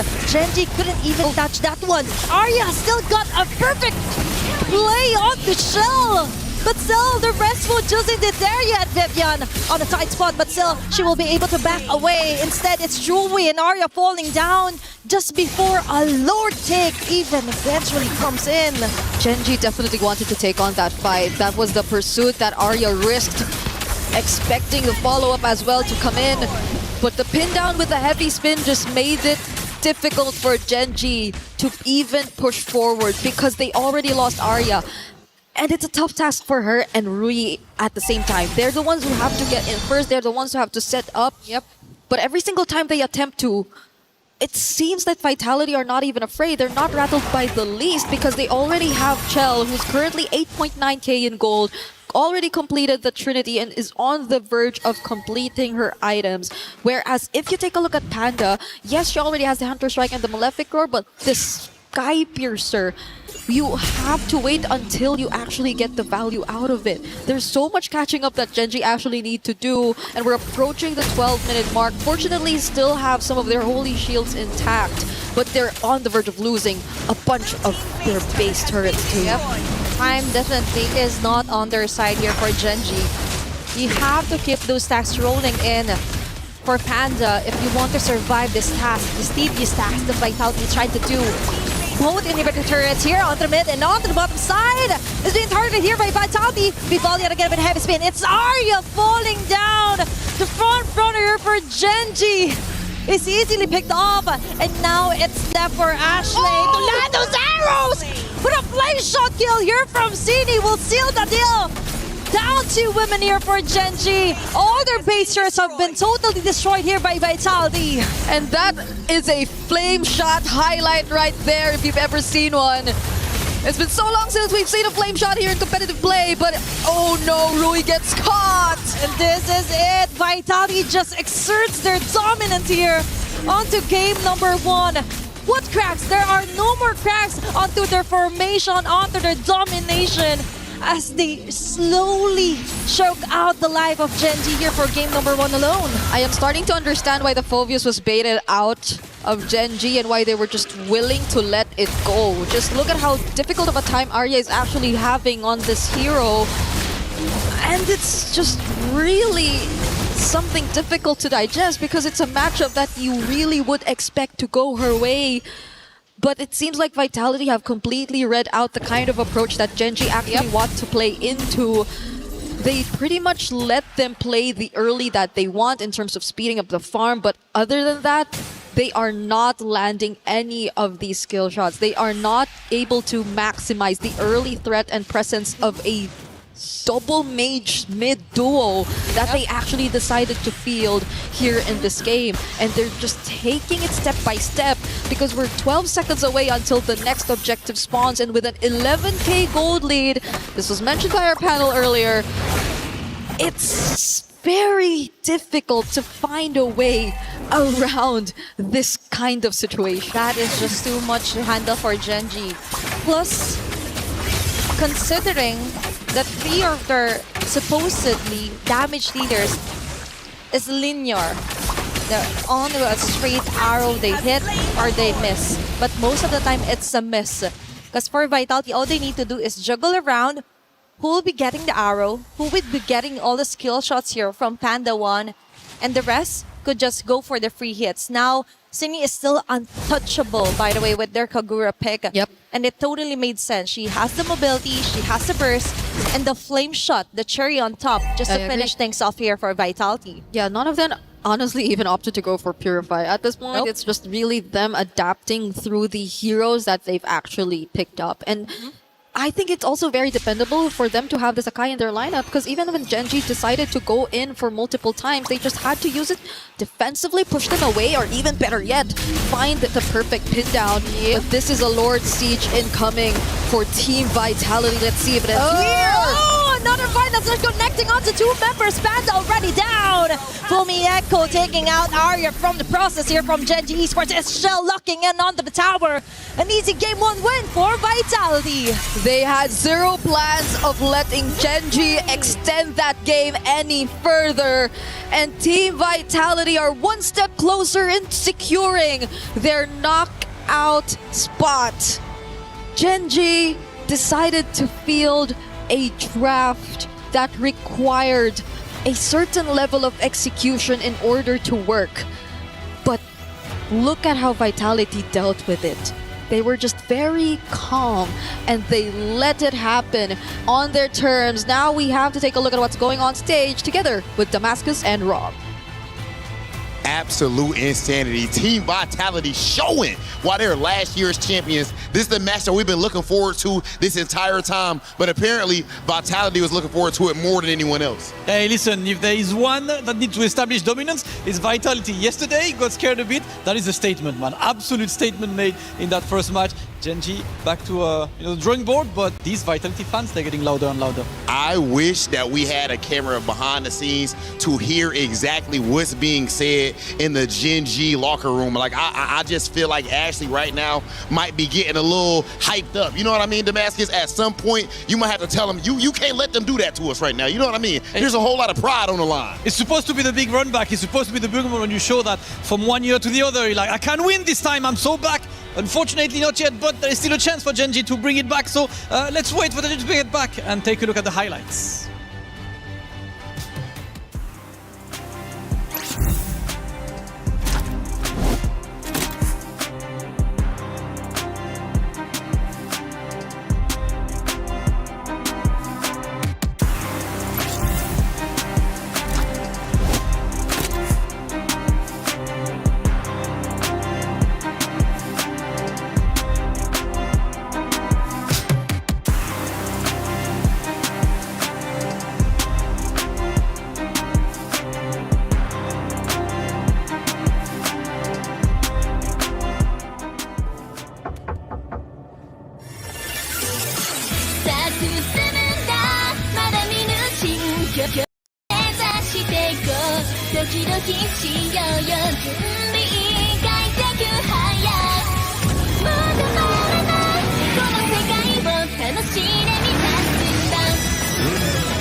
Well, the title for this matchup outside of Vitality versus Gen G was Redemption or Domination, and so far it's only been Domination.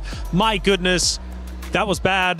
Gen G's got to go back to the drawing board. They really do. What the biggest gold lead we have seen as of yet. Before we really start breaking things down, however, let's look at some big moments throughout game number 1, starting with our first big moment, of course, and this is most likely going to show Vitality starting to snowball. We're 10 minutes in and already you could see that gold lead get in. Yeah, I mean, the big thing, we already talked about it, was the fact that, like, once you have this Selena, what do you do with it if you're not dominating, right? And that's the problem. When you're playing from behind on things that require a Sky Piercer, Granger in particular, not exactly the greatest against tanks until that Sky Piercer reaches a certain point, and Selena must hit the arrow. You saw every single time the arrow missed, guess what happens? Vitality pushes the advantage further and further. Yeah, the question was, arrows, umbrella, which one do you prefer? Well, we got our answer throughout game number 1. Eterna, let's take a look at our second moment of game number 1, and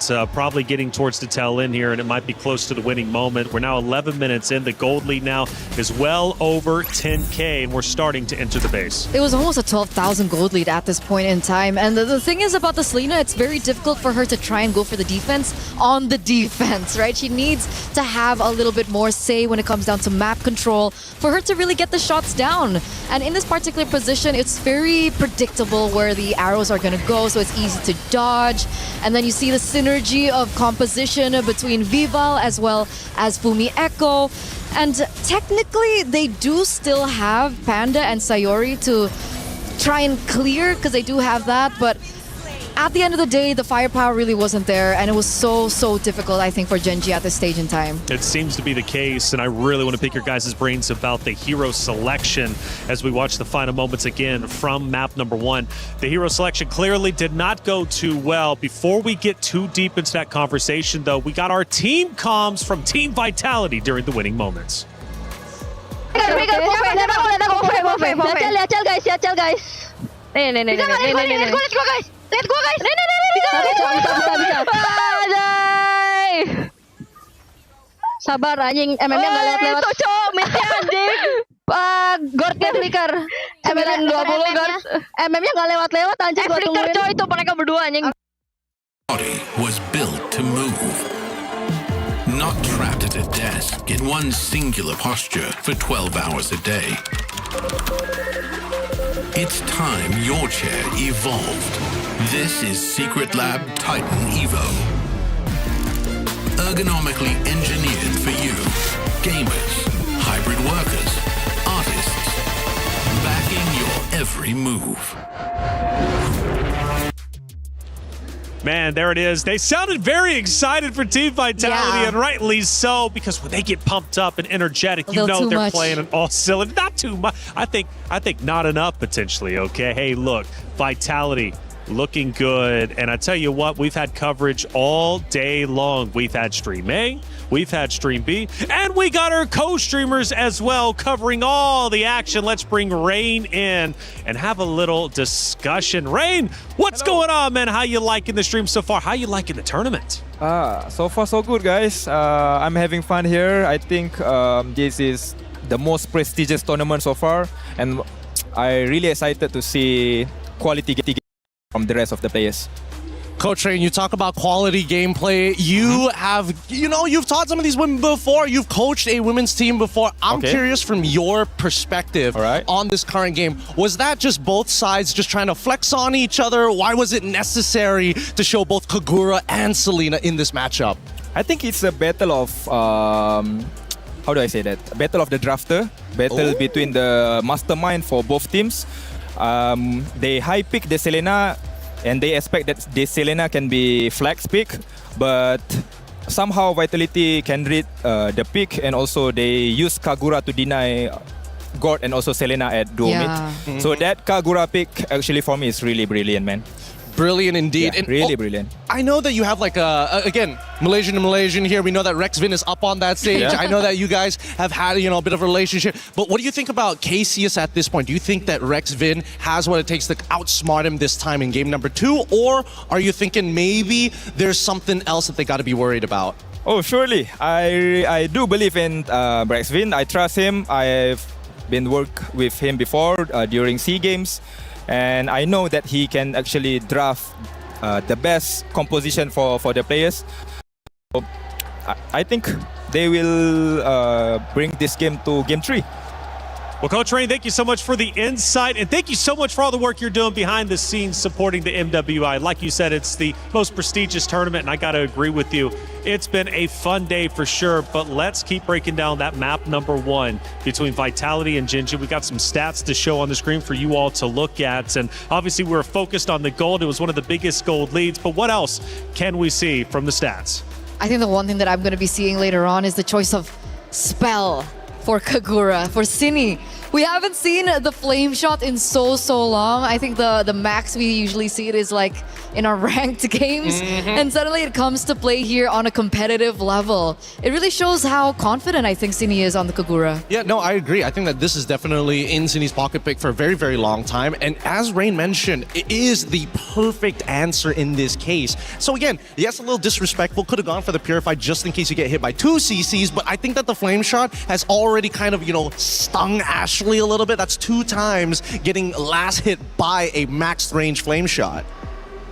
Tough break for sure for Team Gen G. That definitely did not go their way. Now, one thing though, sometimes getting beat like that is almost a blessing, and the reason why is because short-term memory, you can let that go very quickly as opposed to like a grueling 20-30 minute matchup and then only to take the L. This time around it was very quick. Back to the drawing board they go. Let's see if they can get their emotions in check heading in to map number 2. We head back to the stage. The ladies are getting set up once again. Now, Granger pick traditional for Panda. However, the Selena obviously was a big talking point between you two. Going to Ashley's role, typically the tank, right? Typically the mother of tanks, or at least in contention with Vivian for the mother of tanks, decides to go assassin this time, which doesn't give enough support to 2 of the heroes on the side of Gen G. They cannot afford to make that mistake again. But more importantly, do you think you can see where their mindset was with those picks heading into map 1? I feel like it was ego. I'm gonna say it here. I think it was ego. I think after that interview that they had with Cine and Ashley, and Cine was like, you know what, your hero pool's a little bit limited. Maybe you can only play the Minotaur. And Ashley was like, no, I think I have something else. And that's why it was prioritized so early. But Coach Rain did mention that I think it should have been a flex pick as well, but they were forced into a position to take the gamble. They took the gamble, it didn't work out, it's okay, go back to the drawing board and maybe go back to what made them strong in the first place. So do you think there's anything though, like any justification outside of ego, whereas like this could have worked, or was it just too quick, too soon? Here's what I think. I think that they had a great day of scrims and Selena was part of that lineup. I think that might have given them the idea that maybe this is it. This is the pick that's going to, shake things up here and make sure that we can't get our mid-trio targeted as hard as they did last year. I'm of an opinion that it could have worked had the gold lane been different, or had the mid laner have been different, because Gordon Granger, I feel, alongside the Selena, was a little bit too greedy for my taste. Obviously, there are certain scenarios where it would work, but in that particular moment, the Granger really needed to snowball. It was very difficult for him to get to that point, and I feel like the Selena just really wasn't the pick to help accentuate it, because they were going for like a front to back kind of comp. Yeah, they were, but at the same time, you got to give it a vitality, right? They played the laning phase really, really well, and just before Gen G were about to kind of like get over the top of the mountain, on top of the peak, unfortunately, there was already a rotation to reinforce those weak points of the map. So I think that at least from Vitality side, really great adaptation, and I think that's what really coined them the game on top of the draft. And going right back to you, Gideon, one of the things you said during the hero draft was that Vitality didn't have a true answer for the gold lane. I was waiting at least to be a little bit worried for that, but based off of game number 1, clearly they did. Yep, it seems overall, I would have said that at least with that many tanks and with that many frontliners, initially Granger should be able to get something done in the carry lane. However, what I didn't expect was the way that the team comp actually plays once we get past closer towards the 7th to 8th minute of the game. When mid-tier 1 broke, I think that's when the game completely was over for Genji, right? You have no way to kind of control the side lanes, no way to kind of rotate safely, and that's when Selena loses a lot of her value. That River of No Man Land, Selena wants to be all over there, invade even into enemy territory. How much do you think the history of this roster between Genji and Vitality is playing in the mindset specifically of Genji in this matchup? Because you mentioned ego, and it very well could have been. Cindy might have went into that interview looking to play mind games, and it might have paid off. So Eterna, I'm right there with you in your ballpark. But how much do you think Genji right now is thinking, man, Vitality, they beat us last year. A lot of history here. We've yet to take them down. In fact, Vitality didn't drop a series, from last year's MWI. How much do you think that is affecting Genji in this moment? I think it's a lot, but I think it's more so for Team Vitality. Because now they're the ones who have the target on their backs. If, let's say, Genji lose this, it's an expected loss. Everyone will be like, yeah, okay, try next time. It happened last time as well. But let's say Team Vitality lose this. Now that is going to hurt Team Vitality a lot. And I think that is what's making them put in a position where they're the ones that has something to lose. Which would make map number 3 very interesting if Genji does answer back and ties it up. But until then, it seems like Vitality, regardless of the target on their back, are selling through the competitors in the competition, and they remain as confident as they've ever been, not only in the interviews, but also on stage and even in our team comms. We start our pick and bans, and again, the story will once again be told, and this time around, I hope Genji did their homework. I hope they did. At the same time, I agree with you, Eterna. If Vitality somehow drop this, especially when they are currently on match point, that's definitely going to hurt the mentality coming in. But it's always harder to defend the title than it is to chase for it. And I still think that Genji have something up their sleeves. However, come down to the picks and bans, we're already seeing good adjustments here. Vitality is taking whatever they learned from the previous game and now applying it on the blue side. Yeah, they have the carry banned out, they have the Phobias banned out, they have the Jushin even banned out. And it's signaling, what is it signaling? Do they want to go for an early pick assassin now that the Hirara is available? Do they want to take that risk? Well, let's give it a moment here, right? Because it's kind of up to Genji. And Vitality's asking the question, oh, please give me the Hirara. That would be really fun to play. And if Genji allows it, then sure. But if not, I still think that there are better openers right now so far in the pool. Okay. It goes back down to this final one. And I mean, it goes and brings me back to Vivian's interview. Oh. When she was like, you know, everyone please do your best because I don't want to get sleepy. What is that attitude? Honestly, I did a little bit of content with Vivian for the club championships. I can't wait for that to start coming out because, man, she's putting people to sleep, dude. I'm telling you, she's got some banger lines in there. But now that we have the first half of the bands already done, Atlas immediately gone out of the question at this point of time. It seems a little strange. Most people like to hold the Atlas up, especially if Zushin is already banned out. But I think they just don't want to let it go. Are they contesting a different pick, perhaps? If we take a look at the first game, I think the Esmeralda and the Glue were heroes that were also banned out.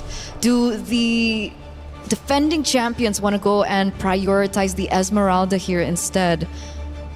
Well, I think if they don't pick it up, it's probably going to fall into the hands of Genji. And so far, Hirara is going to be the first pick here by Team Vitality. I like it. It already tells you, hey, we've got a quote-unquote setter, a dodger, an assassin, but most importantly, somebody who can progress the game and accelerate it at a ridiculous rate. Absolutely. Hirara pick, it's quite exciting to see because I don't think we've seen Vival go on her signature assassins for so long. I think the last time we saw it was maybe one or a couple years ago. Too long. It's been too long. It's been too long. And her being on the hands of a Hirara, she has such a high ceiling as a player, and I really want to see that come into play.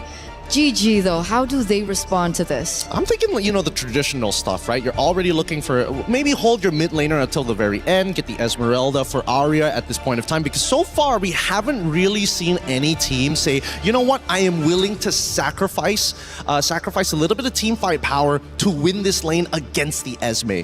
They also pick up the Baxia, great pickup from Genji, making sure they're covering their bases in terms of counter picks.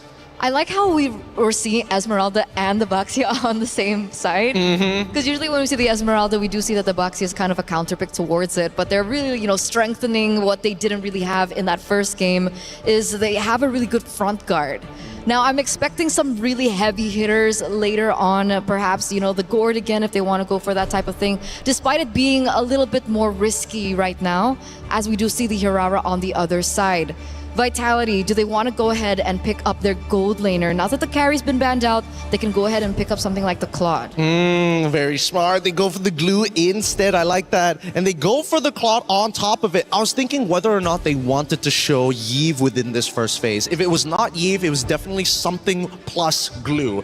You call the Claude, we got technically half 50-50 on either side, but Nice. now it's that final one. This one, I can't figure it out, right? Because now that they have glue on the opposite side, it would really suck to have to go out of your way to play, unfortunately, Vexana, or the direct counter, in this case, Faramis. Oh, I used the Faramis yesterday. It didn't really work out. That's what I'm saying, dude. And then it forces your team to get close together, and Hirara was like, all right, if you're going to get real close together. Which is kind of bad, and especially like Claude alt AoE as well. Because I was thinking they could still pick up the Faramis and then they ban out the Valentina, but I think the Lilia is still the better option. Because in this particular stage, it doesn't feel like there's any space for the Yve, considering you're up against both the Hirara as well as the Claude. I feel like the Lilia was the safest pick. Yeah, I agree. And not to mention that this second half, I'm hoping that Gen G are the ones getting rid of this Yve, because Yve is kind of the only thing that kind of like keeps Gen G's current composition in place. Like, yes, you are worried that Esmeralda walks up to you,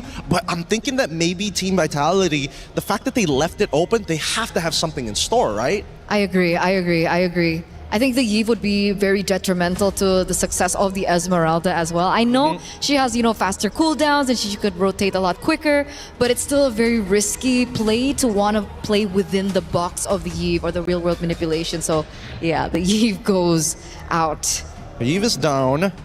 I'm thinking whether Gen G is considering leaving the Valentina open, even though we don't see many big ults on the side of Team Vitality. And that's the thing, those last two picks I think has to be the either big initiator alongside with the glue, because glue can technically be flexed into the EXP. Not the greatest matchup into the Esmeralda, but at least you won't die. That's true. I feel like Fumi Echo would like something a little bit more flashy though. Give me the Lapu. Yeah, she's been so, you know, flashy with her Lapu Lapu. There's so much attitude as well in her gameplay. I do want to see that maybe come to light once again. I think the hero that I was really thinking about for Gen G to kind of ban out in the second phase alongside the Yve would also be the Valier. Valier up against the Esmeralda, I think it would be a problem for the Esmeralda alongside the Baxia, but I don't know if they want to go full both bans onto Cine. I would like to agree with you if I knew for sure that Glue was going as a support. And that's the thing, right? No matter what, even if you have terrible mid lane matchups, your support makes such a difference in the 2v2 dynamic that it helps you say, you know what? If you take Concussive Blast, we clear this wave, let's just minimize how much damage we take. That's the way. It's Valier. Called it. It's just, I'm in disbelief. You don't very often get these correct, but when you do, it's so accurate that there's no argument to it. It feels good. I feel like an analyst today. You get it now, right? You get why Wolf does this all the time. It's so satisfying. It's great. It's great. Wolf, clip that while you're at it. Now, Bruno, I think this is a little strange. Why go and look to get rid of a marksman bully in the Bruno? Because I have no logic to this. This just feels like either Cassius knows for a fact that Panda just does not want to get back onto the Granger again, or oh man, what could they possibly do? Irithel already out. Man, no more crit style marksmans. So what do we have left? We've seen Clint as well a few times here and there. Technically, the Clint is a lane bully as well if you want to play the early game. You're right.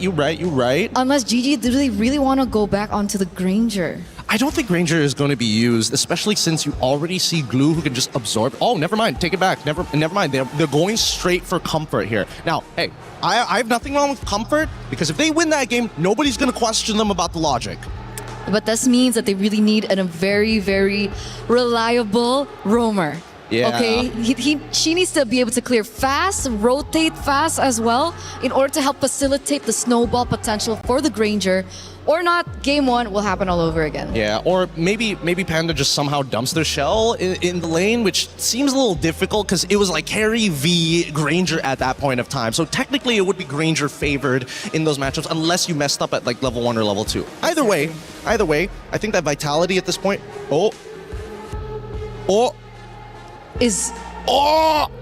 This is a statement. This is a statement. Are we expecting Glue then now to go to the EXP lane? No. Umi. Glue is going to be your support. Alice is going to be in the EXP because at least for Alice, she doesn't generate shields. And you know what this means? What does it mean? This means that Cinny, in her interview earlier with Ashley, was talking about like the picks, and now she's the one on the Selena. Is this perhaps her way of saying, here's how to play the Selena? Maybe that's possible. It's tough to say, but now Cho is on the opposite side. They have somebody who can block not only the arrows, but also isolate the targets. If the Throne of Ruin dismiss time, you could get kicked out of position. If Claude tries to go in, the Way of the Dragon could set up to make sure that this Granger gets the stacks. And that's what we talked about, right? That's what we really needed. They wanted to go out of the rotations a lot quicker. They want to be able to really facilitate the Granger. This is a spicy draft reflection. We have Selena on the other side, and this time it's not Ashley, it's Cinny. That's right, and maybe we'll hear in a post interview if Cinny did it to specifically call out Ashley. It's getting deep in here, but the question is, will Gen G stay alive? Will they be able to finally take down their boogeyman of Vitality? Let's find out. Brigitte, Athena, take it away. Match point is underway for Team Vitality up against Gen G as we are moments away from heading into game number 2. What a statement! I agree. What better way to close it out if not by winning through a pick that was unsuccessful for Gen G in game number 1? The Selena now in Cinny's hands. That is a lot of confidence here for Vitality. And as you mentioned though, it's kind of a bit of a question mark still here for Vitality, right? But let's see, if there is a team that could make it work, it's going to be one of the strongest team or the defending champion. Now for Gen G, they go in for early aggression as well on the mid lane. Yeah, Rui actually stole away a green cap from Vitality's side, whereas Vival just decided to get a green cap of their own. So basically both level 2, but that was a stolen jungle cap, and we're seeing a skirmish in as early as less than a minute into this game. Gen G is trying to be a bit more active. They did not want a repeat of game number 1. They are playing right at where the level is Vitality when it comes to facing here on the early facing of our game, which is what we would love to see, right, for Gen G. Instead of them just going for the counter punches, we want to see them throw out the first punches and then do so onto punishing members here for Vitality. Now, looking back though here onto the composition for Gen G Esports, now they stay in with Ashley Show, and right on cue, she is forced out of her flicker. Yep. A resource already down for Ashley, but at least they got resources elsewhere. City, close call too, but we'll get to dash away from that attempt from Gen G. And there isn't a significant advantage that we're seeing from both sides just yet. I'm surprised to even see that slight lead in favor of Vitality, because Gen G were able to steal away a couple camps, even the Little Wanderer falling into Rui's hands for that first jungle rotation. But I guess this is where things change. Yeah, first turtle up, and we're seeing only Vivian scouting the area for Vitality. There's kind of a bit of a delay here for Ashley, only at level 2. But right on cue here for Arya, Falling Starman committing onto Viva. And that is how she keeps her at bay as Gen G attempts to get the turtle. It's going to be Sayori with the last hit, first blood as well. That's a great opener here for Gen G, chasing down onto Fumi Echo. But still, that is a great statement start here for Gen G. Arya definitely wants to play this time. She wants to be the EXP later. She wants to be seen. This is a different hero that you've handed over to her, and it's going to make a huge difference. The way that she just made sure Vival could struggle to get close to the objective, and if not even just get close, but even put her down to below half HP, enough so Gen G could actually get the kill. But Ashley though down bottom. Okay, Chell is forced out of her blazing duet, but that is it. They just need to survive the early facing Ashley's attempts. But going back onto Arya, we mentioned she's one of the best XP laners out here in the female team for female MWI teams.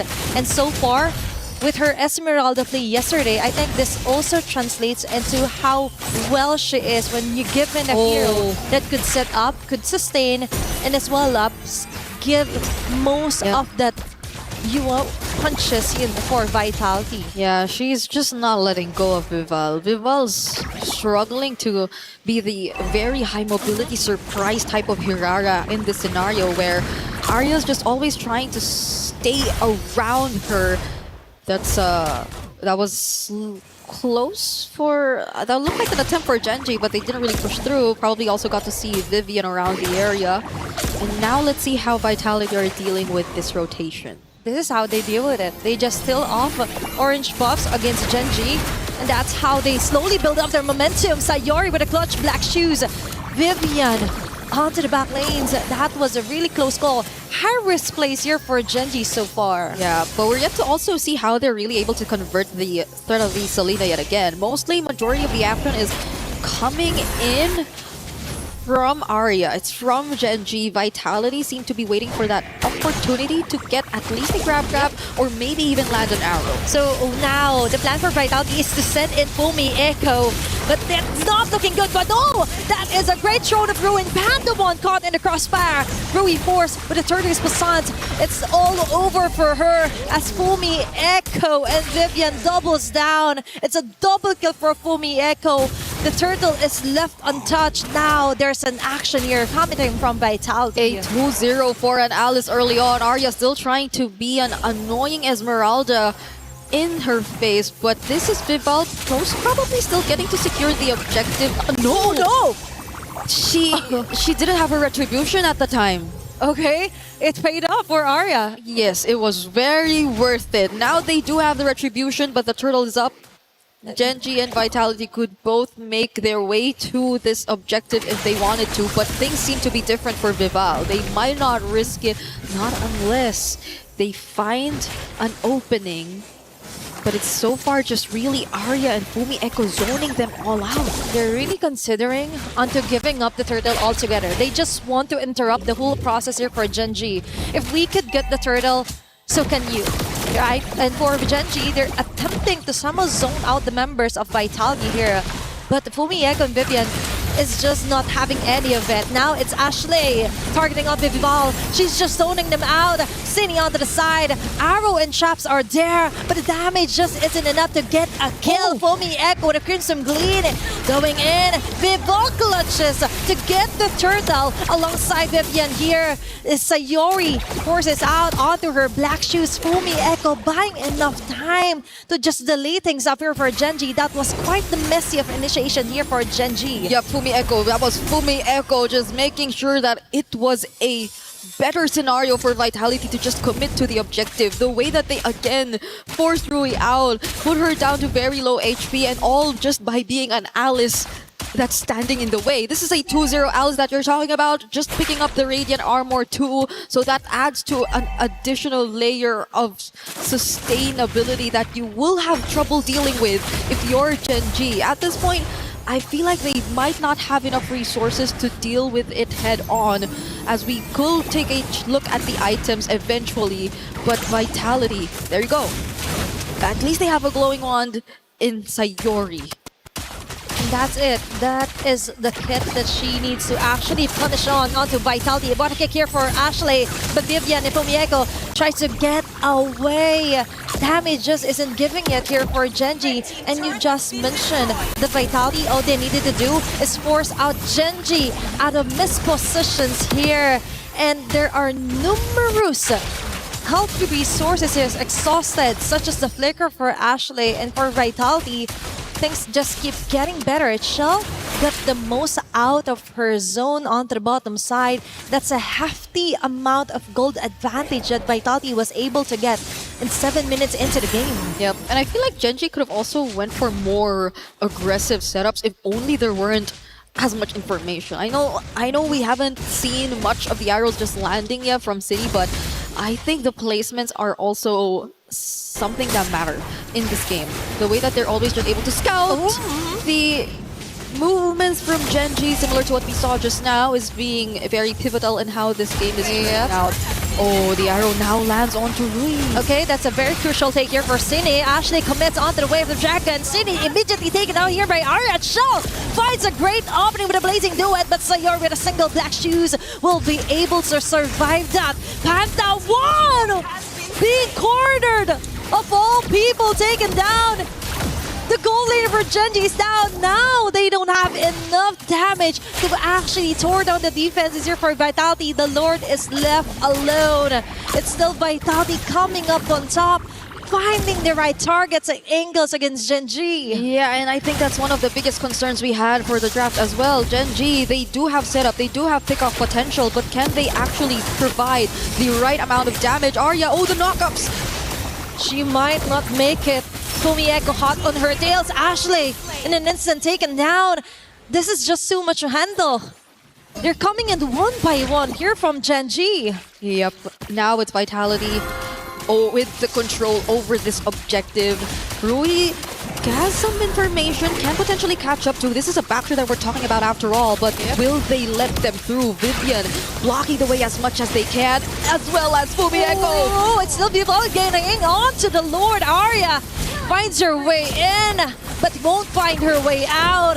As Vitality takes her down, that's a 5k gold lead. An objective onto Vitality. All in all, that isn't any in favor or pros from Genji. They've got nothing out of it. It seems like they still wanted to force the fight, however. It seems like they still at least wanted to get the attention of Vitality, maybe momentarily stop them from at least focusing on the objective, but Vitality refused to do so. They were just making sure that they will be able to secure the objective nonetheless, especially with Rui out of sight. If there was anyone who was actually able to approach, it was just either Arya, it was just either Ashley, but Rui was the main problem, and they need not worry about that. Okay, now it's a Lord. Oh, okay. I just saw Ashley activate the flicker just to try and cross that big boulder. I think that is huge info here right now for Vitality. Yeah. That is a huge giveaway right now, and Arya will have a hard time putting up on the front line here against Vitality.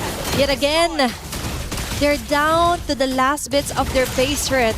It might even explode with the next bit of minion waves that Vitality was able to control. To BH, the macro isn't really that giving here for Genji. It's all about the map awareness, map control, all onto the side of Vitality. Ashley gets a kick onto Vivian. There's going to be a follow from Arya, but a falling storm, but not the damage. The Respo, it's just isn't there yet. Vival goes in with a clutch play. Shaw with a free hit. The two women down here for Genji. They go at it again. Double kill yet again here for Vival. What a way to scout out the members from Genji. The coordination from Vitality. A single failed attempt from Genji is what cost them these 3 kills and possibly even a base turret that will go over to Vitality. The moment that they saw the way of the dragon already down and that multiple members of Genji were out of their base, they took that opening, that beautiful throne of ruin, that entry from Vival and the arrows from City, but Arya wants to fight again. Okay, that is quite a successful play here for Genji. They're just forcing their way in. It's Fumi Echo being cornered out. There's going to be a dashing out. Okay, the bullets will hit from Panda 1, but an immediate response here for Genji. They're still alive and kicking, and they've got 2 core damage here from Vitality. I think that is fruitful enough. The risk was worth it for them.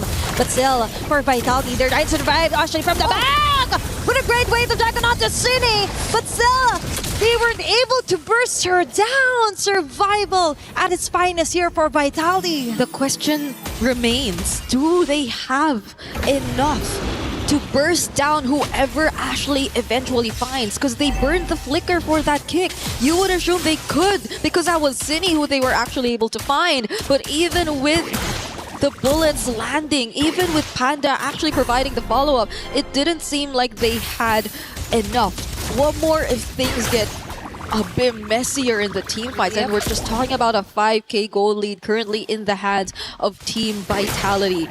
More so, once we actually scale into the latter portions of the game, once Genji actually gets to prolong it to that point, do we expect that the Ranger could actually deal with everything? The Skypiercer stacks aren't even handed over to him. It's not like he could just put herself forward. It's Arya who's actually just trying to force their way through, open up a bit more of the map, and try to create space when there are actually team fights going on. But other than that, this is going to be a tough task for Genji. That is the reality. And to answer the question on whether Panda will be enough, I don't think it will be. Because for now, Vitality still has most of the gold, most of the damages, plus they're really having a hard time committing onto getting the right targets. And now there's also Lord in the mix. They're burning it down as fast as possible, but Vitality is just waiting for those arrows to hit. And that might be it. Now Genji needs to be really careful on where and when they should commit Ashley's flicker, even the Way of the Dragon. 5 seconds next before they go in with a Blick Clutch play. It's Vival trying to run away. Arya getting caught in the crossfire, but Foamy Echo does it again. She forces out Panda out of position. Vitality brute forces their way in. Foamy Echo yet again on the front lines. Panda later down Vivian Shell with a blazing no and Panda and Ashley in a very hefty position, but they will do it. They will still survive, defend their fervor base, and Vitality won't be able to end game number 2. Vivian was brought back to the fountain, and Panda looked like it was about to really get bad for her, but even then, she was also able to just regain her HP back, and that was a successful attempt from Genji to defend and prolong this game. That's what we're talking about. Finally, they also get to pick up a stack for themselves for the Skypiercer. We take a look at that replay where it did feel like they were just trying to intercept and make sure that Genji weren't the ones who were actually going to start things up. And that was a beautiful way of just forcing Sayori and Panda out of position, as you mentioned. But Sayori was quick to also re-engage, get back, zone them out, and Ashley with the mobility too. But Vitality are not letting go of this. Okay, for Genji, they don't care how expensive it will be just to get a kill. As long as they get it, as long as they get the job done, they will take it. Vitality now has somewhat having a hard time to actually finishing off this round, because now Sayori and Panda is getting harder to catch from the back lanes. It is 30 seconds before the next flicker of Panda comes back. Sayori does need a minute to get her Purify back too. And there's only 10 seconds before we actually see the next objective. Genji want to get out of their base. Genji actually want to make something happen. But Cine already spots Arya, and they have a pretty decent amount of info. Enough to know that Genji are planning to do so. Plus, Vitality knows that Genji has to send someone over onto the top lane. They still have the control over the map. And for Genji, they have two things in mind. First, clear off the waves onto the sides. Plus, try and prevent things from de-escalating here from Vitality. But Arya goes in. Okay. That was a very risky call here. If she was caught, if she was dead, that would have been the end here for game number 2. Oh, no. But that might be it. Rui! What an expensive overstay there. Just when Vitality finally gets a Lord. Taking advantage of the fact that they saw Ashley dealing with the waves up top too. They've just blitzed the Lord. And what better way to close that out by finding a kill onto one of their most crucial front lines, their jungler Rui on the backsha. How many times have we seen that happen? But does Vitality close it out here? Okay, that made it even better here for Vitality. Foamy Echo from the back. Panda is forced to flicker her way out for survivability. Ashley as well. They can do nothing but stare back into Vitality, brute forcing their way in again. And they go in. Ashley is being held over here by Vivian. And they focus fire onto the tower as Vitality secures the 2-0 against Genji. And the results of the rematch remain the same. Team Vitality sweep Gen G to punch their ticket to the knockouts. And they do it in a very dominant fashion. You expect nothing less from the Queens of MLBB.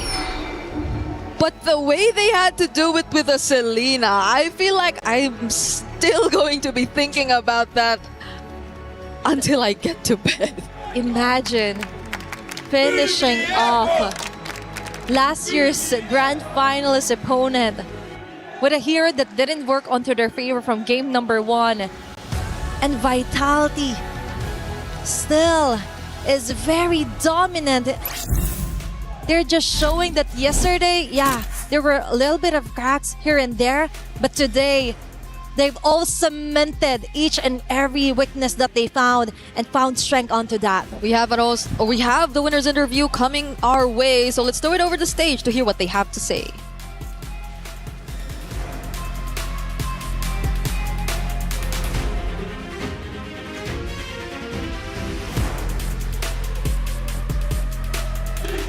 And the crowd goes wild right here today at the Paris Expo. Just take a look at that. Now here I have Vivian beside me. How does it feel to have the V-Hive here with us today cheering you guys on? I'm feeling proud. Happy and proud. Thank you guys. Viviane qui tient à remercier tous les fans de Vita. Merci à tous, fiers de pouvoir faire cette performance devant vous tous. Wow. Now, that was a spectacular showing earlier. Now, you really put Gen G in their place. Now, you really showed them who's boss, right? Because this was a rematch of what happened over in Grand Finals in 2025. Now, the question is, earlier on, Ashley used a Selena. And then you guys clap back. You guys clap back with that Selena. So was that to show them how to properly play Selena? Tell us more. Aduh, mampus gue nih guys. Katanya apa kak? Ya sebenarnya kalau yang dari kakaknya bilang ya dia pakai Selena. Itu sebenarnya unpredictable sih. Jadi gue nggak expect dia pakai Selena Rome dan juga gue nggak expect dia ngeband banyak hero gue.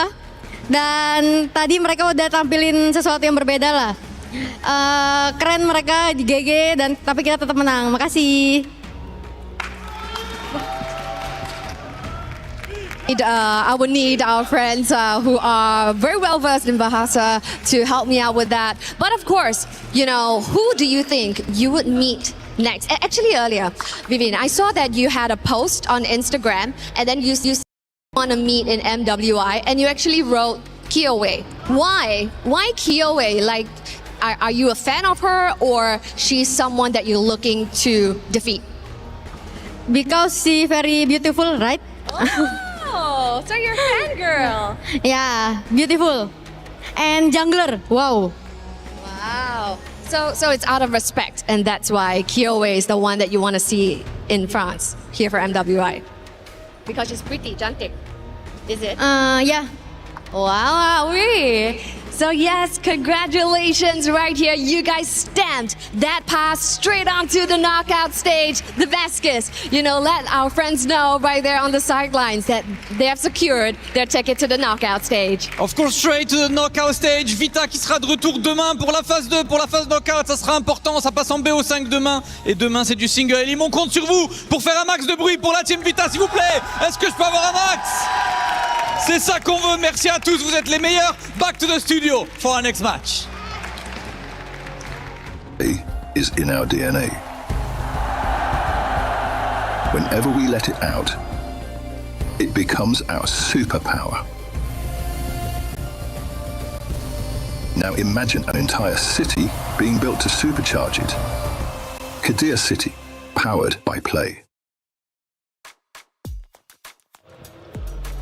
Well, it was, in fact, domination instead of redemption, as it's Vitality getting a big 2-0 win over Gen G, who now has to fight through the lower bracket in order to protect their key. Love the interview with Vivian right after that, though. That was incredible, especially because we get some insight. Kyoe, she wants to face off against her in the finals, which is Geltec, who happened to beat Twisted Mind. So that matchup could be a reality. And we finally found the weakness for Team Vitality.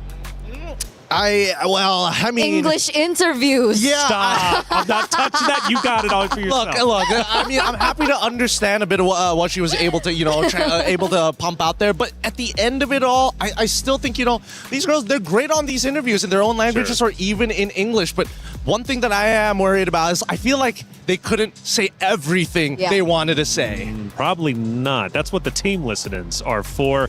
We take a look at our brackets, and things are definitely starting to come to a finale, at least for our groups, before we move into the knockout stages.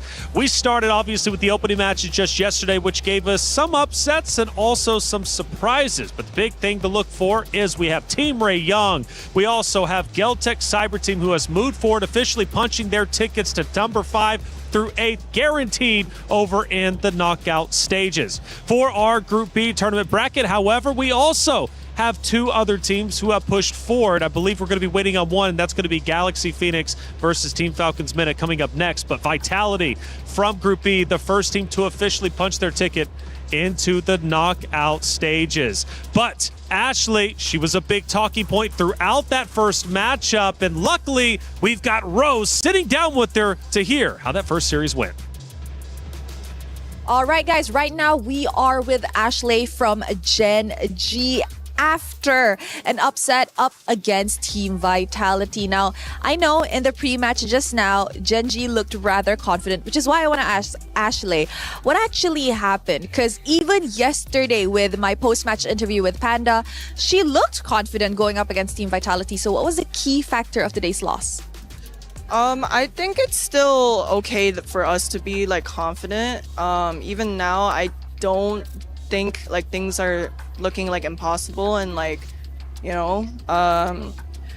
knew that this could be a possibility, the results and the way we played, it could be a possibility of happening. There was also a possibility of us winning at the same time, but all in all, I still think we could meet them in the finals and switch things around.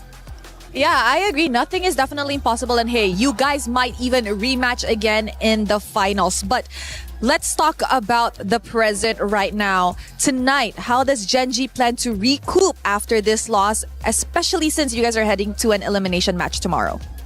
Better preparation. I mean, I'm not feeling too bothered by what's going to happen, what matches we're going to play right now. So we're just gonna have to see what happens. Okay, is there any words for the fans that are always rooting for Gen G and you? Thank you guys for supporting us. Please continue to support us, and the dream is still alive. I think we can turn things around. The dream is definitely still very alive. Thank you very much, Ashley. I will see you tomorrow. And with that, throwing it back to you guys at the studio.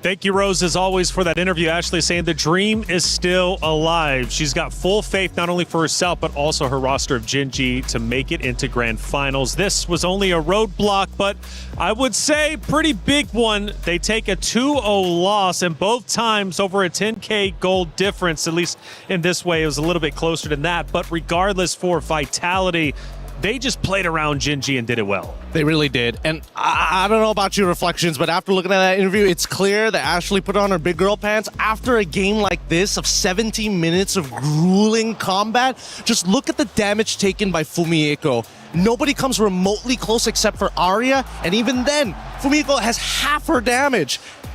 What are you supposed to do against that? It's an unkillable monster in the EXP. And that started in the early game, too, because I remember Gen G was looking good in the early game until Fumi popped off.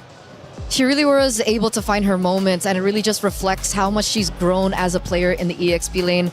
I remember the era of Team Vitality in whence Fumi Echo was the weakest link, right? She was the newest addition to this roster, and then she came in and then people were saying like maybe Vitality's not as strong because of the new addition, but I mean seeing that performance earlier on, wow, I think everyone was screaming her name all around the world. Yeah, she was definitely the best wingman for sure, and at times, honestly, one of the leading slayers dominating the competition for sure. What do we think about the titles? Do they match up and reflect appropriately for you? No, that's weird. I mean, obviously, it's a little strange to see the carry and the sandbag both going to the EXP. That is kind of wild, isn't it? It is, but at the same time, it also goes to show that Gen G, towards that latter half of the game, weren't feeling as confident to walk up and say, yes, this is our zone. You cannot walk into our area of influence. They gave up a lot of space, and they kept on doing it until there was no space to give.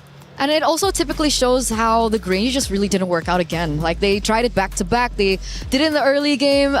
Game number 1, it didn't work out. Game number 2, they tried again. And this time they had a little bit of a better composition to try and help facilitate the Granger.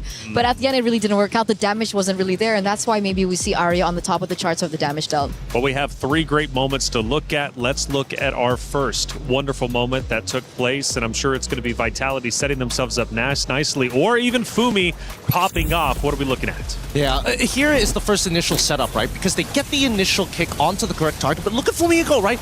Blocking the shots from the Granger, allowing the glue to find the setup on towards Rui all at the same time. It's very rare that an EXP laner can do everything all at once. Yes, it's a little bit of a mistake on Gen G's part for getting too close together, but how can you predict the trajectory from where the flowing blood is coming from? It's tough to say. It is tough to say indeed. Let's take a look at moment number 2 and see what ended up unfolding. We're now getting deeper into the match, towards the tail end, about 6-7 more minutes left. We're at 10 minutes and 45. And it looks like they're going straight for the throat here for Team Vitality. It looks like they're going for the push. Ashley here gets a good moment coming in from Vivian, but you will see, I believe, Fumi Echo being able to... There it is. The counter engage that always happens. So despite Ashley being on a hero that is way more active, she can look for more opportunities around these team fights and these skirmishes. There's always that counter engage coming in from Fumi Echo that really just ruins it for the rest of the team. And it's not just that, right? There's also the argument of like, wait, why isn't Sayori just kind of drawing the line in the sand and saying, you know what, you can't get past here? And unfortunately, that's where the Hirara suddenly appears, right? Again, the combination of locking down the target, forcing out the Purify as soon as possible, and if she doesn't have Purify, Sayori will die and will not be able to use the Black Shoes to get out. Well, moving on to our third and final moment that we'll be reviewing for this great matchup. We take a look now towards the end. We're now starting to pressure into the base. Gen G knows they are backed up against the wall. The pressure from Vitality is unrelenting. I think this is the moment where we do see that Vivian got really, really confident, right? If I remember this correctly, yes. They try to get on top of Ashley. Ashley flickers out in time to bring her right back into the fountain. I was laughing so hard at this. It's one of those moments where you're like, all right, I got you. Oh, no! And it's definitely those small victories that can be celebrated, I think, for Ashley in particular. She didn't look too happy after the game, but obviously she had her moments in the game there. She did. And hey, you can have your moment in game as well because it's Rhino Day. We got the brand new interactive effect for Rhino Day, and it's available now. Check it out and join the celebration. Get involved. We love our stickers. We love everything in game, right? Hey, Rhino Day. I love rhinos. Okay, well, she loves rhinos too. That gives me I like turtles vibes. Have you ever seen that meme? A turtle hero in Mobile Legends? I don't think so. You don't know? Yeah, no, there shouldn't be, right? No, There's already because of that neutral meme, effect. we need a turtle. Old. She doesn't know the meme. Dude, I was trying to cover for you. It's okay. You didn't have to bring it up. All right, I need a little bit of time to breathe after that one because that hit deep. I'm not going to lie. We got Rose on site with Vivel. Good interview. Let's hear what she had to say. Now, Vivel, one thing I want to ask though is why the sudden Selena in Game 2 after Ashley's Selena in Game 1? Were you guys trying to prove a point? Actually, no. Ashley playing Selena was literally unpredictable, but us picking Selena doesn't have anything to do with Ashley. It's because Chinny's main hero is literally Selena. She plays Selena a lot. She likes Selena a lot. So yeah. I see. Now that you guys are officially in the knockout stages, is there perhaps a team that if you were to meet, you think that Team Vitality will have a hard time facing? I don't think there will be, because all this time we want to go against any team. There's no team that could pose like an obstacle for us. But if I have to mention, it's probably Team Ray Young, because they're from Malaysia, and Malaysia is one of the powerhouses of Mobile Legends. Oh, wow. Confident from Vival. You know what? Congratulations today. Thank you very much. With that, throwing it back to you guys. Bye-bye.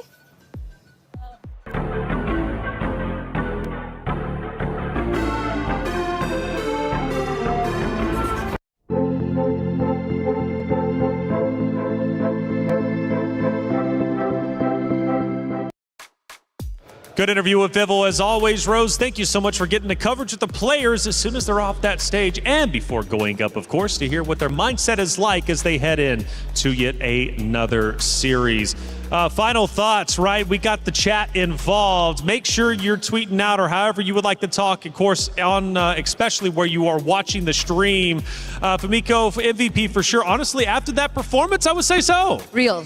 Yep. No, it's hard. It's hard to argue against it. Man, my guesses are really gets me to. Yeah. Oh, people are still doing their predictions as well. Very good. We like that. Fearless. Shout out to you. Get those predictions in, and hey, keep it going. Again, Fumiako getting all the love. GOAT EXP. Is that Miracle? Sadness, I just want to say I hope you're happy. Seems about right. Feels like Mirko. Yeah, seems about right. I think Fearless is Mirko. It's his alt account or something. Is that right? Probably. Probably Mirko. Well, we did hear earlier that he was looking at chat for just a little bit during that Phil section. Maybe he is Sadness, but why are you calling yourself Sadness, Mirko, if that is you? We're going to have and hash that out and figure that out. We need to make him happy. Another series is about to be underway, and this next one is going to be the final one for today, but an important one nonetheless, because it moves one team forward into the knockout stage. It's Galaxy Phoenix versus Team Falcons MENA. Both of them take that stage, and I tell you what, this is going to be a big one for sure, because there's several storylines to get through. First off, history is within reach for both of these rosters. For their regional battle, the highest regional placing they've got in MWI is 5th through 8th. Okay, you get that just going to the knockout stages, but they go a little bit further, they could make history. They're my GOATs. They're your goats? Team Falcons MENA are my GOATs. This is the first time I'm hearing about it. Because, Dave, when did this happen? Yeah, I don't know, because I'm looking at Galaxy Phoenix and like the names that they've beaten just to get here. How can you not? That's the keyword. That's the What did keyword? you say? Beat? He said a sentence, names. Names? Names is the key word? Names is the key word. She is the gold laner. She is my GOAT. Okay, Names is the GOAT. Okay, fair enough. You guys must be a duo or something, actually. You guys go way back, actually, if I'm not mistaken, right? 10 years at MLBB, of course, 6 for you. Yeah. Veterans up on this stage. A long time to hate each other. Oh, why do you got to go that way? She was natural. Sadness. She was the Sadness comment out there in the Wait chat. until the next IGN of hatred. Falcons MENA, okay, has a big fan up here. But realistically, do they have what it takes to take down Galaxy Phoenix? Oh man, that's the brutal question, because they've been to so many international female tournaments and they always just fall short. And I gotta say, this matchup is really heartbreaking because I think Galaxy Phoenix are so strong. They are the team that has actually played in MPL Cambodia. And that's not a simple task to do. There is technically no restriction on it for what kind of gender going into these MPLs. Sure. But the fact that they are playing on the same stage as some of the best in Cambodia, who's been around for at least 5 to 6 years, and they're the one region that everybody in Southeast Asia agrees upon that they are big stonks. Big stonks indeed. And talking about stonks, apparently we've got the Queens posing themselves. Where were they at? I'm hearing the Eiffel Tower. Let's check it out.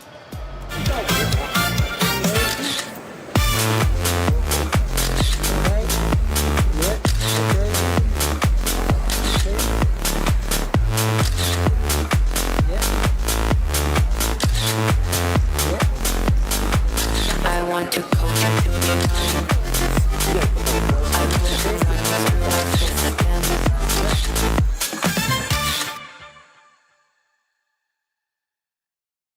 I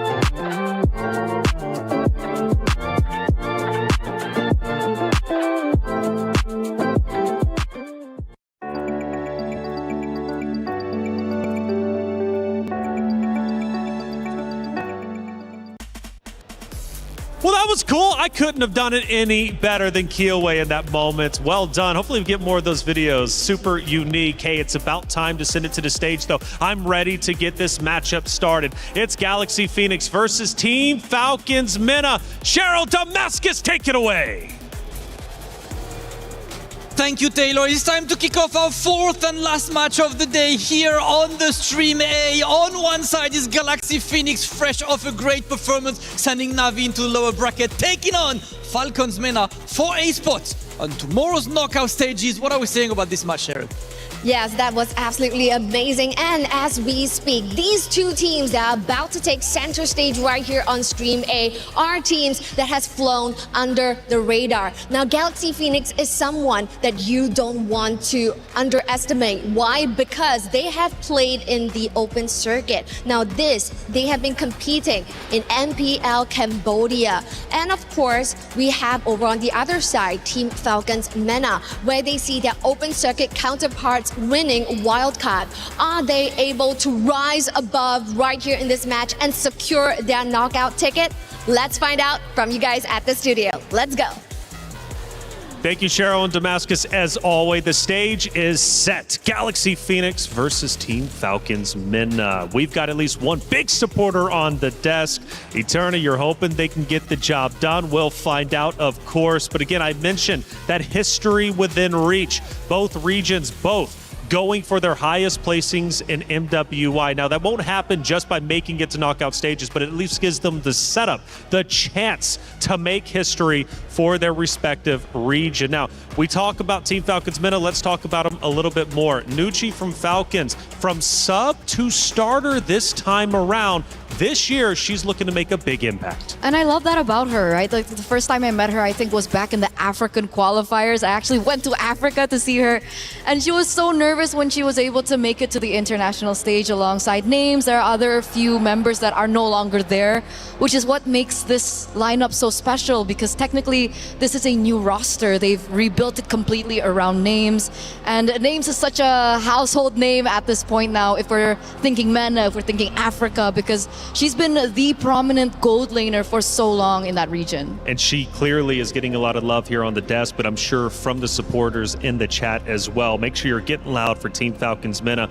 But let's also show some love to the opponents of Galaxy Phoenix. What makes this roster a true contender? What makes this roster so special, Gideon? Because they made it here for a reason. Clearly, they're doing a lot right. Well, I mean, they beat the defending champion of their own personal region. Again, in most of these situations, you're expecting those champions to always reoccur here at MWI. But let's not also forget, they were the ones who beat Navi PH 2-0 in that sweeping motion. And let me tell you, I was 2-1. That would make a lot more sense. 2-0? No way. Everyone was stunned with that victory, and everyone thinks that that's the momentum that they need to make it through to the next stages here in the knockouts. So let's take a look at the drafting phase now as we get to game number 1. We're seeing the Guinevere being banned out. We're seeing Freya. Yves gets eliminated, and as well as the Paquito. Okay, I'm liking it so far because that only leaves for the EXP the big generals of the Phoveus alongside with the Esmeralda. Again, both situational now that the nerfs have started to come through, but Esme has been in a pretty interesting spot. I would like to see whether somebody has come up with an answer to the Esme in lane and not in team fights. We all know how to deal with her in team fights. Just gotta keep on kiting her, gotta space her out. What was the counter to Esmeralda back in the day? Oh, so many, like the Dyroth, you had the Alpha. Dyroth! Yeah, there's so many lane bullies. Do you think there's space for a Dyroth? Okay, you know what? Sometimes when it's a good counter in lane, it is not worth to go for. And that's something we learned between Leslie and Claude yesterday. Yeah. Just because you can make it doesn't mean you have to. You gotta kind of space it out. Boxia, the follow-up band here alongside with the Matilda, leaving Marcel wide open. And now we're seeing completely different from what we saw earlier today, right? From big openings of focusing more on the Atlas, leaving the Freya open. It really goes to show that there is a wide varying hero pool that isn't standardized amongst each of the teams and regions. I really like that you mentioned that, because just yesterday we saw that Team Falcons MENA actually brought in a Carmilla jungle. Yeah.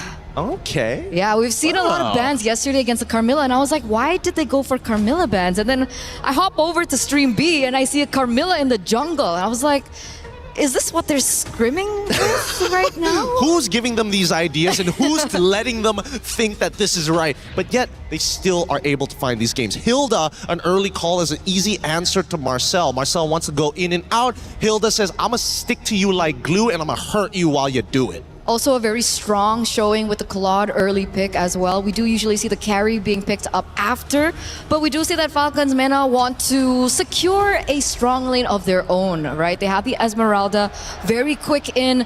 If they still want to secure maybe like a 50-50 lane, they do still have the option to go for Harith, so perhaps the mid lane priority pick was a more decisive decision there. They pick up the Lilia first in the first phase. Yep, they want to make sure that their mid trio is going to be decently strong. They're going to save their jungler for later, and I think the Esmeralda is very, very safe now, but it kind of depends when we see the turnaround. Do they want to reveal where the Hilda is going to go by showing who's going to be the EXP, or are they just going to keep her as a flex? That's true. Hilda can be flexed into the EXP lane. I thought it would be like a sure answer. I mean, technically we aren't on dangerous grass, so Also it true. doesn't really warrant that it has to go into the roaming position. Expanding rivers would also allow the Hilda to rotate a lot quicker around the map, so that's definitely something that we should still keep an eye out for. But insta-pick there, the Valier goes in 50-50 against the Lilia. Valier is not the best hero for clear. Yeah, it's not the best hero for clear, but he is the greatest hero at ruining a support's day. Try and engage. Try it again. Oh no, you're stunned. Oh no, you're trying to engage. I'm gonna push you away and then we're gonna do this all over again. It's a really frustrating hero, especially if you have no easy way to gap close against your opponent. And even then, you better have two options of gap closing, because that Searing Torrent is ridiculous. I could have sworn you were going to say gaslighting. I thought about it for a moment, but hey, look, maybe that... Did I say it? It's happening! Are you Mirko? You like that? All right, now, second half of it is where it gets a little tough, because I feel like Galaxy... Whoa! Getting rid of some of the favorites here. Yeah, Carmilla instantly banned out there in the second phase. Galaxy have done their homework, but I thought that perhaps because they picked up something like the Valier, they wouldn't mind a Carmilla in the jungle. Well, then it would mean that taking quote-unquote having a Purify, inbuilt Purify, is useful, but I guess this also means like Galaxy Phoenix want a team fight to some degree. I don't know to what degree. I don't know whether or not it's a full dive composition and that Valier is going to be the dedicated anchor. But since Yuzong is already banned as well, I'm not 100% sure. Yeah, how would they go about it if they don't have the Yuzong? Do they have to go for like a Uranus of the worlds? Ooh, I mean, yeah, the Uranus isn't the worst option, but at the same time, that means that the unfortunate truth would be that their jungler would need a scale. So in terms of just raw scaling, they need a secondary win condition. And I don't see it just yet. They can just play for one win condition, but we've seen how that turns out in these games. Too many eggs in one basket. It's tricky, very 50-50. They need to be able to execute it precisely if that's the exact game plan that they're going for. Taking a look at the history of Galaxy Phoenix, we've only seen Fa on the Guinevere. So it's also homework being done by Falcons, as they have actually already banned her out. And Hirara goes out the window as well, so it's starting to really push down into the hero pool of Fa. Yeah, so what do they need here? They need... It's either they say, you know what, we're only going to play for the earlier stages of the game, or we're going to look to contest, or we're going to team fight. And it looks like they're leaning into the direction of team fighting because they haven't still yet shown who's going to go into that jungle. And they pick up the Sora to boot. We've seen what the Sora has been able to do so far today, especially now that we do see the Esmeralda has already been secured by Team Falcons MENA. So there's no room for like a sneaky Valentina pick in the EXP lane. So they're really just going to have to battle that out. And I feel like Sora in these particular team fights sometimes has an advantage depending on the timings of the skill usage. I totally agree with that, especially when you're facing up a Lilia. When you see these strong engage tools, you have to take the right battle spells. Flickers could be good, but at the same time, can you react fast enough compared to a Purify? I don't think so.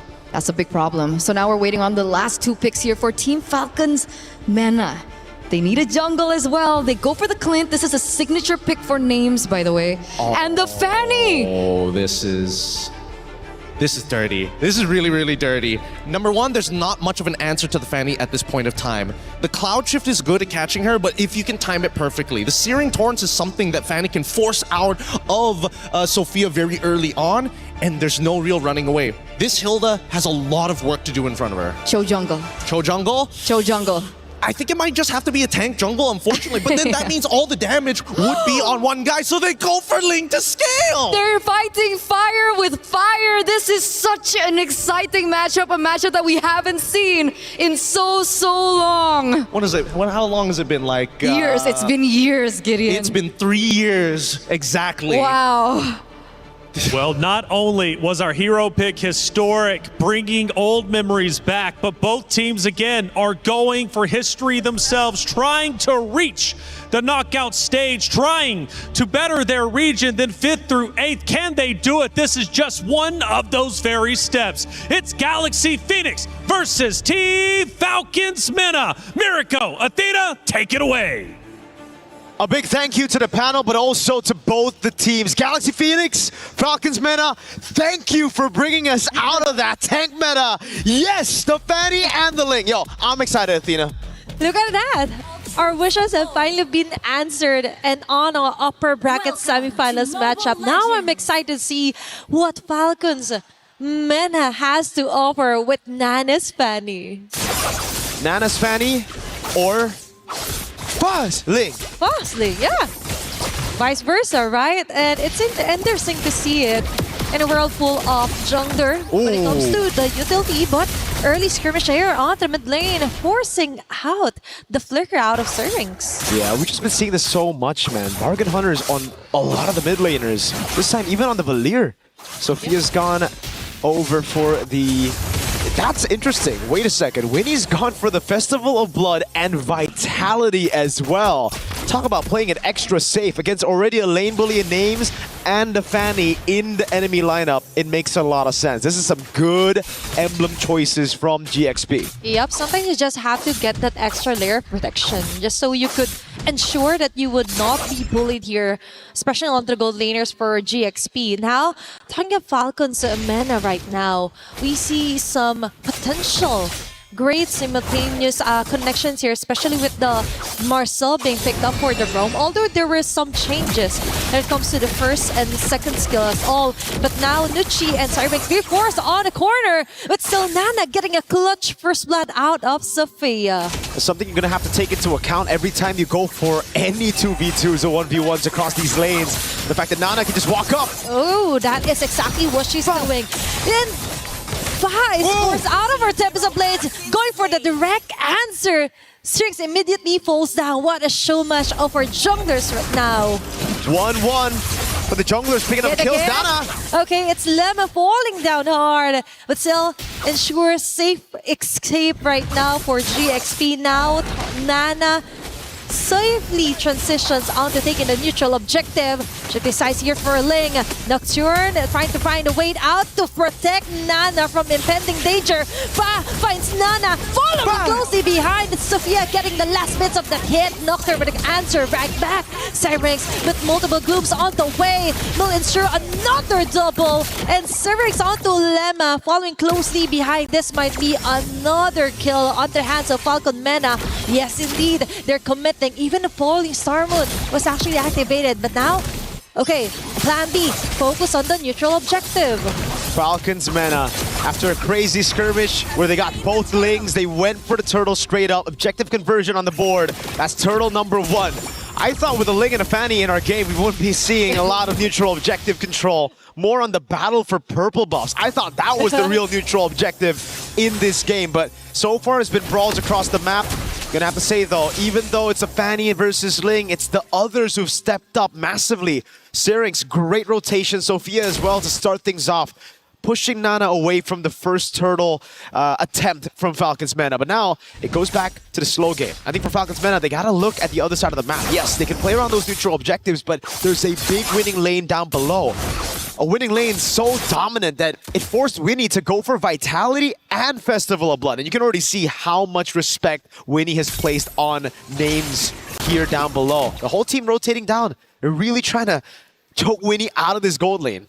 And that's the thing, you have to capitalize on where you're good at, especially onto lane to lane comparison to gold lanes. Okay. But now they focus onto the roamer still. It's Lemma having the hardest time of her life ever. Game number 1, immediate takedown onto Sophia with that assist here. They want to go for the trade-off. Even the red V was activated to ensure a kill immediately. Nana and Nucci hot on their tails. What a great answer right back. Now focusing onto the bottom side, it's just Winnie trying to survive the first few minutes of this game and falling closely behind. There are non-stop MLBB actions right now. Nana's solo kill onto Ling as well. Wow. Lil up top. So much action. 6-3. We got 9 kills in the first 4 minutes of the game. And it's only as expected for an assassin versus assassin matchup. Nana now playing around the purple buff. Fuck! Now is the time that we see kind of a neutral objective take here onto the purple buff. Okay, there's going to be golden R, but they do not commit at all to ensuring a kill. But Names on the other hand, that is quite the hefty advantage that she got there solo. Now it's a turtle take. Slow but sure. Falcons Mana send Nocturne over to hold the turtle while Nana gets on the purple buff. Ling though. Okay, Falling Stormer right on track, but Ling risk it all. But that is just too much to handle. That's 4 women targeting her alone. Nana forced to back away, but she will be getting right back on track. It's Winnie and Fa ensuring the turtle take, and Nucci falling down fast, still alive and kicking. And it's Syrinx with a clutch black shoes, trying to force her way onto a kill. Too much things happening at once here. No can do now for numerous objective takes here for GXP. It's just all about distractions, all about who can play the chaotic game better. Galaxy Phoenix, it looked like they were tracking behind, trailing behind in the first few minutes of the game, but here you can already see how that chaotic nature from Ling, holding that side lane, going into Names, forcing the flicker out and the whole team to peel for her. Got the space for the rest of the team for Fa, Sophia, and Lemma to control the neutral objective now. Gold Crab still taken by Names, and look at the trade up top. Both Lings rotating towards the top side of the map. Nana versus Fa. Okay, 1-on-1. Will she be committing onto that? But before all of that, it's Nocturne caught on a very great vantage point on the Winnie. She will be backing away. Lemma taking it safely. Sophia. Disengaging. Sophia, on the other hand, just goes in for the Cyclone Eye. Clear advantage on to Falcons Mana right now. This is the moment, I'd say, for Galaxy Phoenix to try to look for those purple buff takes away from Falcons Mana, but it just seems like Boss is taking a safe route. Doesn't want to go over to enemy purple buff despite the Fanny already seen up top. Nana's getting the job done. Ling! Okay, Fa with a blades here. Going with a double. A kill spree on the bottom lane. Meanwhile, it's Feeny being taken out in the process there onto the top lane.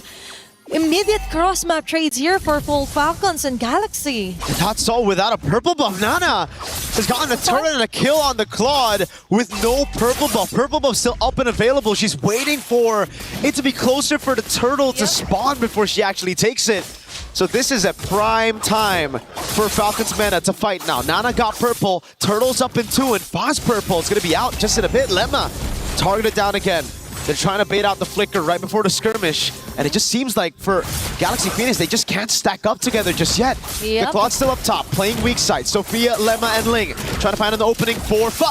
Okay, there's going to be a frame moment. Ling will be able to dodge out of her way in danger here from Falcons Mana. Nana will still be successfully taking down the neutral objective. Surprisingly so, she can do a lot even without the purple buff you mentioned. And even though some may consider it a necessity, it's like just an option for her. She just wants the kills rolling over here for Falcons Mana. Remember, as the panel mentioned, Galaxy Phoenix can just play the scaling game. They have a very good scaling composition. Sophia, though. Okay, jumping in here is Nocturne. Sophia was able to get away. What a clutch movement here from Nucci. Nana from the back will get a kill onto Sophia. Winnie with an opening, blazing do it. Open up doors here for GXP. But Nana is still alive, ensuring a double. But there's a double here for GXP. That's 4 women down for the side of Falcons Mana. That is a tough advantage that GXP got. Look at the instant objective conversion. Nana trying to defend. Okay, it's Lemma saying bye here to Nana. But still, it's all about prevention, preventing the mid lane turret from being destroyed by GXP. But Fa will be able to get another turret down onto the bottom side. The instant objective conversion, another fight in the mid lane, and this time they play it perfectly. Nana on the Fanny has been the one to initiate a lot of these fights, going in first, trying to deal damage to the rest of the team to follow it through. But Fa playing like a true assassin, coming in late. Okay, this is a tricky thing. She has the skills to actually go out of her way to get a kill of all people. And Syrinx falling down. GXP, what a great move, ensuring the most crucial take-off. In fact, got a very assassin moves like air. That's exactly what you want from your assassin. Foss just moving across the map, taking Syrinx down, and then instantly getting away. I thought Nana had the cutthroat to take her down, but no. Foss been clinical on this Ling after that first death. Never again. She's learned from that moment. Now the purple buff up again for both of the junglers. Nana has it already. Faz a level ahead of Nana, and they're going to go for the far lane first. They're going to have that control over this lane. Let's see how they play it. Is it the Lord Dance, or is it a straight blitz to a team fight? Okay, it's all about the macro and micro movement here. Nana risking it all. Sophia still survives. It's Leva shotting now. Nana, Golden are on the mid lane. Winning gets the opening with a blazing duet. Fa with a godlike kill. Numerous members down, making it a triple kill for Fa. And GXP taking down 4 members yet again from Falcons Mena. If there are people who didn't catch Stream B and were asking the question, how did Na'Vi get sent down to the lower brackets? Now you know, Galaxy Phoenix are here, and they're here to conquer it all. Falcons Mena down by 4,000 gold. Galaxy Phoenix are taking away the purple buff for the first time now. Nana won't have her purple buff. Tier 2 up top, falling down. Tier 1 in the mid lane. It's all the map control already given over to Galaxy Phoenix as now they continue to push on the pace. Yep. Jungle is now compromised for the whole Falcons Mena. Now, Lemma is also a menace when it comes to the life here for Nana. The first concern was that maybe no one from GXP could keep a Fanny at bay, but now it's all possible. They've got an advantage, they've got the numbers, and now they also got turrets falling down against Falcons Mena. Now 5,000 gold lead for Galaxy Phoenix. The orange buff take, the purple buff was already stolen away. Now it's Fa with the purple buff in her own jungle. Let's see what they can do with this. They played the Lord really well. They delayed the push up top, waited for a build-up on the waves. Now they have 3 to play with. Fa's gonna go in onto Nana. Final tier 2 in the mid lane falling. They still have a Lord, but Holy Shields should delay this push by quite a bit. Okay. Fa is ready to rumble if ever Nana commits to it. Nana falls down here hard. She has to back away. That's a great disadvantage. Without any purple buff, she can do longer team fights onto GXP, and now that is the next course of action. They have to level it out against GXP, but Fa right now targeting Nocturne, half an HP left. Purple is up, but they're risking it all. Golden R will hit or miss some of the members here for GXP. Fa on their back lanes, Weapons of Blaze activated as well. Syrinx falling down as well in the process. Fa has this wonderful way onto actually taking down Syrinx over and over again without missing a bit. And there's just not enough damage from Falcons Mena to get the respect out of Galaxy Phoenix. They can do whatever they want. They can walk up, they can just dive in, especially with Ling on this Sora. Winnie is taking a ton of damage in the mid lane, but it doesn't even matter. Just walks away as Fa sieges down this turret down below. And with the first Lord, they've gone both mid and bot to a quarter of HP. That'll make things a heck of a lot easier as they wait for Lord number 2. Nana's doing a good job. Notice everybody on this other side of the map, so she goes for the counter jungle and takes something back for herself. It's all about improvising. Yeah, your jungle is compromised, but all you can do for now is go for the sneaky movements around the map and go for the best course of action, which is to push out other lanes across the map here against GXP. Now, Lord will be up for grabs. Will we be seeing longer Lord dances around this one? Is Mena or Falcons Mena willing to risk it? Now that GXP yet again, they're having the control over the map, and it's Nana yet again being the person to actually push through and interrupt the plan for Fa. This is scary. Fa knows there's no purple buff just yet on the hands of Nana. Yep. Okay, that's kind of scary here for Nucci. 1v1 up Because top. that is a very crucial play. If ever Golden Or will catch no one at all, instead it catches her. Falcons mana right now is slowly crumbling down. It's fine, ensuring the Lord take. They could follow through for another kill.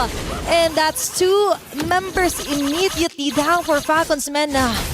And it's through not just playing the far lane, but playing the purple buff. She just waits around the purple buff, makes Nana sweat. Once Nana hesitates just a bit, Fa takes the route into the Lord that was already so low from the rest of the members holding it down. We have the damage L rankings and Names is #1, but we have to take a look at the damage allocation. A lot of times, Names is just playing front to back. She's dealing a lot of damage, but it's to the main frontliners of GXP. Winnie, Sophia, even Fa, they've been safe, coming in late or even playing far back. Lord taking a tier, base turret down, and it's the bottom turret to fall next. Okay, it's all about where your bullets are hitting, because right now for GXP, it's all hitting onto the right marks here for Falcons mana. Attempts to place it again for Fa, targeting Naze and Nucci from the back. She has to back away. Nana chasing out there, but still, it's Winnie ensuring a double kill. They're taking too much time out to chasing Fa that they forgot they have to defend for their base. Nana. Winnie clearing out the last bits of the minion wave here for Falcons mana. Nana as well. They have to prolong this one, but GXP, they just want to finish this,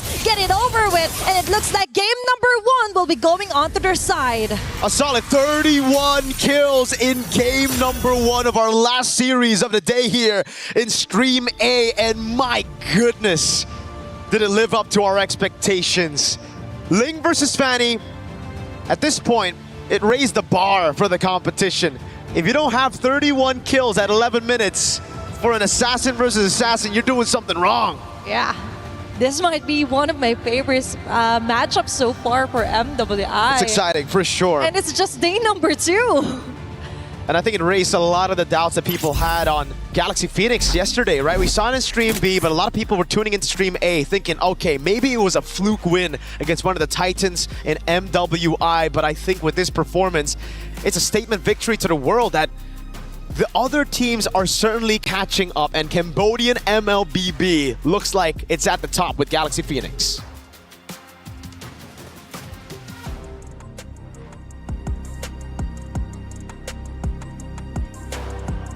Is in our DNA. Whenever we let it out, it becomes our superpower. Now imagine an entire city being built to supercharge it. Kadir City, powered by play. Well, based off the pick and bans, we knew it was going to be exciting, and it absolutely was. Galaxy Phoenix takes map #1. Can they close it out in a 2-0 like everyone has done so far in the past 2 days on our stage? You guys were going crazy watching that matchup, much like the commentators were, for good reason. Tanks, they're out. Assassins are in. Gideon, what does that mean for our tournament? It means that this tournament might be super exciting now, because the day when Assassins come back in and the tanks start washing out, you get games like that. High KDAs, high intensities. Every moment cannot be wasted, and every second counts in moments like these. That's why that game was just so exciting. And becoming a color caster, so much easier. Fair enough. Assassins. 31 kills in 11 minutes. Let's see if any of the moments from those kills were actually in this big moment from that game #1, because from what I was hearing, man, it was Ling versus Fanny the entire time. Fa was also getting a ton of attention, right? Plenty of just exciting, electric moments from the Assassins. But we knew coming into this, the new meta would bring potentially that conversation. Ladies have been a bit slow in order to develop that, and I understand that coming into this tournament, you want to go with your comfort picks. But getting deeper into the tournament, especially if you want to beat the high-level opponents you have to play against, you've got to risk it all and go for gold. And that's exactly what they're doing. You also shouted out names at the beginning, too. Let's see what, or let's hear from you, I guess, one of biggest supporter of names and how she did. No matter what happens, you guys are still my GOATs. I want to make that very, very clear. But I have to say that when it came down to the in-game execution, it felt like they were kind of outclassed. You can see it from even these highlights. The beginning of the match, oh, the Ling was just so well done. And we were talking about the drafts on how they really set up so well for the Fanny. But on the other side, they were also unprepared if the enemy picked up an assassin. And this Ling was just everywhere around the map. There was no way to shut him down. Yeah, just the mechanical prowess of this team is ridiculous. We saw the hand cam of Fa just now, and she's using the traditional, you know, forefinger and thumbs, not going for the spider 6-finger activations, and still was able to precisely pick up every single one of her swords. Most people can't even get all 4. Yeah, honestly, mobile gamers are just insane to me with how many fingers you're able to put on there. I've seen one player use 8 fingers, which is crazy, to say the least. But 4, 6, however you get it done, either way, she was doing it well. We got even a little bit of dancing on stage, of course, as Galaxy Phoenix and Falcons will take over map number 2. But seriously, the Assassins making things exciting overall speeds things up a lot. I mean, again, we mentioned that from the new meta, things would be sped up. I mean, 31 kills in 11 minutes. I mean, how extraordinary is that? It's huge. It's huge. We haven't seen it in a very, very long time. 11 to 20 maybe would warrant maybe a 30-minute game maybe, or like a late 20-minute game, but only a 15-minute game with that many kills on the board, it's already so special. Yeah, and I mean, keep in mind, right, because as many kills as she was able to put on the board, it's a contribution of the entire team. The assassin isn't there to just wipe out every single person. You're specifically wiping out the low targets on the team. You play as cleanup, and if you're lucky, you find a priority target that you could 100-0. Which is what was so differing about the gameplay between Nana and Fa, right? We saw Fa coming in the later portions of the team fights, understanding that everyone else on the team could get them a bit low. But for Nana, it was a lot more trickier because it seems like in her gameplay, she went in for the initiations a lot of the time. And unfortunately, there were moments where she got caught by the Sora. Yeah, unfortunately, that's just the truth of the matchup between the Fanny alongside with the Ling. Ling can clean up, Fanny can clean up, but the difference in scaling, Ling does much better in the later stages of the game with the items that he's able to purchase. Fanny, really, really good in the early stages. Like, under turret, you are not safe. Getting a lot of love in the chat, by the way. The stage is on. We saw you out there, Rico. It's so refreshing to watch, okay? Ling and Fanny. And that echoes the sentiment of what you're saying, right? It's nice to see the Assassins come out, see the high-octane play, see the fast action. This new meta, that's what it brought. Yes, absolutely, absolutely. I think much fun.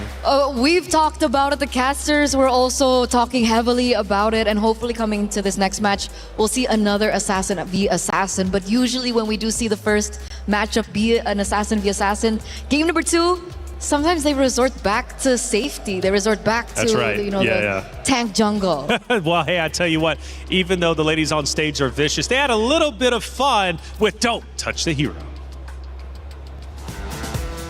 Today we're going to be playing Don't Touch the Hero. Are you girls ready? Yeah. No.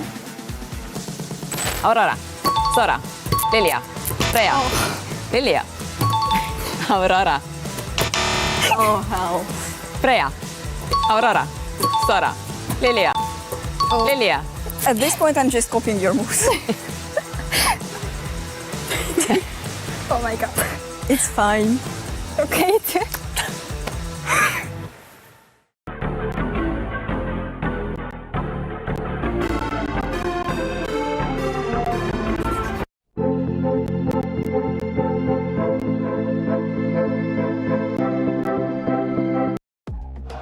That was entertaining, and it takes at least a little bit of the pressure off that main stage for the MWI. How do you think you two would do in it?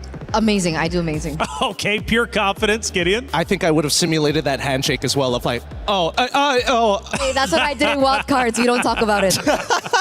Look, it's tough. It's tough, and I have to admit that these girls are doing a very good job because I would have absolutely ruined myself. Sora, okay, Sora. Oh, no, I'm not supposed to do that. I think you would have done well, though, posing for the Eiffel Tower on the green screen. Let's head back to the stage, though, because it's time to get things started once again between these two great teams. Now, going back into game number 2, Do we stick with the fresh meta, right? Do we continue to try it? Obviously, for the side of Galaxy Phoenix, why not? I mean, they were dominant. They ended up winning.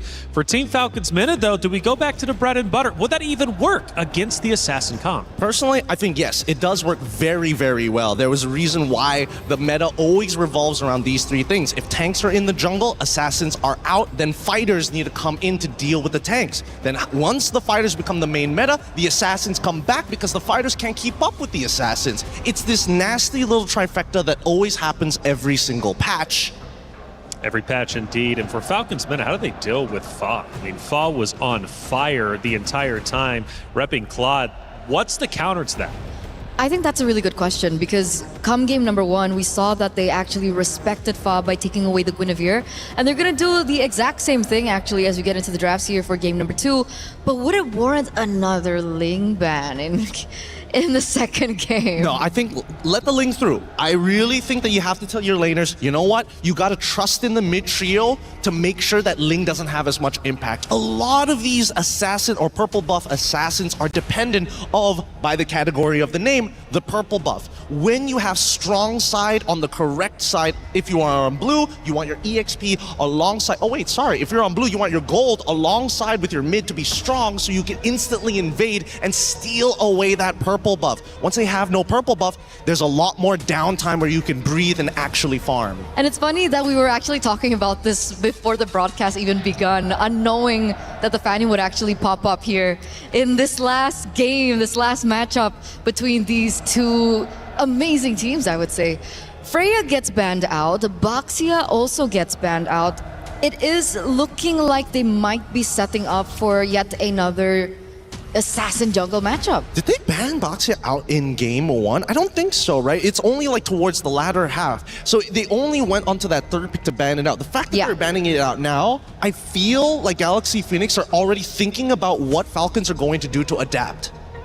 That's possible. That's possible. The Bellerik gets banned though. Is that in accordance to what you're saying right now? Not 100% just yet. I want to see this third one just to be sure. Whether or not it's just we're changing up the order. Really, we already know what we want to ban and we know what we want to pick. Okay, but in terms of bans for Teams Falcons, it's the exact same. Hasn't changed at all. Gwen, Freya, Matilda banned out again. Last time they picked up the Marcel first. I'm wondering if they want to swap things around. I think they can still do it because again, like we saw in the previous game, the mid duo, they were already going to war and they called in both their junglers at the exact same time. So it's moments like that where it's like, can you be a little bit more precise? Could you set up a better scenario? Can you win out that 2v2? And I think that's what GP is thinking about as they get rid of the Carmilla. Once again, just making sure that they cover their bases. If I'm not mistaken, it was Galaxy that banned out the Carmilla in second phase. So the hero that they left open this time around is the Paquito. And I feel like the Paquito does really well against the Assassins, no? It does. Magically, yes, it does. But Esmeralda is still available. So technically, counterplay is in play. It's just whether or not who's going to make that first move, right? If Marcel shows up here, then it's kind of whatever on the opposite side. Okay. Let's see. It really depends on what this first pick coming in through from Team Falcons is going to be. And this time it's not as decisive. They're actually really thinking about it. Are they considering perhaps a different pick in game number 2? I mean, could be. There you Esme, go. they give up on the Marcel very early on. Do they want to give that up though? That's the thing. The Marcel is a little dangerous here. As much as Esmeralda becomes the super tank, Marcel can peel people off of their main targets pretty well. And more importantly, he's just fast. Absolutely. I think the next matchup here, are they going to once again prioritize the Claude? It was something that really worked out for them at the very end. It could be the carry, it could be the Claude, but at the same time, now that I see Esmeralda, there's a smaller chance of actually going for the Harris. So that's kind of out of the way, which leaves us with 3 potential heroes. One of them, I think, might be a bit better than the others, which is the Moskov. Moskov is particularly good when the junglers are playing assassins. You have a way not only to create distance, but actually push them away from you. It makes sense if you want, more map control as well. But if they're going to be playing assassins, that could be of tremendous value, and you can utilize that to control the far lane. You can split push and then eventually use your ult to join in on the fights. But they don't bite. It works both ways, but now with the Claude already locked in for the side of GP, because again, we know that GP are going to be the ones who are more likely to go for the assassins in comparison to Team Falcons. So what's the setup now for Team Falcons? Oh, I like this. I like the single target lockdowns. I like the high-lows a lot here. So they learned. They learned a little bit. I would have also preferred the Hilda. That would have been also a pretty good option. Moskov, they are thinking ahead. You know what? I should stop. I should stop. I'm here doing checker moves. They're playing chess already. Absolutely, yeah. The Moskov comes through here. It's something that we did discuss earlier on. Hylos as well. Considering now that Galaxy Phoenix are in a position where they might be unprepared when it comes down to an assassin pick. But for some reason, looking at this comp, can Paquito jungle work? Paquito jungle, with the nerfs, I don't think so. I personally don't think so. He doesn't get any extra benefits going into the jungle. Yes, he'll have impact, but he also still is going to be a little slow to hit level 4 because of that clear speed. You're better off in the EXP where you're still going to be relevant, and better yet, I think that right now, it's not very clear what kind of composition either side want to actually play. The Alice, very good option here from GP. Dude, Ririth... His drafting has been crazy. He is calling the shots here. Can they go on the second phase? Do you think that they're actually looking for an option for mid lane that can scale? I'm thinking like Farsa Sicilian type nonsense. Oh man, I mean Renmar did mention the Sicilian, but if we want to go like a lot simpler, we can go for something like the Kimmy. Kimmy? Like Kimmy does also scale, right? All right. If we see here on Red 4 that GP decide to get an assassin, hey, that's not the only assassin, nothing to worry about. There's still the Hayabusas, there's still the Hellcurts, there's still the Hanzo still available. Oh man, you know what? The fun ones got banned out as well. Ling on the opposite side is the response. That's why I saw the Fanny being banned out and then the Ling response. There is still space for, the Hirara, the Nolan as well. It's something that we're more, accustomed to when it came down to MWI. The Yve gets banned. Why Yve? I mean, they're up against the Claude anyway. I would have thought that they would be okay having the Yve on the other side. Yeah, that's what I would have thought too. That's actually kind of interesting. Why get rid of the Yve at this point? Do they want to make sure that maybe they lean into a potential Valentina? And the Yve, is just a really tough lane matchup, and they don't want to lose the early game. Or do you think it's Alice in the jungle? Alice in the jungle? I mean, that's old stuff, but it might not be the worst here. At the same time, we see that Zushin is getting banned out on the opposite end. Yep, very, very intelligent bans here from either side as we now see GP on the most important pick. So perhaps they were just setting up for the Jushin pick. That's what I was thinking of, right? I was like, at some point, Jushin has to be entered in before you even start thinking about Sicilian and Farsa. Yeah, that's why they banned out the Yve. They just wanted to signal that, hey, we might be picking up the Jushin, and of course the Jushin against the Yve in the lane doesn't do as well in terms of range and of course as in terms of clear. So as we get into the second phase of the drafts, this is where things are really going to just span down. Because they basically have a mirror splitting image of the exact roles on either side, right? It's not, hey, I'm going to give you a new question. It is, this is what I'm going to do. And the opposite side said, you know what? We're going to do the same. And Selena gets locked in as the dedicated mid laner. It could go into the jungle, to be fair, but it seems very unlikely. It is. And this means that perhaps we're going to be seeing something less exciting in the jungle. Could we be... is it possible to have Assassin in the jungle and Assassin in mid? Assassin in the jungle, sure. Assassin in mid, I think there's got to be a very clear setup, right? There has to be I need vision so I can do this. And if you have that vision, I think the only one that makes sense would technically be the Hanzo, because he's the only one who can just walk in single-handedly, steal a camp, and then get out. But I want to see what Falcons want to respond, because looking at the Selena, what could be going through their minds? And Yi Shin gets locked in here, alongside with the Gore to deal with a potential secondary tank. Okay, so they have like the bases covered, right? They have a really strong mid laner, heavy burst as well, a lot of high damage. I'm really worried about the front lines coming in from Team Falcons and whether or not Galaxy have enough damage to deal with them right now. What is their choice? Suyo against the Gord and the Esme. Interesting. This is a high-risk comp coming out of GP. They understand, I think we got better mechanics and we're going to out-mechanic them. And I think that Falcons, they got to prove them wrong here. If they play a solid, standardized game, they will inevitably win the longer this game goes. And technically with the Marcel and the Selena, if they can go for heavy invades into the enemy jungle, it could just work out. Well, the team comps matched up before, and it went to the way of Galaxy Phoenix. This time around, Team Falcons tries to play around Galaxy Phoenix. Will it pay off? Well, let's find out. It's game number 2. The two Titans face off once again. Miriko, Athena, take it away. Here we go into the Lanadon for possibly the final game of the day. At least that's what Galaxy Phoenix wants. For Falcons Meta, they want to prolong the series all the way to 3 games, 1 each. Now, it's all about speed when we look at the composition coming in from Galaxy Phoenix. The Suyo, clearing fast in the jungle, together with the Season Hunter Selena. We have to take a look at the emblems later on. If it is a Season Hunter Selena, that means it's all about getting tempo, getting to the neutral objective first, and then blitzing it before Falcons Meta can even react. Yep, it's all about snowballing here for GXP, and let's see if they will be able to do it. Because it turns out when it comes to our drafts earlier, it was quite surprising. Okay, now we confirm it with Galaxy Phoenix emblem builds here for the Selena. Yep, the Season Hunter on the Selena. This is classic. Usually you would use a Uranus in the XP or even a Paquito. Someone that can cut, someone that can clear really fast. Almost a take there from Lemma. Delays Nana by quite a bit, and this certainly will give Fa a bit more of an advantage to play with.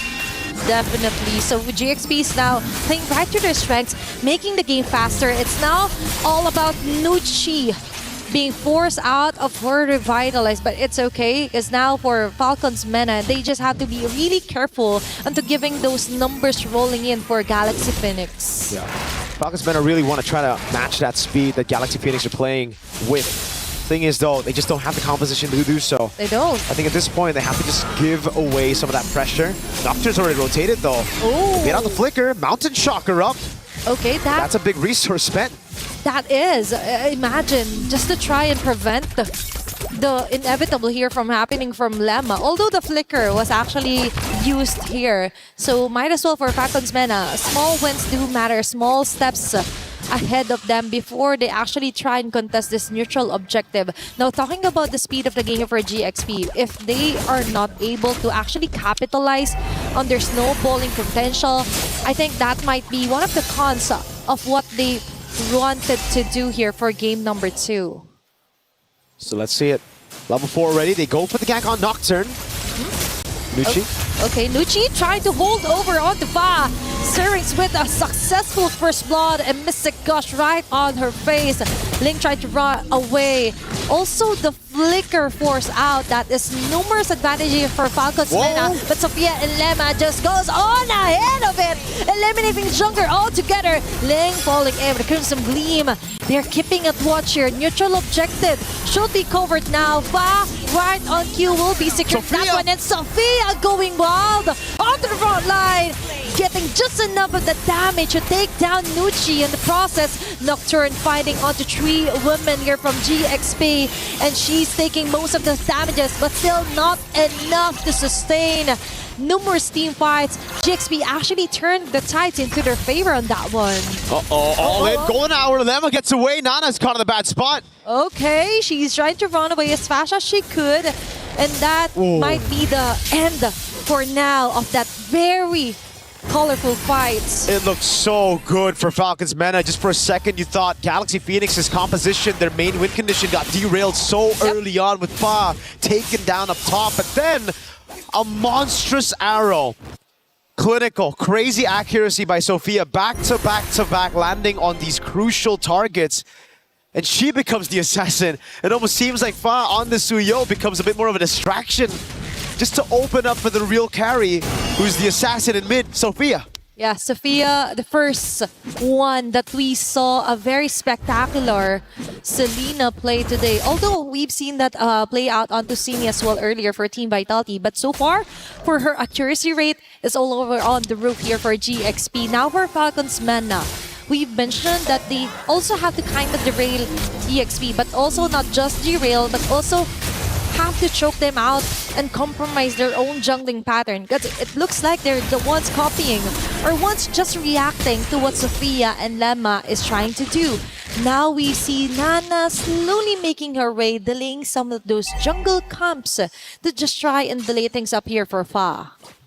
One thing that you have to notice as well is the fact that with the Soul Sever getting nerfed in this patch, it's going to be very difficult for Fa to actually look for that damage. Okay. Ling Okay, they may just be able to compensate that if ever they're all together right now. SOD will hit out and Names goes in. That's too predicted here for Lemma, but at least for Nucci, they still got the kill. Sophia going in hot. Kinda heavy position here for GXP. They have to disengage, and that is exactly what they will do. Looks like it's going to be a free turtle here for Falcons Mena. And it comes through Names and also Syrinx being able to just shred through these frontliners. Link's not nearly tanky enough to deal with all of this damage. Yep. It's a very, very good mix of magic and physical. Winnie, though, was able to get a couple of hits down below and now is starting to go on Names. Wave not in the place for them to dive. Okay. But Fa might just want to go for it. It's all about making it easier for Fa. If Fa isn't able to do it, there are other members that could compensate for the lack of damage so far because of the nerf from Fa. There should be a turret takedown below. It should also be an invade. It does seem like for both junglers, they're just going to trade sides of the map right now. Nana going up top to the Beetle. Ling is playing it safe though. Doesn't decide to blink. It will be turret for turret. Abyssal Arrow doesn't land. Fa. Oh, that's two ultimates onto the middle lane committed.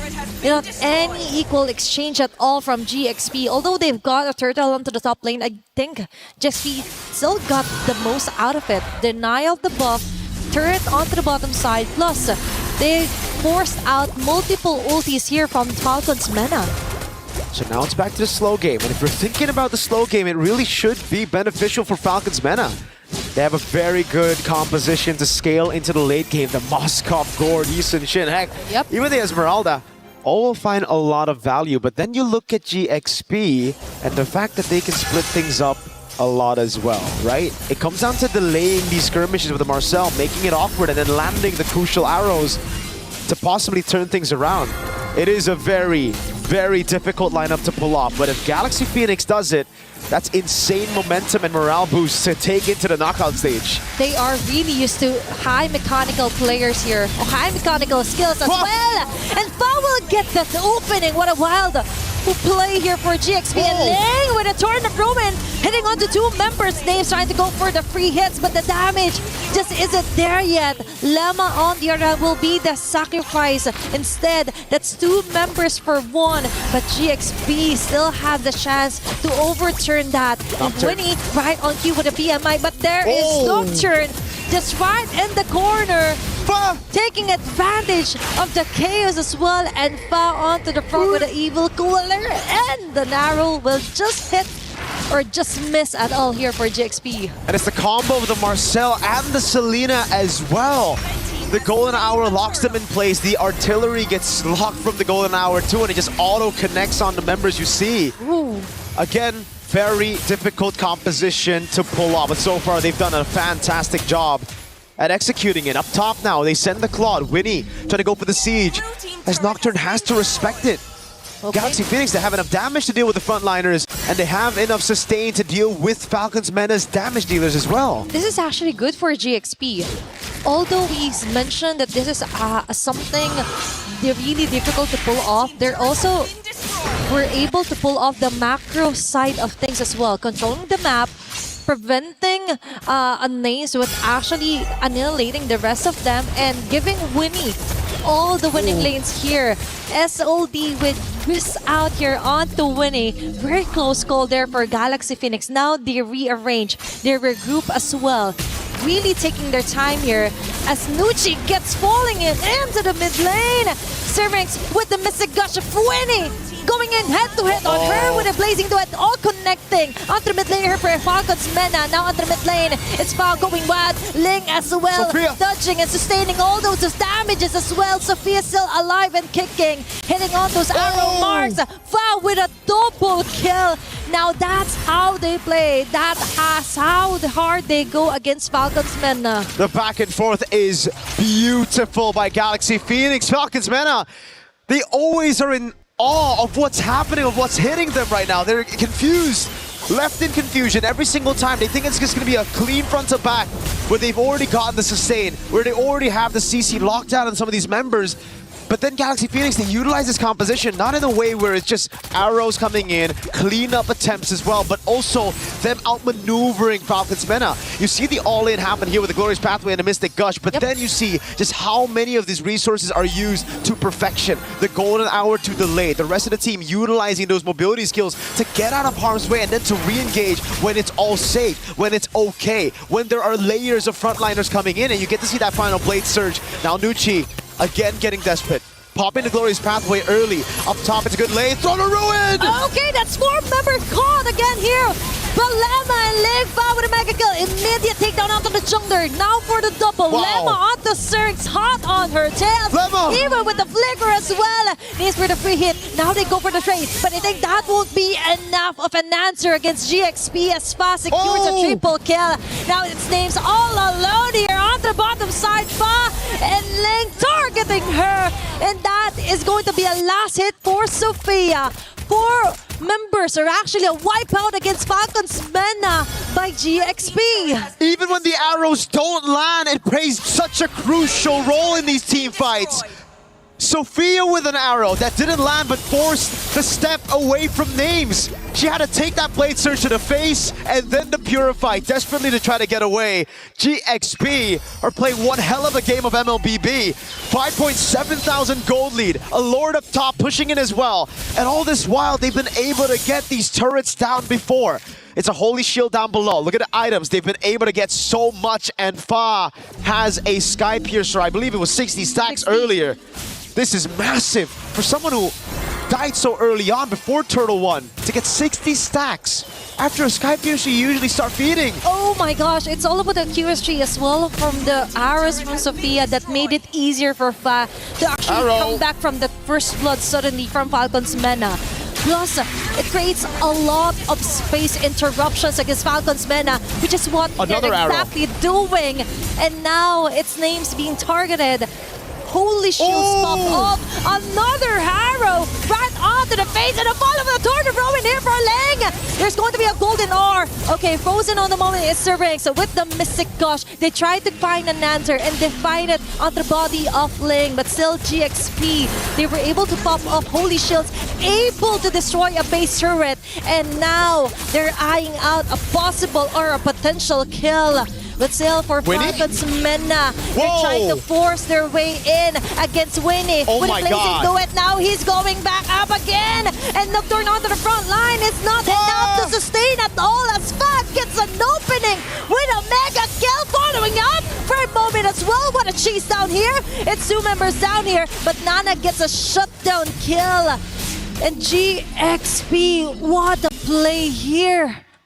Ooh. 80 stacks on the board. She's fully stacked up. There was a shutdown over to Sophia, but GXP got the base turret in the far lane. They won't even have to send anybody over down below to set up that slow push anymore. So it's all about playing it calm now. I know they've thrived on playing it chaotic, on just going for these chaotic brawls, but it's time for them to slow things down as they wait for the Lord to spawn. 30 seconds on the clock. The wave in the bottom lane will be slow pushing. It's all about taking prio in mid and top and then forcing Falcon's Mena to react, either by sending someone bot or by completely giving the Lord over to GXP.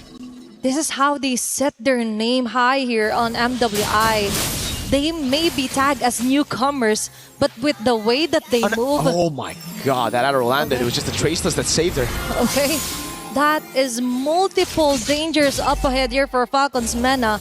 I think if they want to contest this Lord, they have to cross over onto Sophia, which in fact will land another arrow in the trap, and Fa yet again, incoming attack, and Ling with a drone of ruin Fa, targeting Names. Okay, there's going to be a mini stun here for Falcon's Mena. Ranks with a Mystic Gush, but she will be caught yet again here by Ling. Nocturne cannot sustain the 5 members attacking them continuously. Galaxy Phoenix, another arrow in the face of Nana.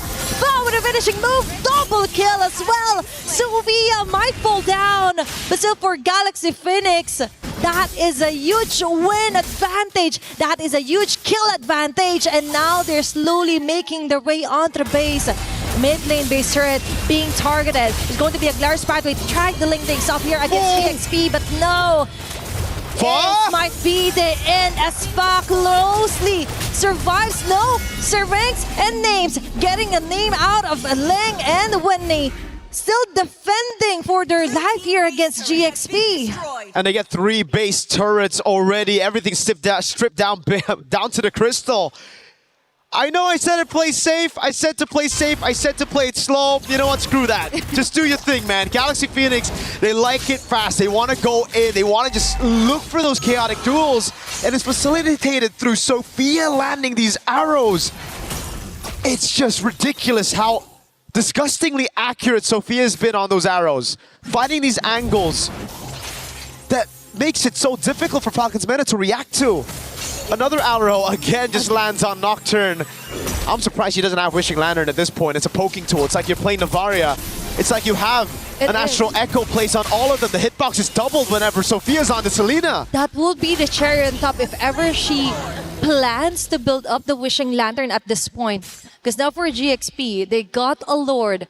They've got most of the turrets out of the way. Now they just have to find a very good setup, which so far they have been landing onto the body of Ling, and with the use of Lemma as well with the golden hour. Not to mention, if you manage to dodge those critical ultimates, the arrow will still hit you. Just on cue, I just mentioned this one, and it happened right before the Lord responds. Okay, Lemma might have been too early onto that fight. Okay, that was an overheat for sure. Yep.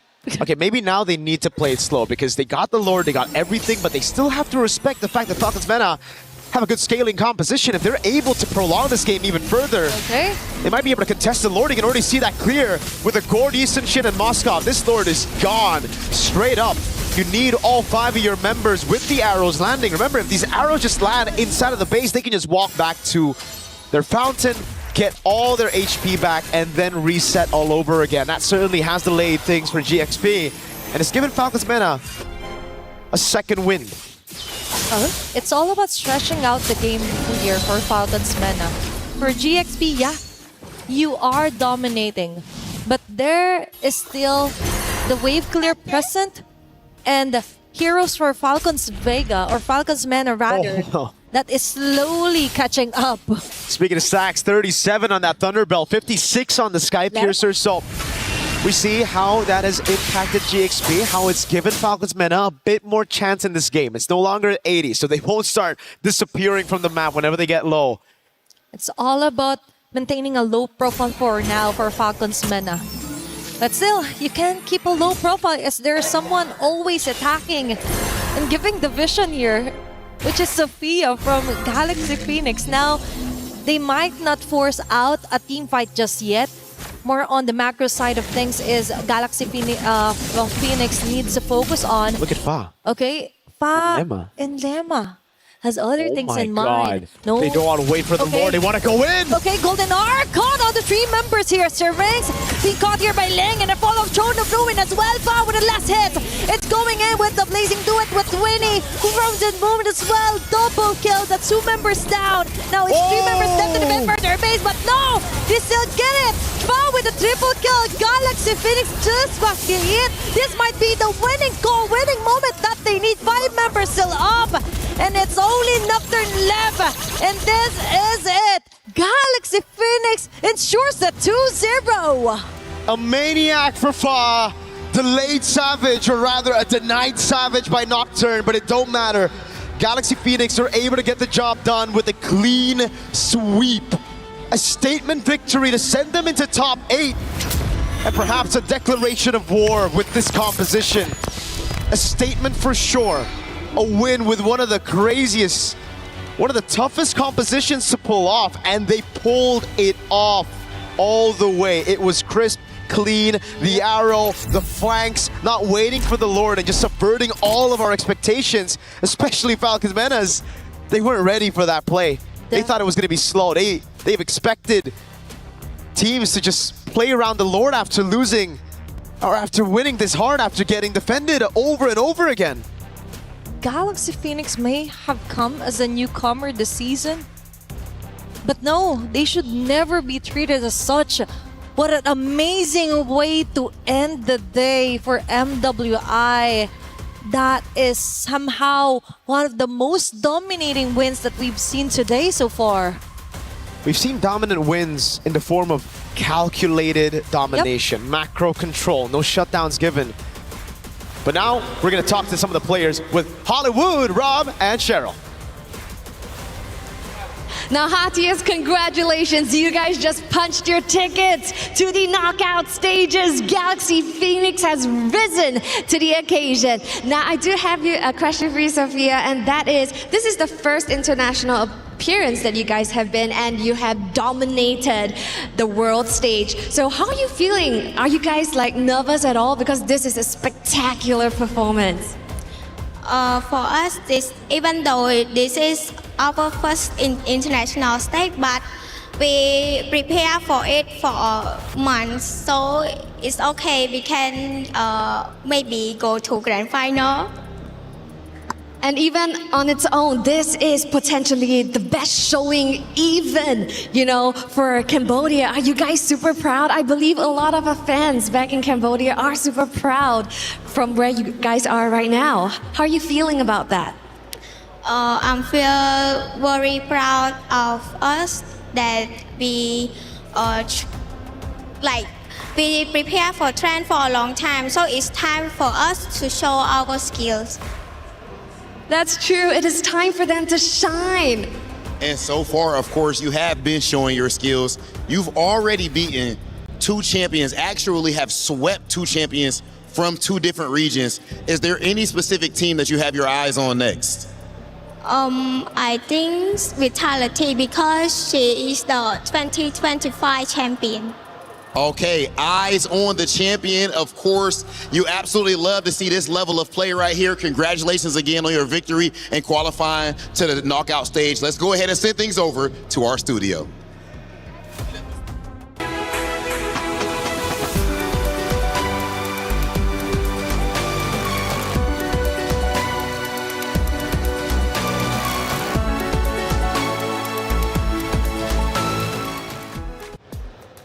Galaxy Phoenix pulls it off with a 2-0 victory. They did it very well, and they will officially be moving forward into the knockout stage. Congratulations to them. For Team Falcons Minute, however, I know you're a supporter. Yes, they take the 2-0 loss, but they're not down and out just yet. They move down to the lower bracket. So it's okay. It's okay. And luckily for us on Stream A, we don't have to, you know, watch too many elimination matches today. Wait, do we have more tomorrow?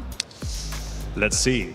It's only going to get worse. I mean, yeah, it only gets worse, right? There can only be 1 champion, and there's still plenty of teams left. So at the end of the day, we are going to be crushing keys for the next 3 days after this. We take a look at our Group A competitors, and plenty of teams have now moved forward. We got Team Ray Young, we got Celtic Cyber Team as well. Now for the decider matches, though, check those out. Gideon, we've got 2 banger matchups. Yep, we got Twisted Minds and Team Falcons ID. We also got Seda Esports and Virtus Pro, all of which I'm excited to see here because I think they're actually at a pretty even level overall. But man, I'm looking at Group B and I get excited. Yeah, Group B's looking great, right? And Team Vitality was just called out by Galaxy Phoenix. That could become a reality matchup in the knockout stages as Vitality and Galaxy Phoenix have now officially moved on. Still awaiting the results from Foot Esports. It might be our loss. However, Genji Esports, Navi face off against each other, but Team Falcons Minna, Foot Esports, it might be our loss. Either one of those opponents are tough. Yeah, I mean, that was the only team that has brought Vitality to a 26-minute game so far here at MWI. So I'm anticipating that last matchup, and I think it should be, well, my prediction would be it might be our loss, but who knows, Foot Esports could definitely surprise us. Either way, it's up to them to decide how it ends up going. Let's start taking a look at our great moments from that series. We take a look at moment number 1. We mentioned the team comps were going to be a little bit different this time around. We're getting up to the 9-minute mark. Gideon, what do you see? Oh, well, honestly, at first when you look at this composition, it just doesn't make any sense. There's very little synergies because it requires so much personal microing from each of the individual players. But Mirko mentioned the combo exactly, right? Golden Hour, set up the projectiles, and when they connect, everybody is going to pounce on them. It wasn't as quick this time around as it was in map number 1, but again, we still had plenty of chaotic moments. We take a look at our second one in Eterna. This moment was quite critical during the middle of the game. We're now down to the 9.5-minute mark. The Lord has been fought for. What do you witness? Yeah, so it's not so long after the clip that we saw earlier on, but we do already see some gaps here and there, especially when it comes down to the objective takes. Ling, she tried her best with the setup, but like look at the retaliation from everyone else. Like Strings had the Mystic Gush opened up, but look at the way that Lemma also just flickered for that, by the way. Names also had some moments in this particular moment, but at the stage, Fa was already, what, a 60 stacks on the Sky Piercer? It was really difficult for them to mount a comeback, and even Names in this moment also fell short. That was the wipeout, I think, that we witnessed from that game. And Fa was a name that we were saying consistently and hearing from the casters as well. We take a look at our final moment from that great series, and again, we get towards the end, I do believe. We're now at the 13-minute mark, and things are starting to look a bit grim for the side of Team Falcons Minnow. Yeah, I think this is the point where Winnie is having the time of her life, right? Because really, the team can kind of do whatever they want, and they seem to always be getting away with it. As Sophia connects another arrow upon another arrow upon another arrow, this is what we wanted to see from the Genji game previously. Those arrows, it feels like you're doing nothing if you don't hit them, but when you hit them, it's all me, baby. That's it, Eterna. Let's start taking a look at some stats and dive in a bit deeper into how the series ended up unfolding. I love stats. I love stats. That's my specialty. 18-minute game, like you mentioned, it was one of the longer games of the series, and you can see that Names did, you know, a surmount amount of damage. I mean, she was already getting to that power spike already. I believe the Gourd was already online, but what was like the main reason why they couldn't get it down? Or were they just always in the area of effect of the combo from GXP? Yes, actually they were, because again, the Golden Hour covers a really large area, and with the help of the Abyssal Traps, they're making better decisions consistently because, hey, we don't have to worry about these areas on the map because we've already technically warded them. 26-10 also whenever it comes to the overall kill. Still a high kill game, not as much as the Assassins, though, that we saw just a little bit earlier. Hey, check it out. 2 champions, 1 game. My Champions Pick event is now live. From July 27th, submit your picks for the MSC and MWI champions for a chance to win 50,000 in-game diamonds. And you also have a chance to win the MSC 2021-2025 tournament skins. Don't forget to leave your picks under at MLBB Esports. Post for even more chances to win. Lock in your champions now and cheer for your favorite teams. My champion pick now live. Get involved, get active, whether it's skins, my champions pick. MLBB loves to throw you some stuff your way. So again, you can just love everything MLBB, which I gotta say I have genuinely loved each and every day so far. 2 days down, 3 more to go, more keys to crush. But as we look through our highlights, so many great games today that we ended up unfolding and going through. And obviously at the start, we had 2 talented teams take the very stage. And well, for some, their keys got crushed. For others, they moved forward. Absolutely, they do move forward. And I think that there were so many exciting things that we saw today as well. New heroes, new picks as well. Still going into the question of, you know, the meta in the jungle so far. Is it Assassin? Is it still Tank? But I'm really, really relieved that we did see that Fanny and the Ling pop up there in that final game. I agree. Now, usually, you know, they don't usually get me for the women's tournaments, to be perfectly honest. And I thought maybe this time around, it's like, this could be a mistake sending me, of all people. I'm very critical. I come in here, the most I have to criticize is, oh, just the slight miss mechanic, and that's easy to fix. Their mechanics are good. Their compositions have solid ideas. I can see direction in more of their compositions than I do see in the men's divisions. And hey, check it out for Vitality, though, who ended up going toe-to-toe with Genji, that rematch from last year. That was also a great series that ended up unfolding. And that one goes to the way of Vitality, which was a big move coming out from them, looking unstoppable even now, which is truly phenomenal. A lot of great teams have moved up. And again, for Galaxy Phoenix, they called them out specifically. They want to play that very roster, and they have a chance to take them. That would be crazy to say the least. You mentioned that target on Vitality's back. Well, now it just got a little bit bigger with Galaxy Phoenix. I think everyone, I like what Miracle likes to say, like, over and over. I think he mentioned it in the group draws as well. He's like, to be the best, you have to beat the best. That's it. So I love that mentality coming in from all these players and ladies. And I gotta say, when it came down to the earlier match number 3 that we saw, it felt a little anticlimactic for me, honestly. I thought that maybe there would be more fight. It's so anticlimactic that I dropped my papers, but that's fine. But I hope in the coming days we do see like that comeback coming in from Gen.G, because once again, it's still one of the main storylines that we always keep building, especially after what they did last year. Well, I got something to cheer you up, okay? It's Rhino Day! Check it out. Brand new interactive effect for Rhino Day is available now. Check it out and join the celebration. So even though you chopped your cue cards, it's Rhino Day. Let's be happy for it. Hey, we got a post-match interview. Rose, who do you got? About the game, because just now Fa was amazing, a maniac on the Suyo and a debut on the Lingdis MWI. Let's talk about it. What made Galaxy Phoenix bring out the assassins?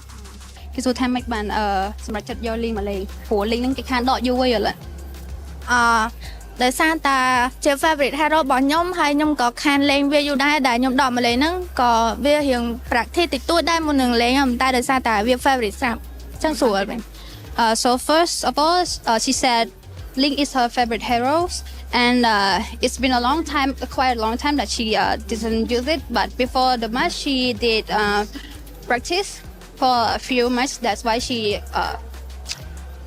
chose choose to play this hero because she feels so confident today. Yeah. Amazing. I love it. And the confidence definitely played off. And you know what? I know there's a lot of Khmer fans back at home that is supporting your journey here in MWI. Is there anything you want to say to them?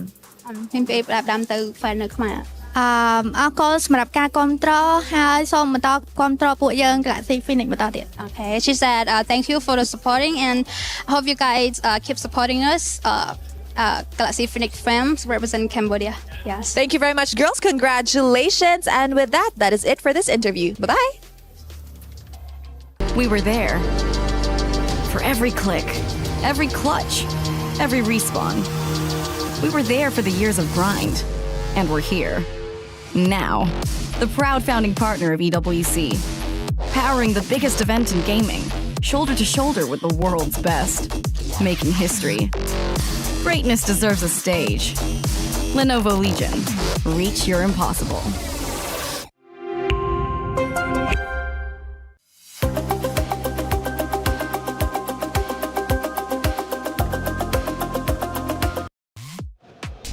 Thank you for the interview, as always, Rose. That's it for our matches for today. However, we got to go to the stage for one more surprise.